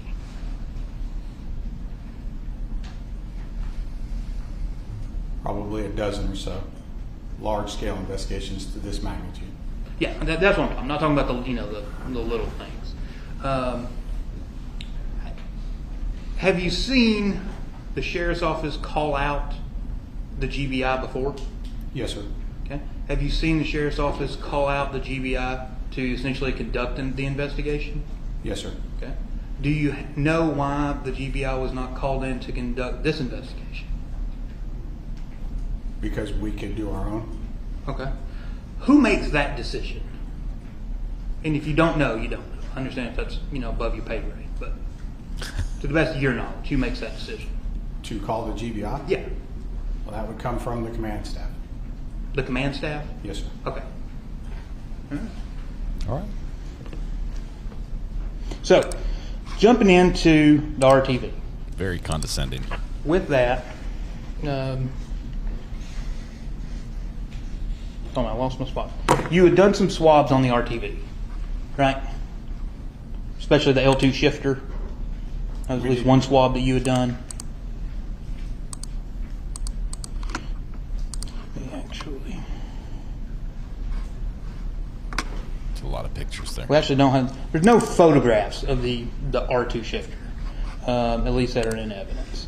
So, Mr. Fogus had put up what is 266. All right, and I'm assuming here in the top left-hand corner on the gate of the Kubota, that's where you're saying is maybe blood. Yes, So sir. that's what Blue Star is telling you, right? Yes, sir. Okay. So I'm assuming, yet again, immediately you see that, you got to swab it to send it off to the crime line, It's the right? extra duty IRS edition. Okay.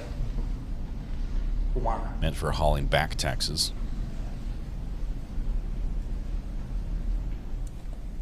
Because those two particular little marks were not large enough stains to collect a sample.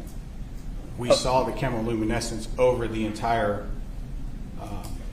we sprayed the entire tailgate area. Yeah. Those were the only, actually there's a little third little dot right there. Yeah, right here. Why not take you Q-tip, long Q-tip, rub it on there and see if you can get a DNA and send it off? Because we did not at that time. Okay, so essentially we may have blood, but we don't know, right? Correct. Now that would be the same, Mr. Focus has shown you right here, a little bit of this. You didn't swab this, you didn't try to collect it to send it off to see about that, right? Correct. Okay. Now what about, because there's no photographs and there's nothing in your report, what about the actual bed of the RTV? There's no indication there was any testing done in that, right? You didn't do any testing in that? We did not. Okay. You essentially just sprayed the Blue Star around the bed, correct? Well, we have it. It goes into the bed as well. Okay. You didn't see any blood in there? We did not get any chemiluminescence reaction. Okay. From the bed of the RTV, just so the record's clear. Yes, sir. Okay. So, this tractor. Now, when you were doing this, because your report doesn't, at least your initial report that I have doesn't talk about getting super detailed. It's not a bad. I'm not saying you wrote a bad report. It's not a bad report. It's just not detailed. So, like with this tractor, and so I mean, you're saying that this is a little bit of blood, or could be blood on the top of the tractor. When did y'all do this testing at the jail? I believe this was done several days after we finished our work at the actual house. Okay. So this is, y'all had to load up the tractor and the RTV, haul it over to the jail, and keep it there before, and then if you just tested it a couple days later. Well, I think we also had to get search warrants to do our processing, I believe. Okay. And yet again with this wasn't swabbed and collected and sent to the crime lab for identification, correct? Correct. I think we're about done with questioning here.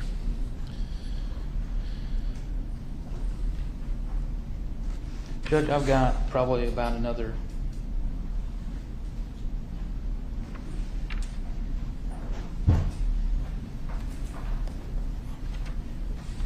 question or two. Maybe another 10 minutes or so. That's whatever you want to do. Keep going. Let's burn through this. The towel that was collected.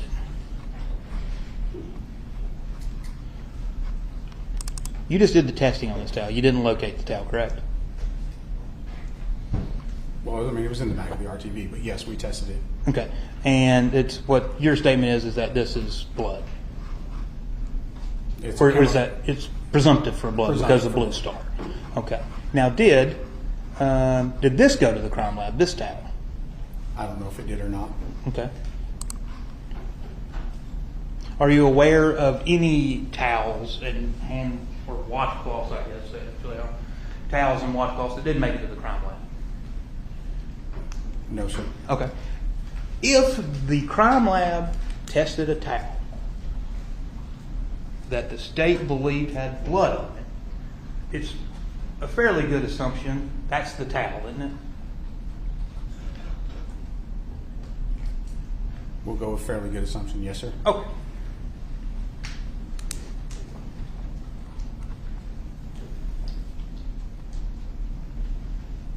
Now this changing things. So how come, like you got the states 268s just on the you can't see it on the TV screen, but I can on a computer monitor. I can see that it's the towel. Okay, so and then you change the settings and stuff so that you can actually see the Blue Star, right? Yes, sir. So all right. Now why do you have to do that on this, but you didn't have to do that on the tractor? We had enough ambient light in the evidence bay. There's a single emergency light that must remain illuminated in our evidence bay. Mm-hmm. That provided enough light for the camera to capture the chemiluminescence. When we did the towels in the lab, we can turn off all our lights. And so we were trying to adjust our cameras out to pick up the reaction and see the outline of the towel. They have to. There's a single light bulb they can't turn off in the evidence room. I thought you needed total darkness to be able to see Blue Star. Okay. If I sprayed it right here on the table. Yes, let's do it. And let's just, there's blood there. Would I see it light up? It's attorney's blood. Well, if there's blood on the table, we wouldn't need to use the Blue Star. Okay, fine. There's blood on the table. I wiped it off. Now I sprayed the Blue Star on there. It would need to be dark in here to see the chemoluminescence, and we would use the ambient light in order to adjust the camera out to take the picture. Okay, so basically you have to get the light setting to a certain point to allow you to be able to see it. But it's not total darkness. Correct.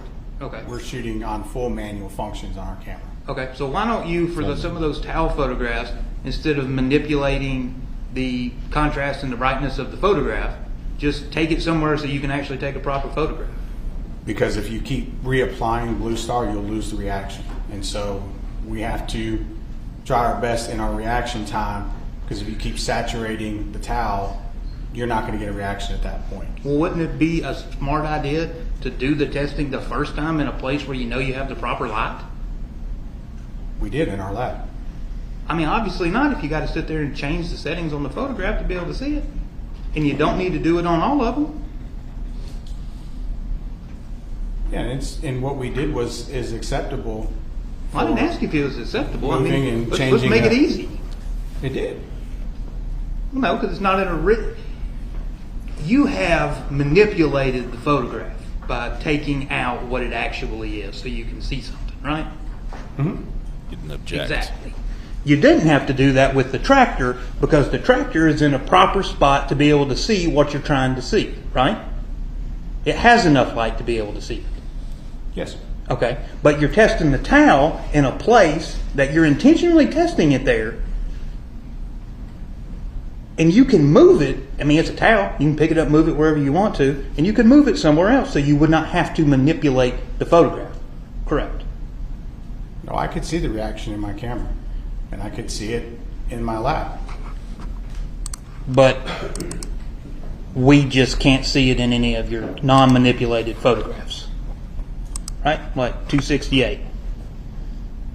Do you see any luminescence? I do. Okay. It's just black. Judge, if we can, I'd like to stop there. I wouldn't. That was only 5 minutes. I don't want to let him go just yet, so I may come back tomorrow and cross. If that's all right. All right. All right, anything else? All right, we'll break for now. Same instructions I gave you yesterday. Let's get here at I've been informed by the folks that are going to be monitoring your parking spaces wherever they were. I think I was wrong. They were outside, right? But anyway, or out not underneath the parking deck. But wherever they were, apparently y'all found them.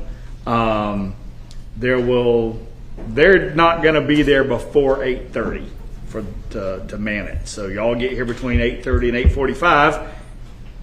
There'll be a parking space for you, so you don't have to get here earlier. Ta-da! Look for the cones. And we'll be up and running at 9 o'clock.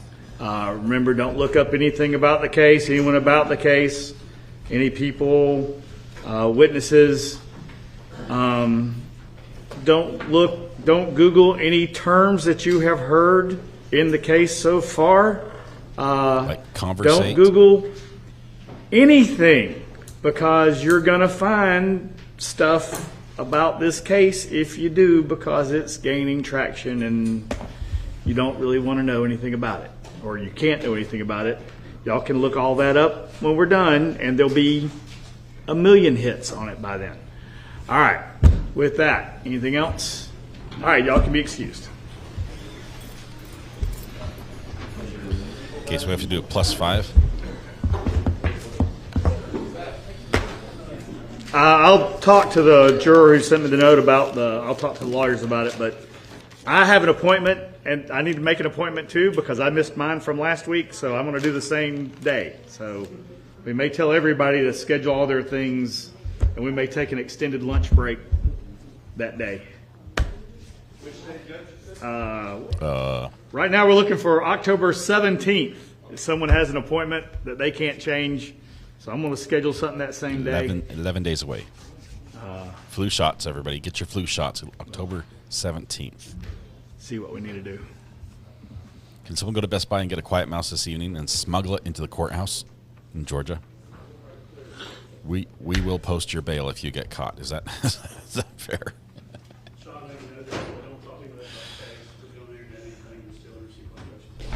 You can talk to the parties, you just can't talk to other people. All right, so as I just said, you can sit down.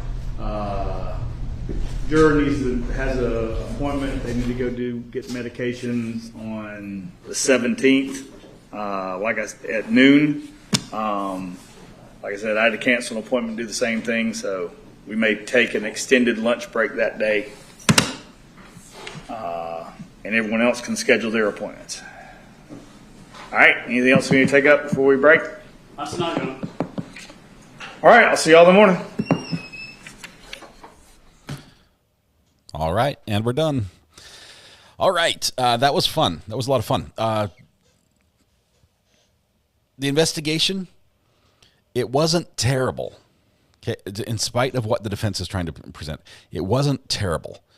The part where he got him at the very end, the picture that was on the screen, he said, "Why did you not take the towel to your lab so you could photograph it in perfect lighting situations? Instead, you're out here with Microsoft Paint trying to make stuff show up that isn't there, right? You manipulated the picture. You destroyed the evidence in order to get this.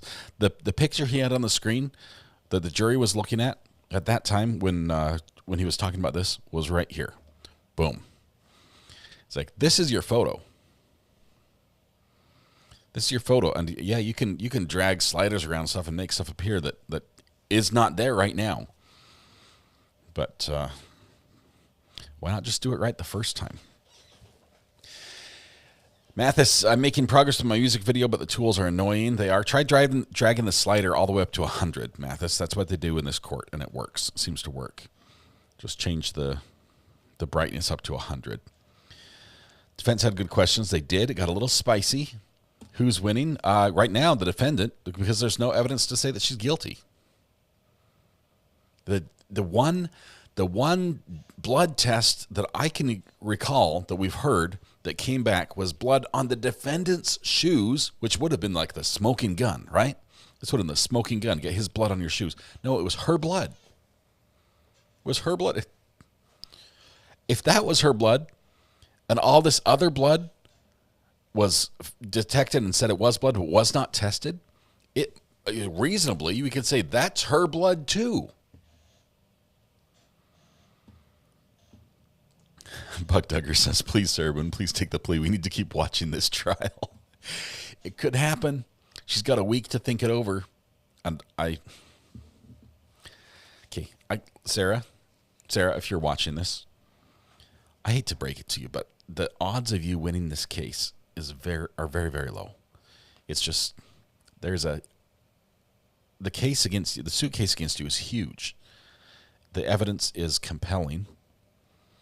It is disturbing, and very few jurors will be able to look at that and look at you and say not guilty. That's just my take, just from one person to another, Sarah. The plea deal is a sweet deal. 15 years, I know it sucks. It's a long time. You've already served a third of it, according to your math. I'm just saying, think it over, right? While you're sitting in your cell listening to the beautiful sound of the wind and the rain as Milton pelts your area with this storm. Just think it over. Imagine if they offered you a deal at the last minute, 15 years, that not much is going to change over the week, right? Not much is going to change. Now, when the judge finally makes a ruling I'm getting weird spam messages. When the judge makes a ruling on the motions that to eliminate some of your defense, if he rules in their favor and not yours, it just means it's a slam dunk for the state. I'm going to check and see if the judge made a ruling right now for you, Sarah. I'll check because my internet's working. Let's see. Per the court, state placed offer on the record. Defendant rejected offer. Jury selection postpones until 10/14. Defense to provide order to allow defendant to wear dress shoes.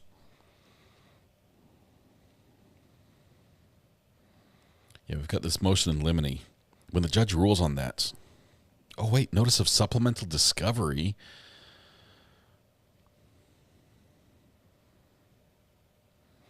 Previous discovery provided included pages 1 through 891. Let's read that on the air. They're transcripts. Okay, just transcripts. There's a lot of transcripts. Bug Dugger, thank you for the kind thoughts for Sarah. That's good advice. Like my brief says, Sarah, keep on trucking. I have waited too long. We've come too far to turn back now. We cannot stop at this point. All right. She wasted enough of your tax money. May as well get to watch it. I wish she would still go pro se, says Ozzy. Oi, oi, oi. I waited for Boone. We need it. Hannah says, I'm over, Sarah. Everyone knows she did it and doesn't matter anymore. Well, the jury gets to hear the evidence and weigh it. And she's got a defense that could be mitigating. It's not an excuse, I think, but mitigating.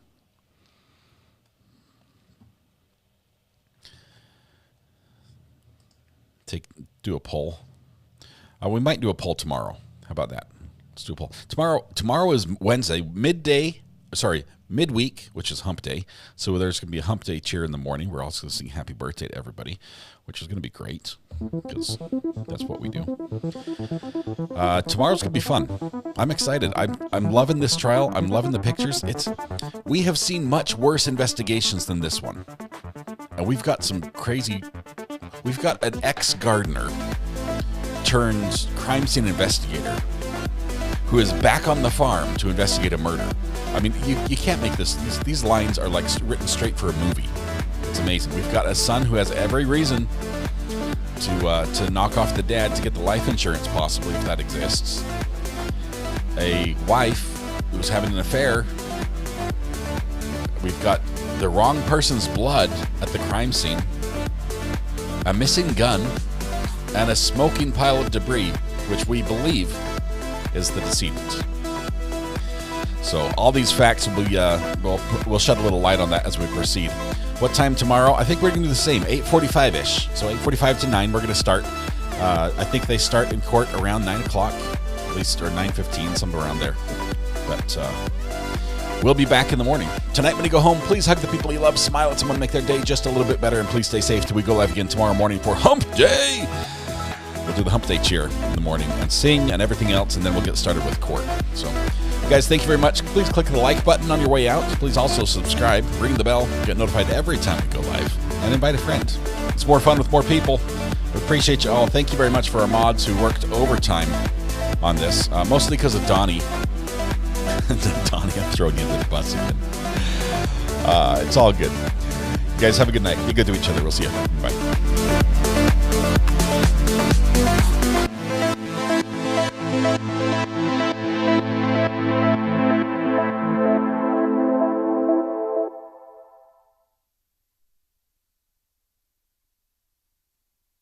Shame on you, sir.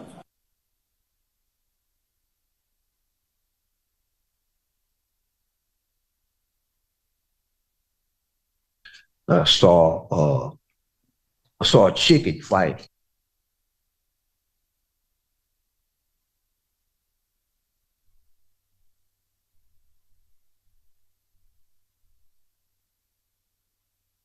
Scratch all that. Oh, that was terrible. I apologize.